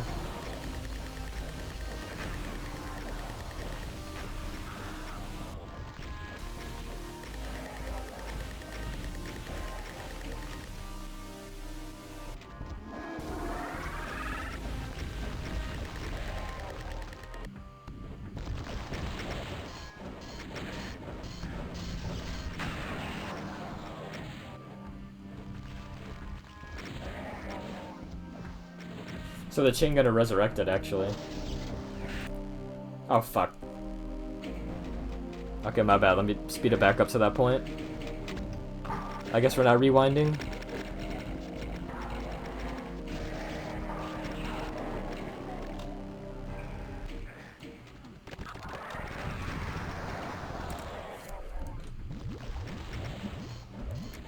Yeah, so the Chain Gunner resurrected, finally.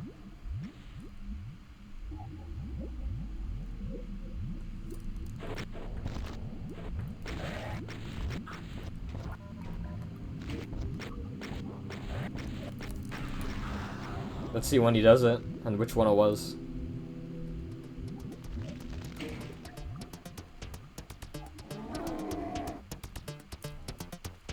So he resurrects when and where? This guy right here. Wow, incredible.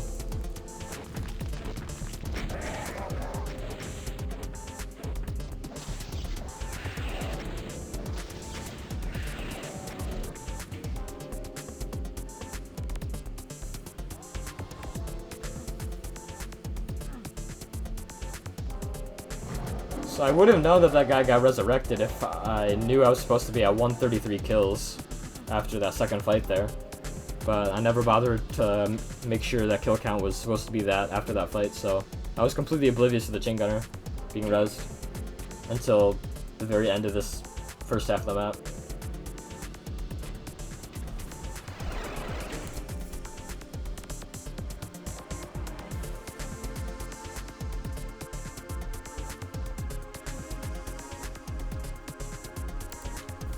Yep, it can easily happen.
That was almost like a 30-second time loss falling down there.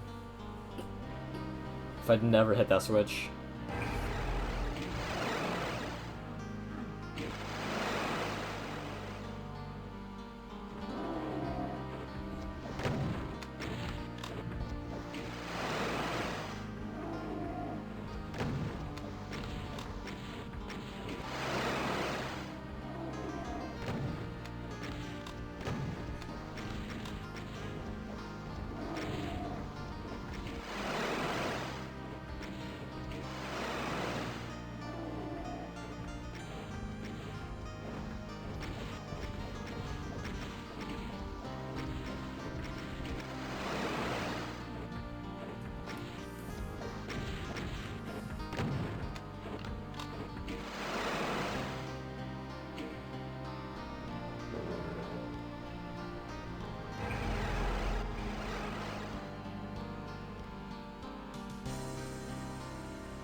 The cathedral fight strategy that I have is pretty simple. Kill this guy, BFG the middle imps here. It's in that corner. Clear all the imps out essentially.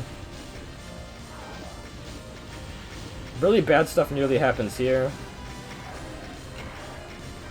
But it was fine.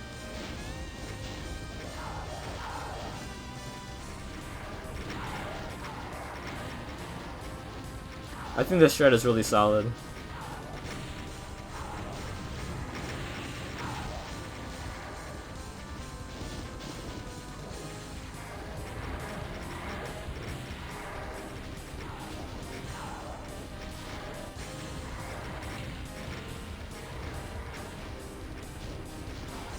And then once one cyber is dead, just rocket the revs. I keep swapping out of rocket launch into BFG just in case anything tries to block me. Once one cyber on the ground is dead, it greatly simplifies the entire fight.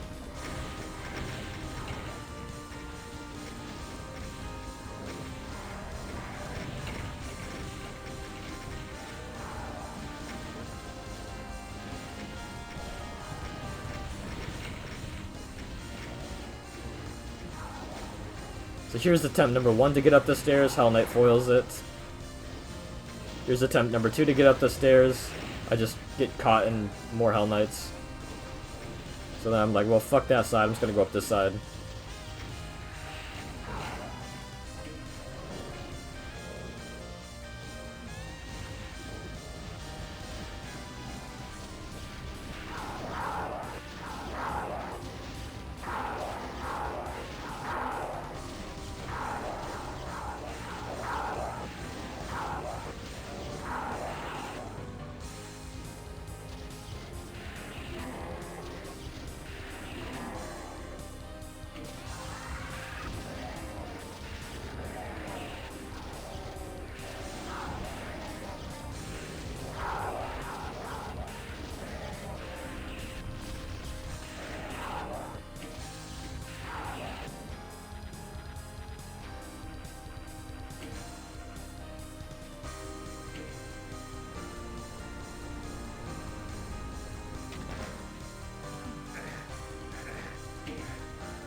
I messed that up. Not that it's that important, but...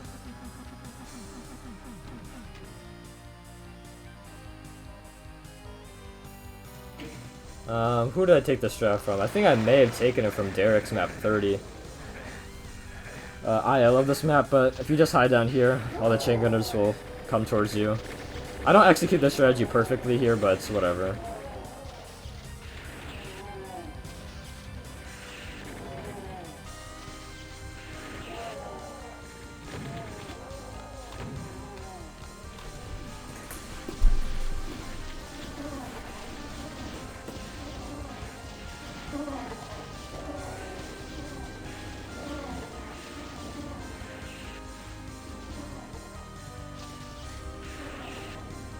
And then now I start chain gunning to see if there's any Kakos in the dark anywhere.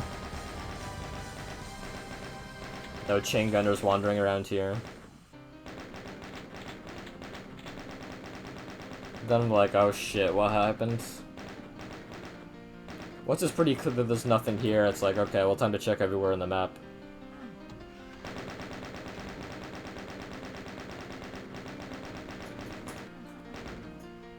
Now, I was slightly anxious when this happened. I don't know, mostly I was just... there's not that many places to revisit. It's like this area. It's not like any flyers can go around the whole entire map, usually. But now I think to check any rezzed enemies back here, and sure enough, the chain gunner.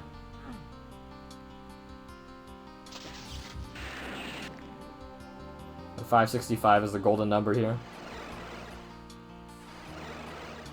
Imagine what we would be doing if checking monsters, like monster count mid-run, was banned. If we didn't have that feature. That'd be so tragic.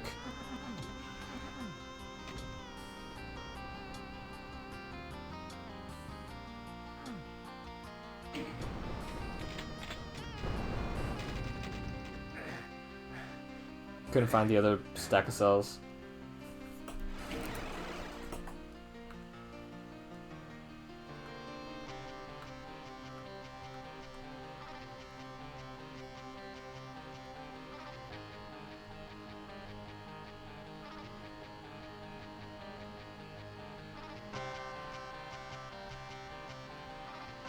Yeah, both cathedral fights I did went really smooth.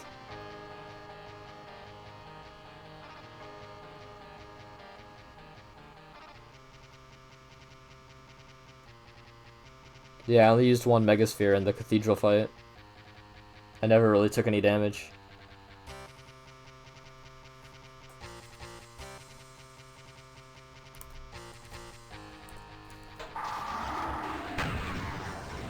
I forgot where I got that BFG spider, like, thing there, but I forgot where I got that run idea from, but it's probably Derek or Nev.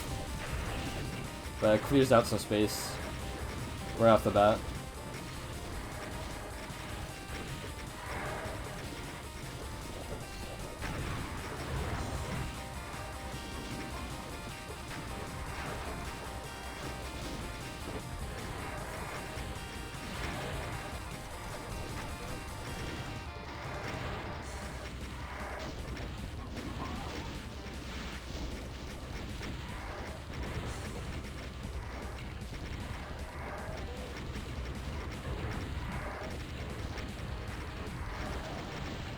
For this part, I fire 50 rockets and then dump all my cells, and then I dump the rest of my rockets.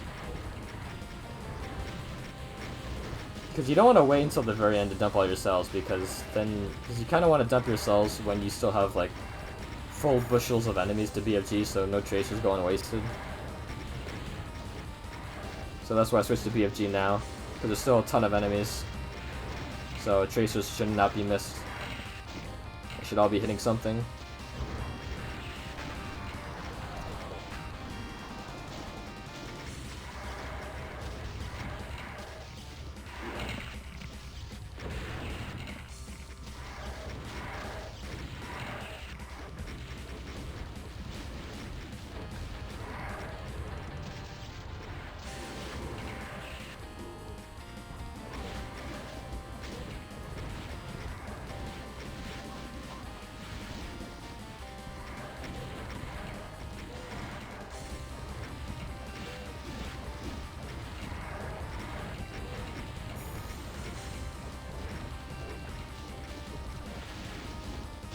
Honestly, this part of the demo is kind of boring.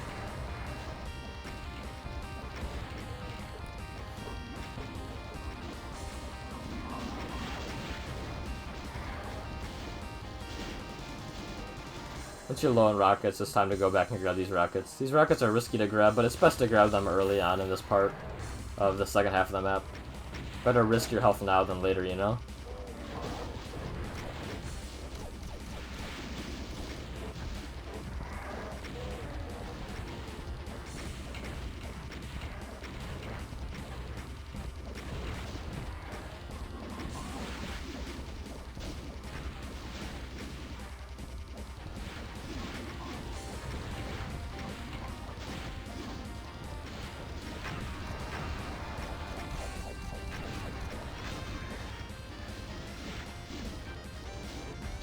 So once everything on the ground is dead, then you can start going after the vials.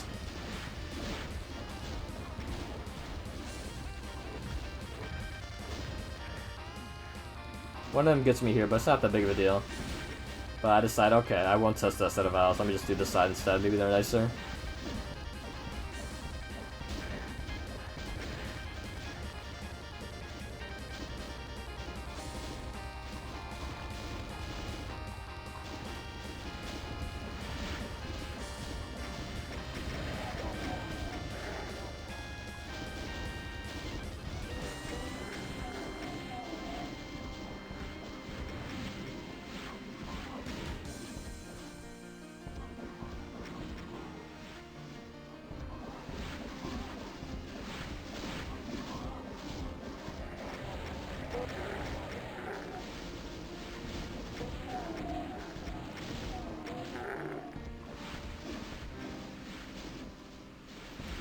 So now you just want to clear more of the Manx, just so that way it's just not as difficult. Well, hey, we're gonna have to clear the Manx later anyways, for when we do the Vial Closet Rush. But we just want to clear some of the Manx in general, so we have less stuff pelting us when we're trying to do the Vial and Cyber Closet.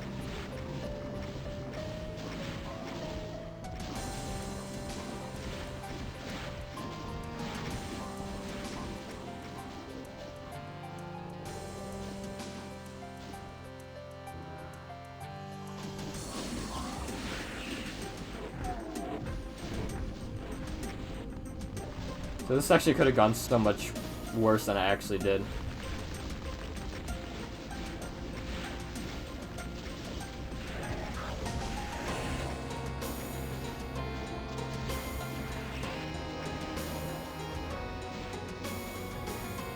Got stuck on that wall, almost got hit by a rocket.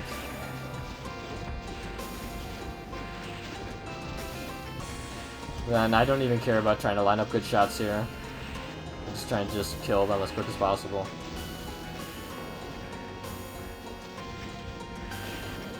I was careful not to pick up that Megasphere as well. Very careful not to pick up that Megasphere there. It's like, I remember what happened last time.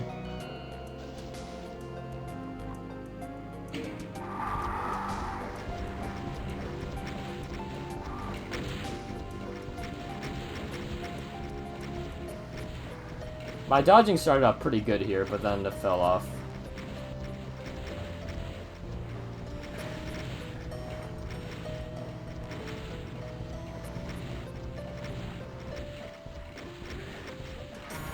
Almost face rocketed there, that would have been really bad.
Almost picked up that Megasphere there, that would have been really bad.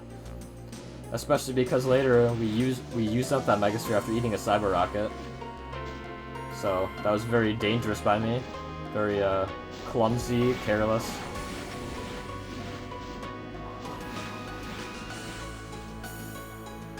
Yeah, once you have 600 cells, you can do this fight.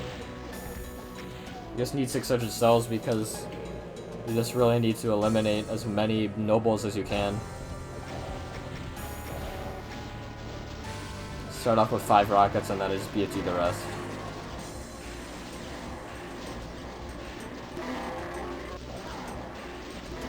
Gotta lure everything over to one side, of course. But this is essentially 100% consistent. You'll always be able to get around the Hell Knights and Barons like that.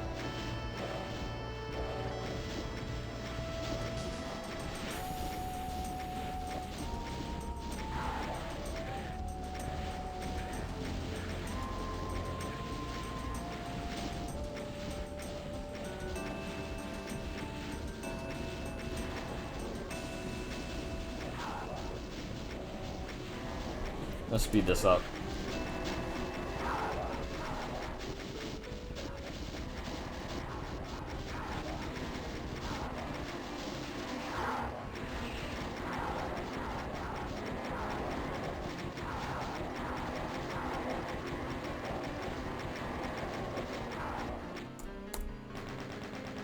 Just checking to see if any imps were just hanging out down there for whatever reason.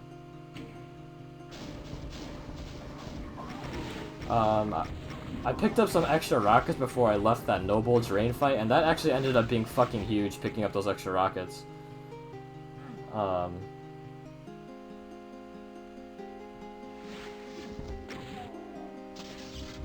course, we all know what happened here. This Vile Rush starts off going pretty well, but quickly goes lopsided. Got triple zapped. Thank God that Megasphere was there. Thank God I was on that side with the Megasphere.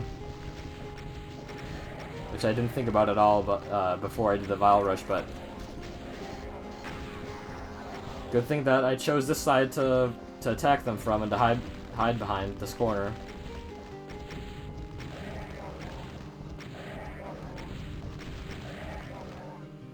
So as you can see, I picked up a bunch of extra rockets and I needed to use those extra rockets from the pit fight. Because I only have 2 left after that. If I would have ran out far before. I would have been able to finish all them off, then I would have SSG them probably.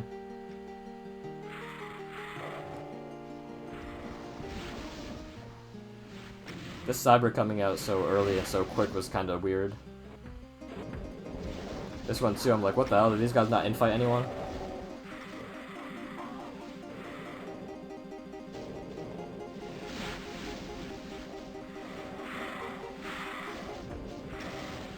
So after 4 horseshoes, then I make my way back to hit the switch. Now remember to hide. We're not making the same mistake twice. That rocket was a jump scare. I saw the first 2 coming, but I didn't realize it was a full 3 rocket volley, and I got hit by the 3rd one. And now we just hope the floor vials die from infighting. I checked the tower vials, saw that they were just gore. They were jibbed. Not jibbed, but, you know, corpses. So then I felt a lot safer when I saw that. And then I don't know what I'm doing with the BFG here. I'm just kind of, like, randomly firing. I saw the vial coming out there, so I decided to hide around that corner. Just hoping random vials die. And then, I don't know, I'm like building up the courage at this point to like start going in on the vials, but I don't have enough yet. I'm just like, it's too scary. I think I'll just run around in arcs before I actually go do anything. And then when I do fire BFG, these are like the worst fucking shots of all time. They're just like hitting nothing.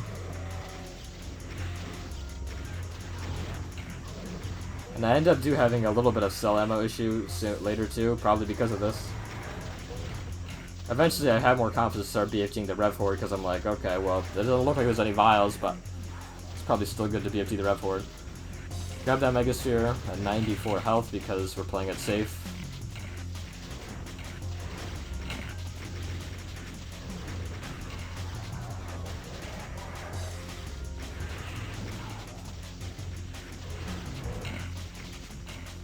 Seeing that last Vile die was relieving. And then the last Cyber here, once he was dead, I was like, okay, we kind of fucking did it. Like, we kind of did the run as soon as I killed that Cyber. I was like, holy shit. It's like, did we actually do it? So all these pain elementals and muscles actually infought very well. I did not use as many cells as I usually did in practice to kill these guys. Usually I had to use like 4 full stacks of cells, but I think I only did like 3 here. Because there's not many cell packs left in this area over here. Just these last 420. And then I gotta start using the ones in the middle tower. or the central structure or whatever. So all these pain almos on Lost Souls actually infought very well. I only needed like 2.5 full stacks of cells to kill all these guys.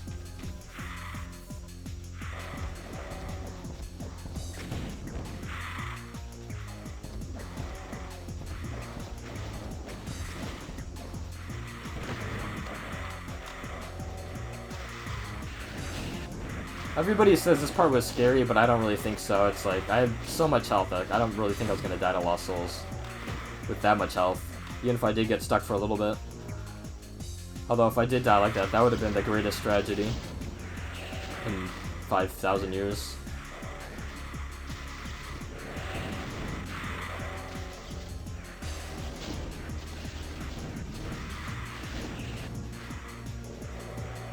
It's not enough to go in there with 320 cells, so I knew I needed to grab another triple cell pack stack.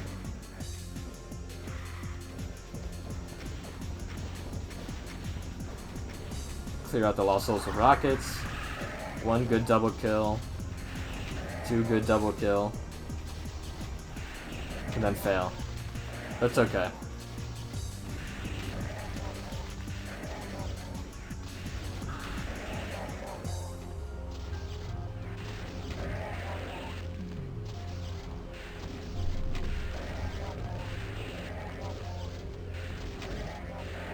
And then we win. And then this rocket boost at the end gives me enough time to get sub 257, which is pretty awesome. I'd like seeing 257 more than 258.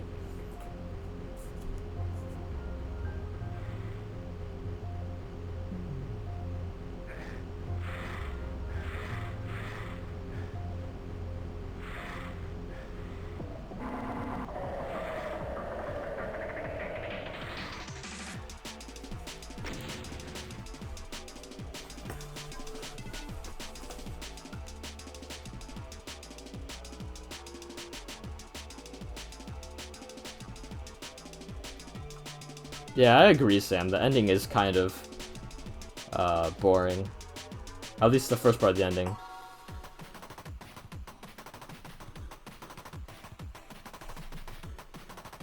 Yep, that was 2 hours before surgery.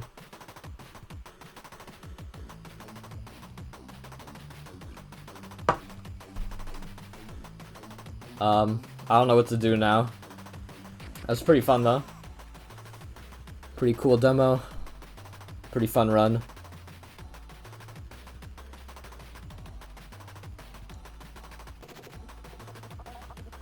I mean, if you want to, that's wishful thinking, Gosu. Everybody wants to think I got high for some sick reason.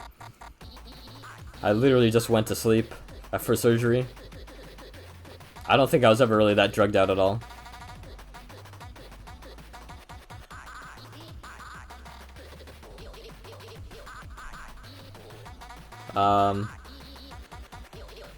Did anybody have any final questions about the run? I know there's probably some questions I missed in the Twitch VOD of when I actually got the run that I missed. But yeah, if you got any final questions, feel free to ask them.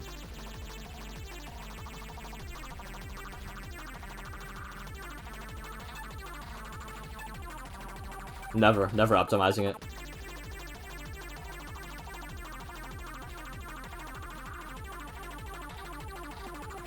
I don't know who'd be the next to optimize it. If I was gonna guess, the next person to try and improve on this D2All would be some newcomer in like a couple of years that's gonna try and beat this D2All for some reason. But I don't think anybody existing right now is trying to try and beat this. Just probably have to be a newcomer in a couple of years' times. It's just much more mud than LVO2M. Well, the thing is, if you talk about totality, like if you're talking about the pure volume of mud, yes, this is greater than LVO2. But in terms of density and concentration, this is not greater. LVO2 was like 180 plus hours within like a 2-month span. This was like a little over 200 hours over like 5.5 months.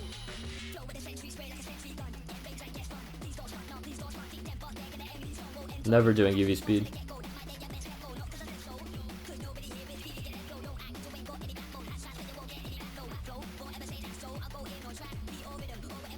Any idea about the next big challenge? No, not really, Zakazi. In Miyagi Discord, we played around the idea of using, of doing maybe a haste D2All or a speed of doom D2All. Those are the only other two D2Alls that I would think about doing next. There's a Fractured Worlds D2All I still have yet to do. God, such a fucking banger song. But I probably won't be doing any long ones for a while.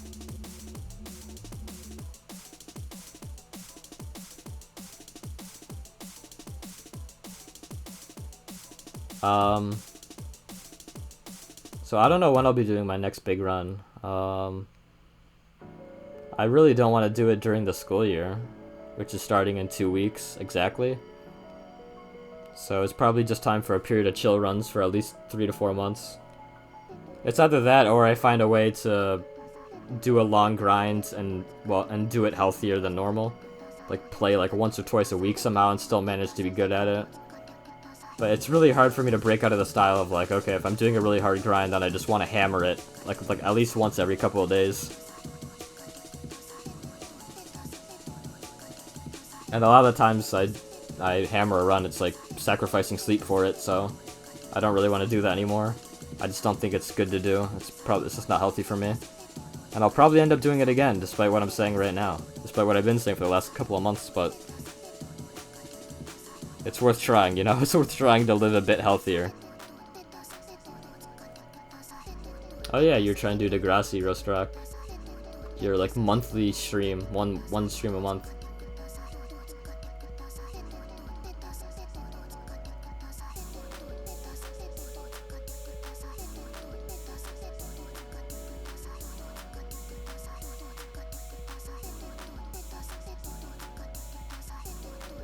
It's very annoying, Zakazi. The good thing is that often the D-rest period doesn't last more than like a couple days or a week or sessions of playing, and you usually come back better than you were before somehow. But D-resting is still annoying and it's still something to fear.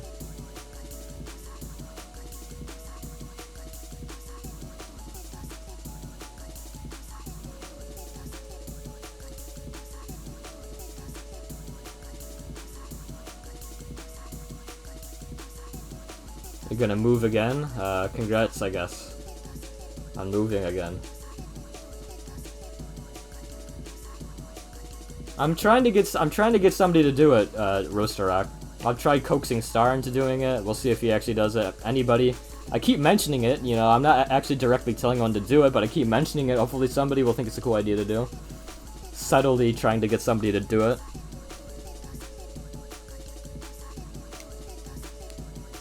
Have a good one, Dan. Enjoy your lunch. Yeah, you can do Scythe Star.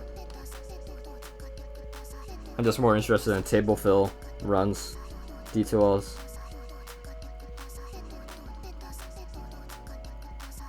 Maybe next stream I'll casually play through Haste, and if it looks possible to if it doesn't look like it'll be too hard to D2L, maybe I'll just do it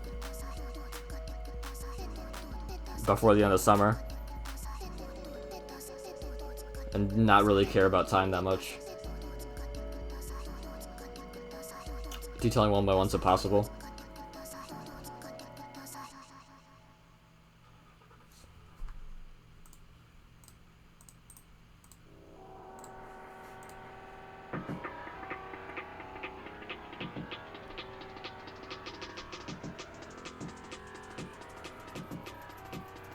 Sunlust sub 1 would be pretty cool, yeah.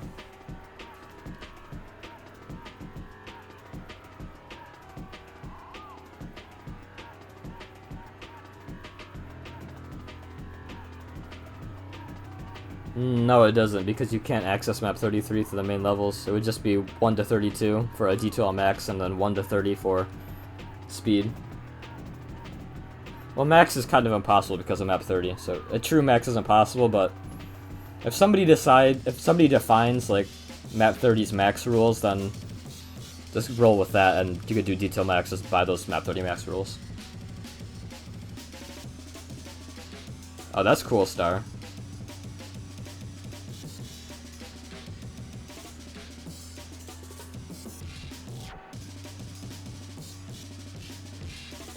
Alright, Miyagi, go ahead. Go create your max demo, map 30. Since you're a maxer now.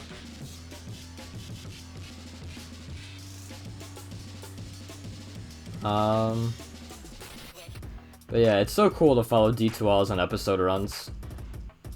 I wish people did them more often, but I guess that would inherently decrease their value. Just by having more of them being done all the time. But it's so cool to follow somebody's journey doing a D2L. To sit there in streams and watch them.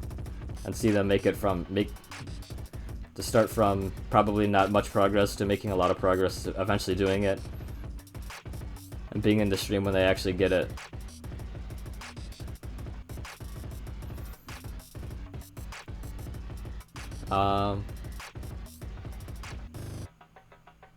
That sounds like a boring as fuck Tyson, Miyagi. That just basically sounds like pacifist, because infighting just literally kills everything. I mean, cool run, but at the same time, it's just like, okay, well, how much is Petra actually punching? Probably nothing, because he's just letting everything infight.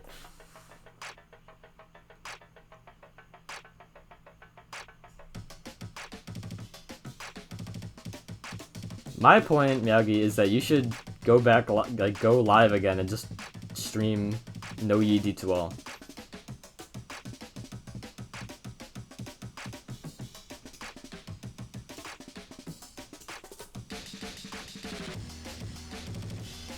I guess Low Roaster Rock, but I think a D2All is still a bit more distinct from doing, like, a challenge max of, like, a 50-minute map.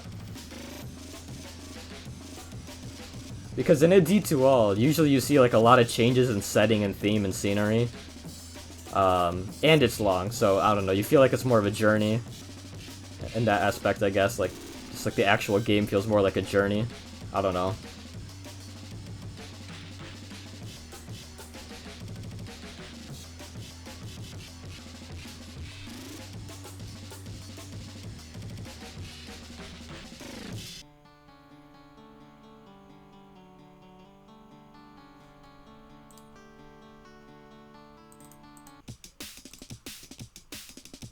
Yeah, haste is definitely doable. Haste isn't anything too hard compared to what's already been done. Maribel said she thought about doing episode 2 of Sunlust. That'd be exciting to watch, although she doesn't really stream, so it'd just be exciting to watch the demo if she ever does it. Who else offered to do haste? Forget who. Haste would be cool though. Deserves an actual D2All to go with the team one. It'll probably be slower, and I don't care if it's a table fill, not even that fast.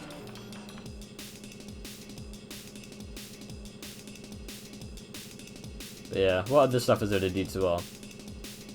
You know, somebody could probably try and optimize Zero Master's old Alien Vendetta D2L max. That can't be too hard to beat these days, in terms of time, because I think that was one of the earlier max D2Ls he did. Although I don't think anybody's really lining up to do Alien Vendetta D2L max.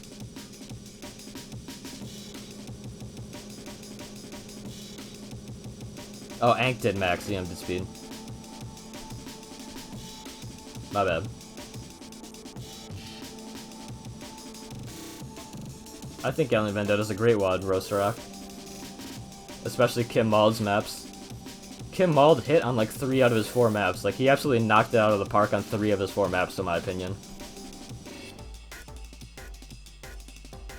Although, I will say, I only really like map 23 of Alien Vendetta because it's fun to play Tyson.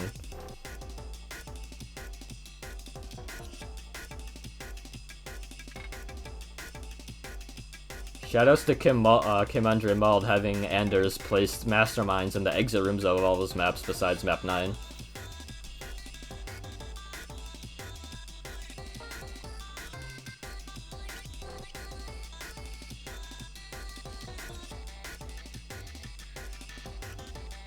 No, not detailing Grindfest. I'm probably never even gonna even download Grindfest. Yeah, Mastermind is like set piece monster.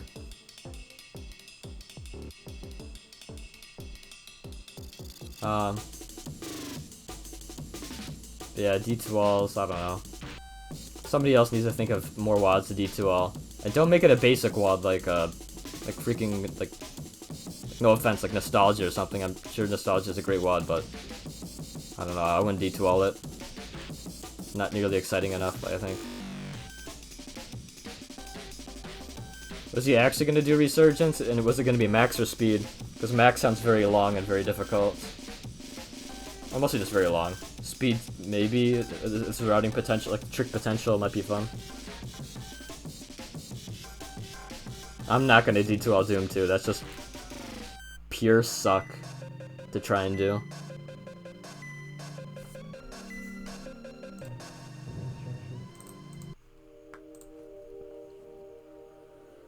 Doom 0 D2All? Nope, hell no. No offense to Doom 0, but all the random YouTube runs I see, it just looks kind of jank. Like, it looks very janky and off-kilter.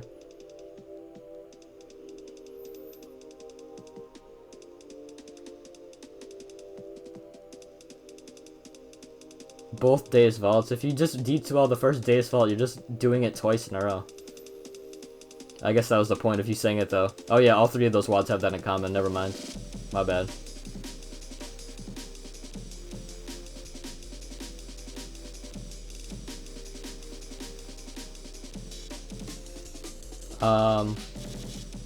If Hardfest 2 comes out and it turns out to be D2Allable, that would be pretty fun.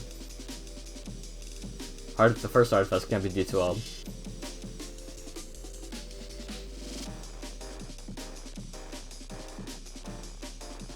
Capybara? Could that be D2Alled? I haven't playtested Dan's Hardfest 2 map.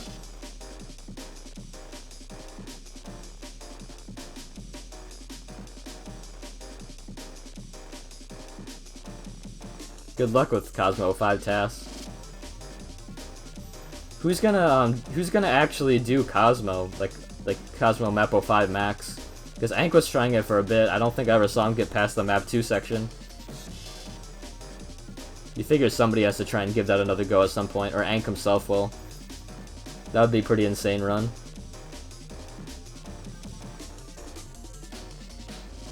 No, stop posting meme suggestions. Post like real suggestions. I've heard optimize this sucks D2All, grindfest like 50 billion times. Either make a new original joke or actually give a suggestion. And that's coming from the guy who says dimensions all the time, so I don't know.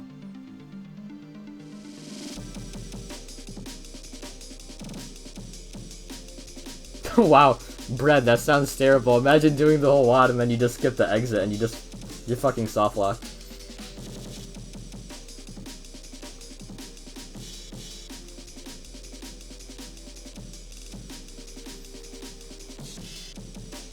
I don't say no to everything. That's because your suggestions are all dog shit. This sucks D2All dog shit. Grindfest D2All dog shit. Doom 2 D2All Max dog shit. It's just consistently just ass fucking suggestions.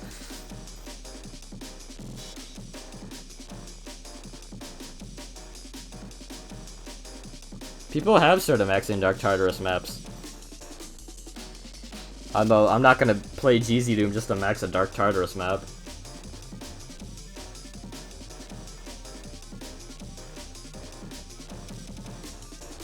I don't even know what CS2 is. Counter-Strike? What the fuck? No, I already basically D2L'd Toilet Gods, not going back. Oh, Combat Shock! Not gonna lie, from what I saw of Combat Shock, it looks a bit grindy. Like, some of the later maps just look really fucking big and just really slow to play. Like, reminding me of, like, the Furnace from Sunder. And playing the Furnace isn't that fun, honestly. No offense to any insane gazebos in chat.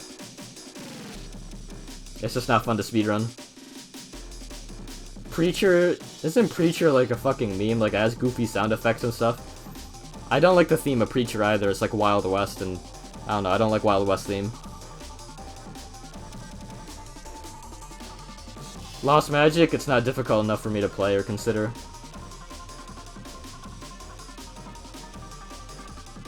The combat also didn't look extremely snappy to me.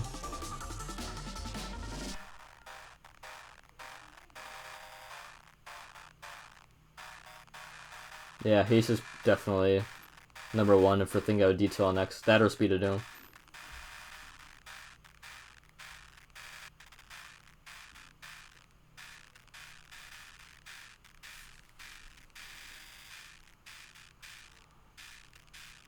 I don't know, Wormwood 4 is, like, I played through all of Wormwood 4. Or no, I saw Acolyte's D2All of it. It didn't, like, appeal majorly to me in any way.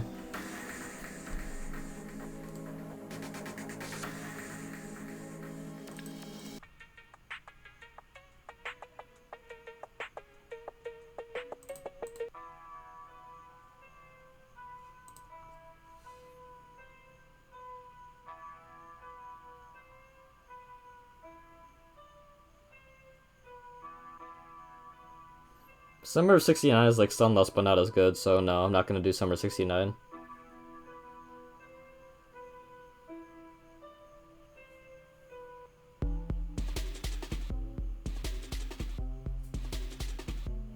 I'm probably just gonna do ILs for a little bit, just random short ILs. And I'm probably just gonna be doing a lot of mapping now.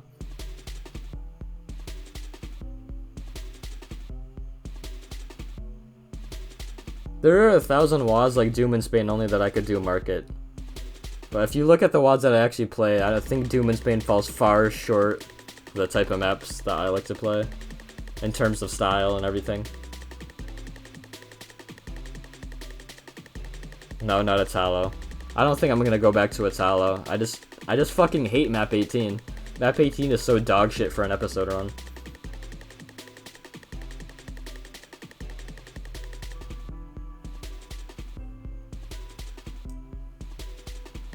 Map 18 in the Italo D2All is the equivalent of like Miyagi's No Yi map 25. You literally start out the same in a hallway of cyber shooting at you.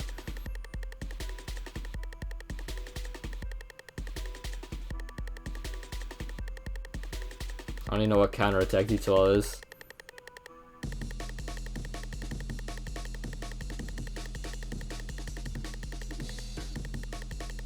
I don't know what rev corridor you're referring to, Blip Blurp.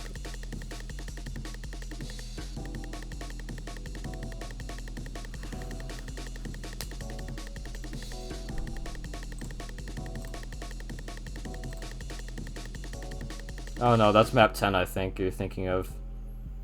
Or maybe map 15? I don't know. In any case, any rev corridor in Italo isn't a problem. The only issue is map 18 just being a piece of shit. Fucking hate map 18. In terms of speedrunning in an episode run. The opening is like practically RNG, and then the ending is practically RNG. And I'm just not gonna deal with that an hour in. Because all the maps before it aren't extremely hard, but they're on a cakewalk. And it just gets very tiring to get there, and then you just get... And map 17 obviously is a huge threat, but at least that map is in your control. You just need to not fuck up. But then just having a fucking RNG, like a map with 2 RNG fights after that, it just sucks. So I'm not going to return to Italo.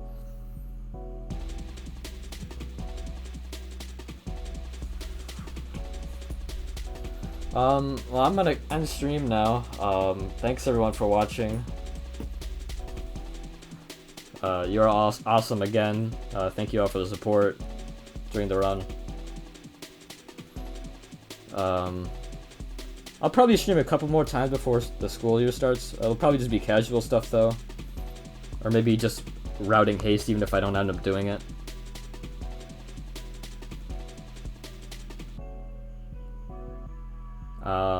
And maybe I'll actually get to mapping, so I'll release some content soon that maybe you guys will enjoy. My Hardfest 2 map.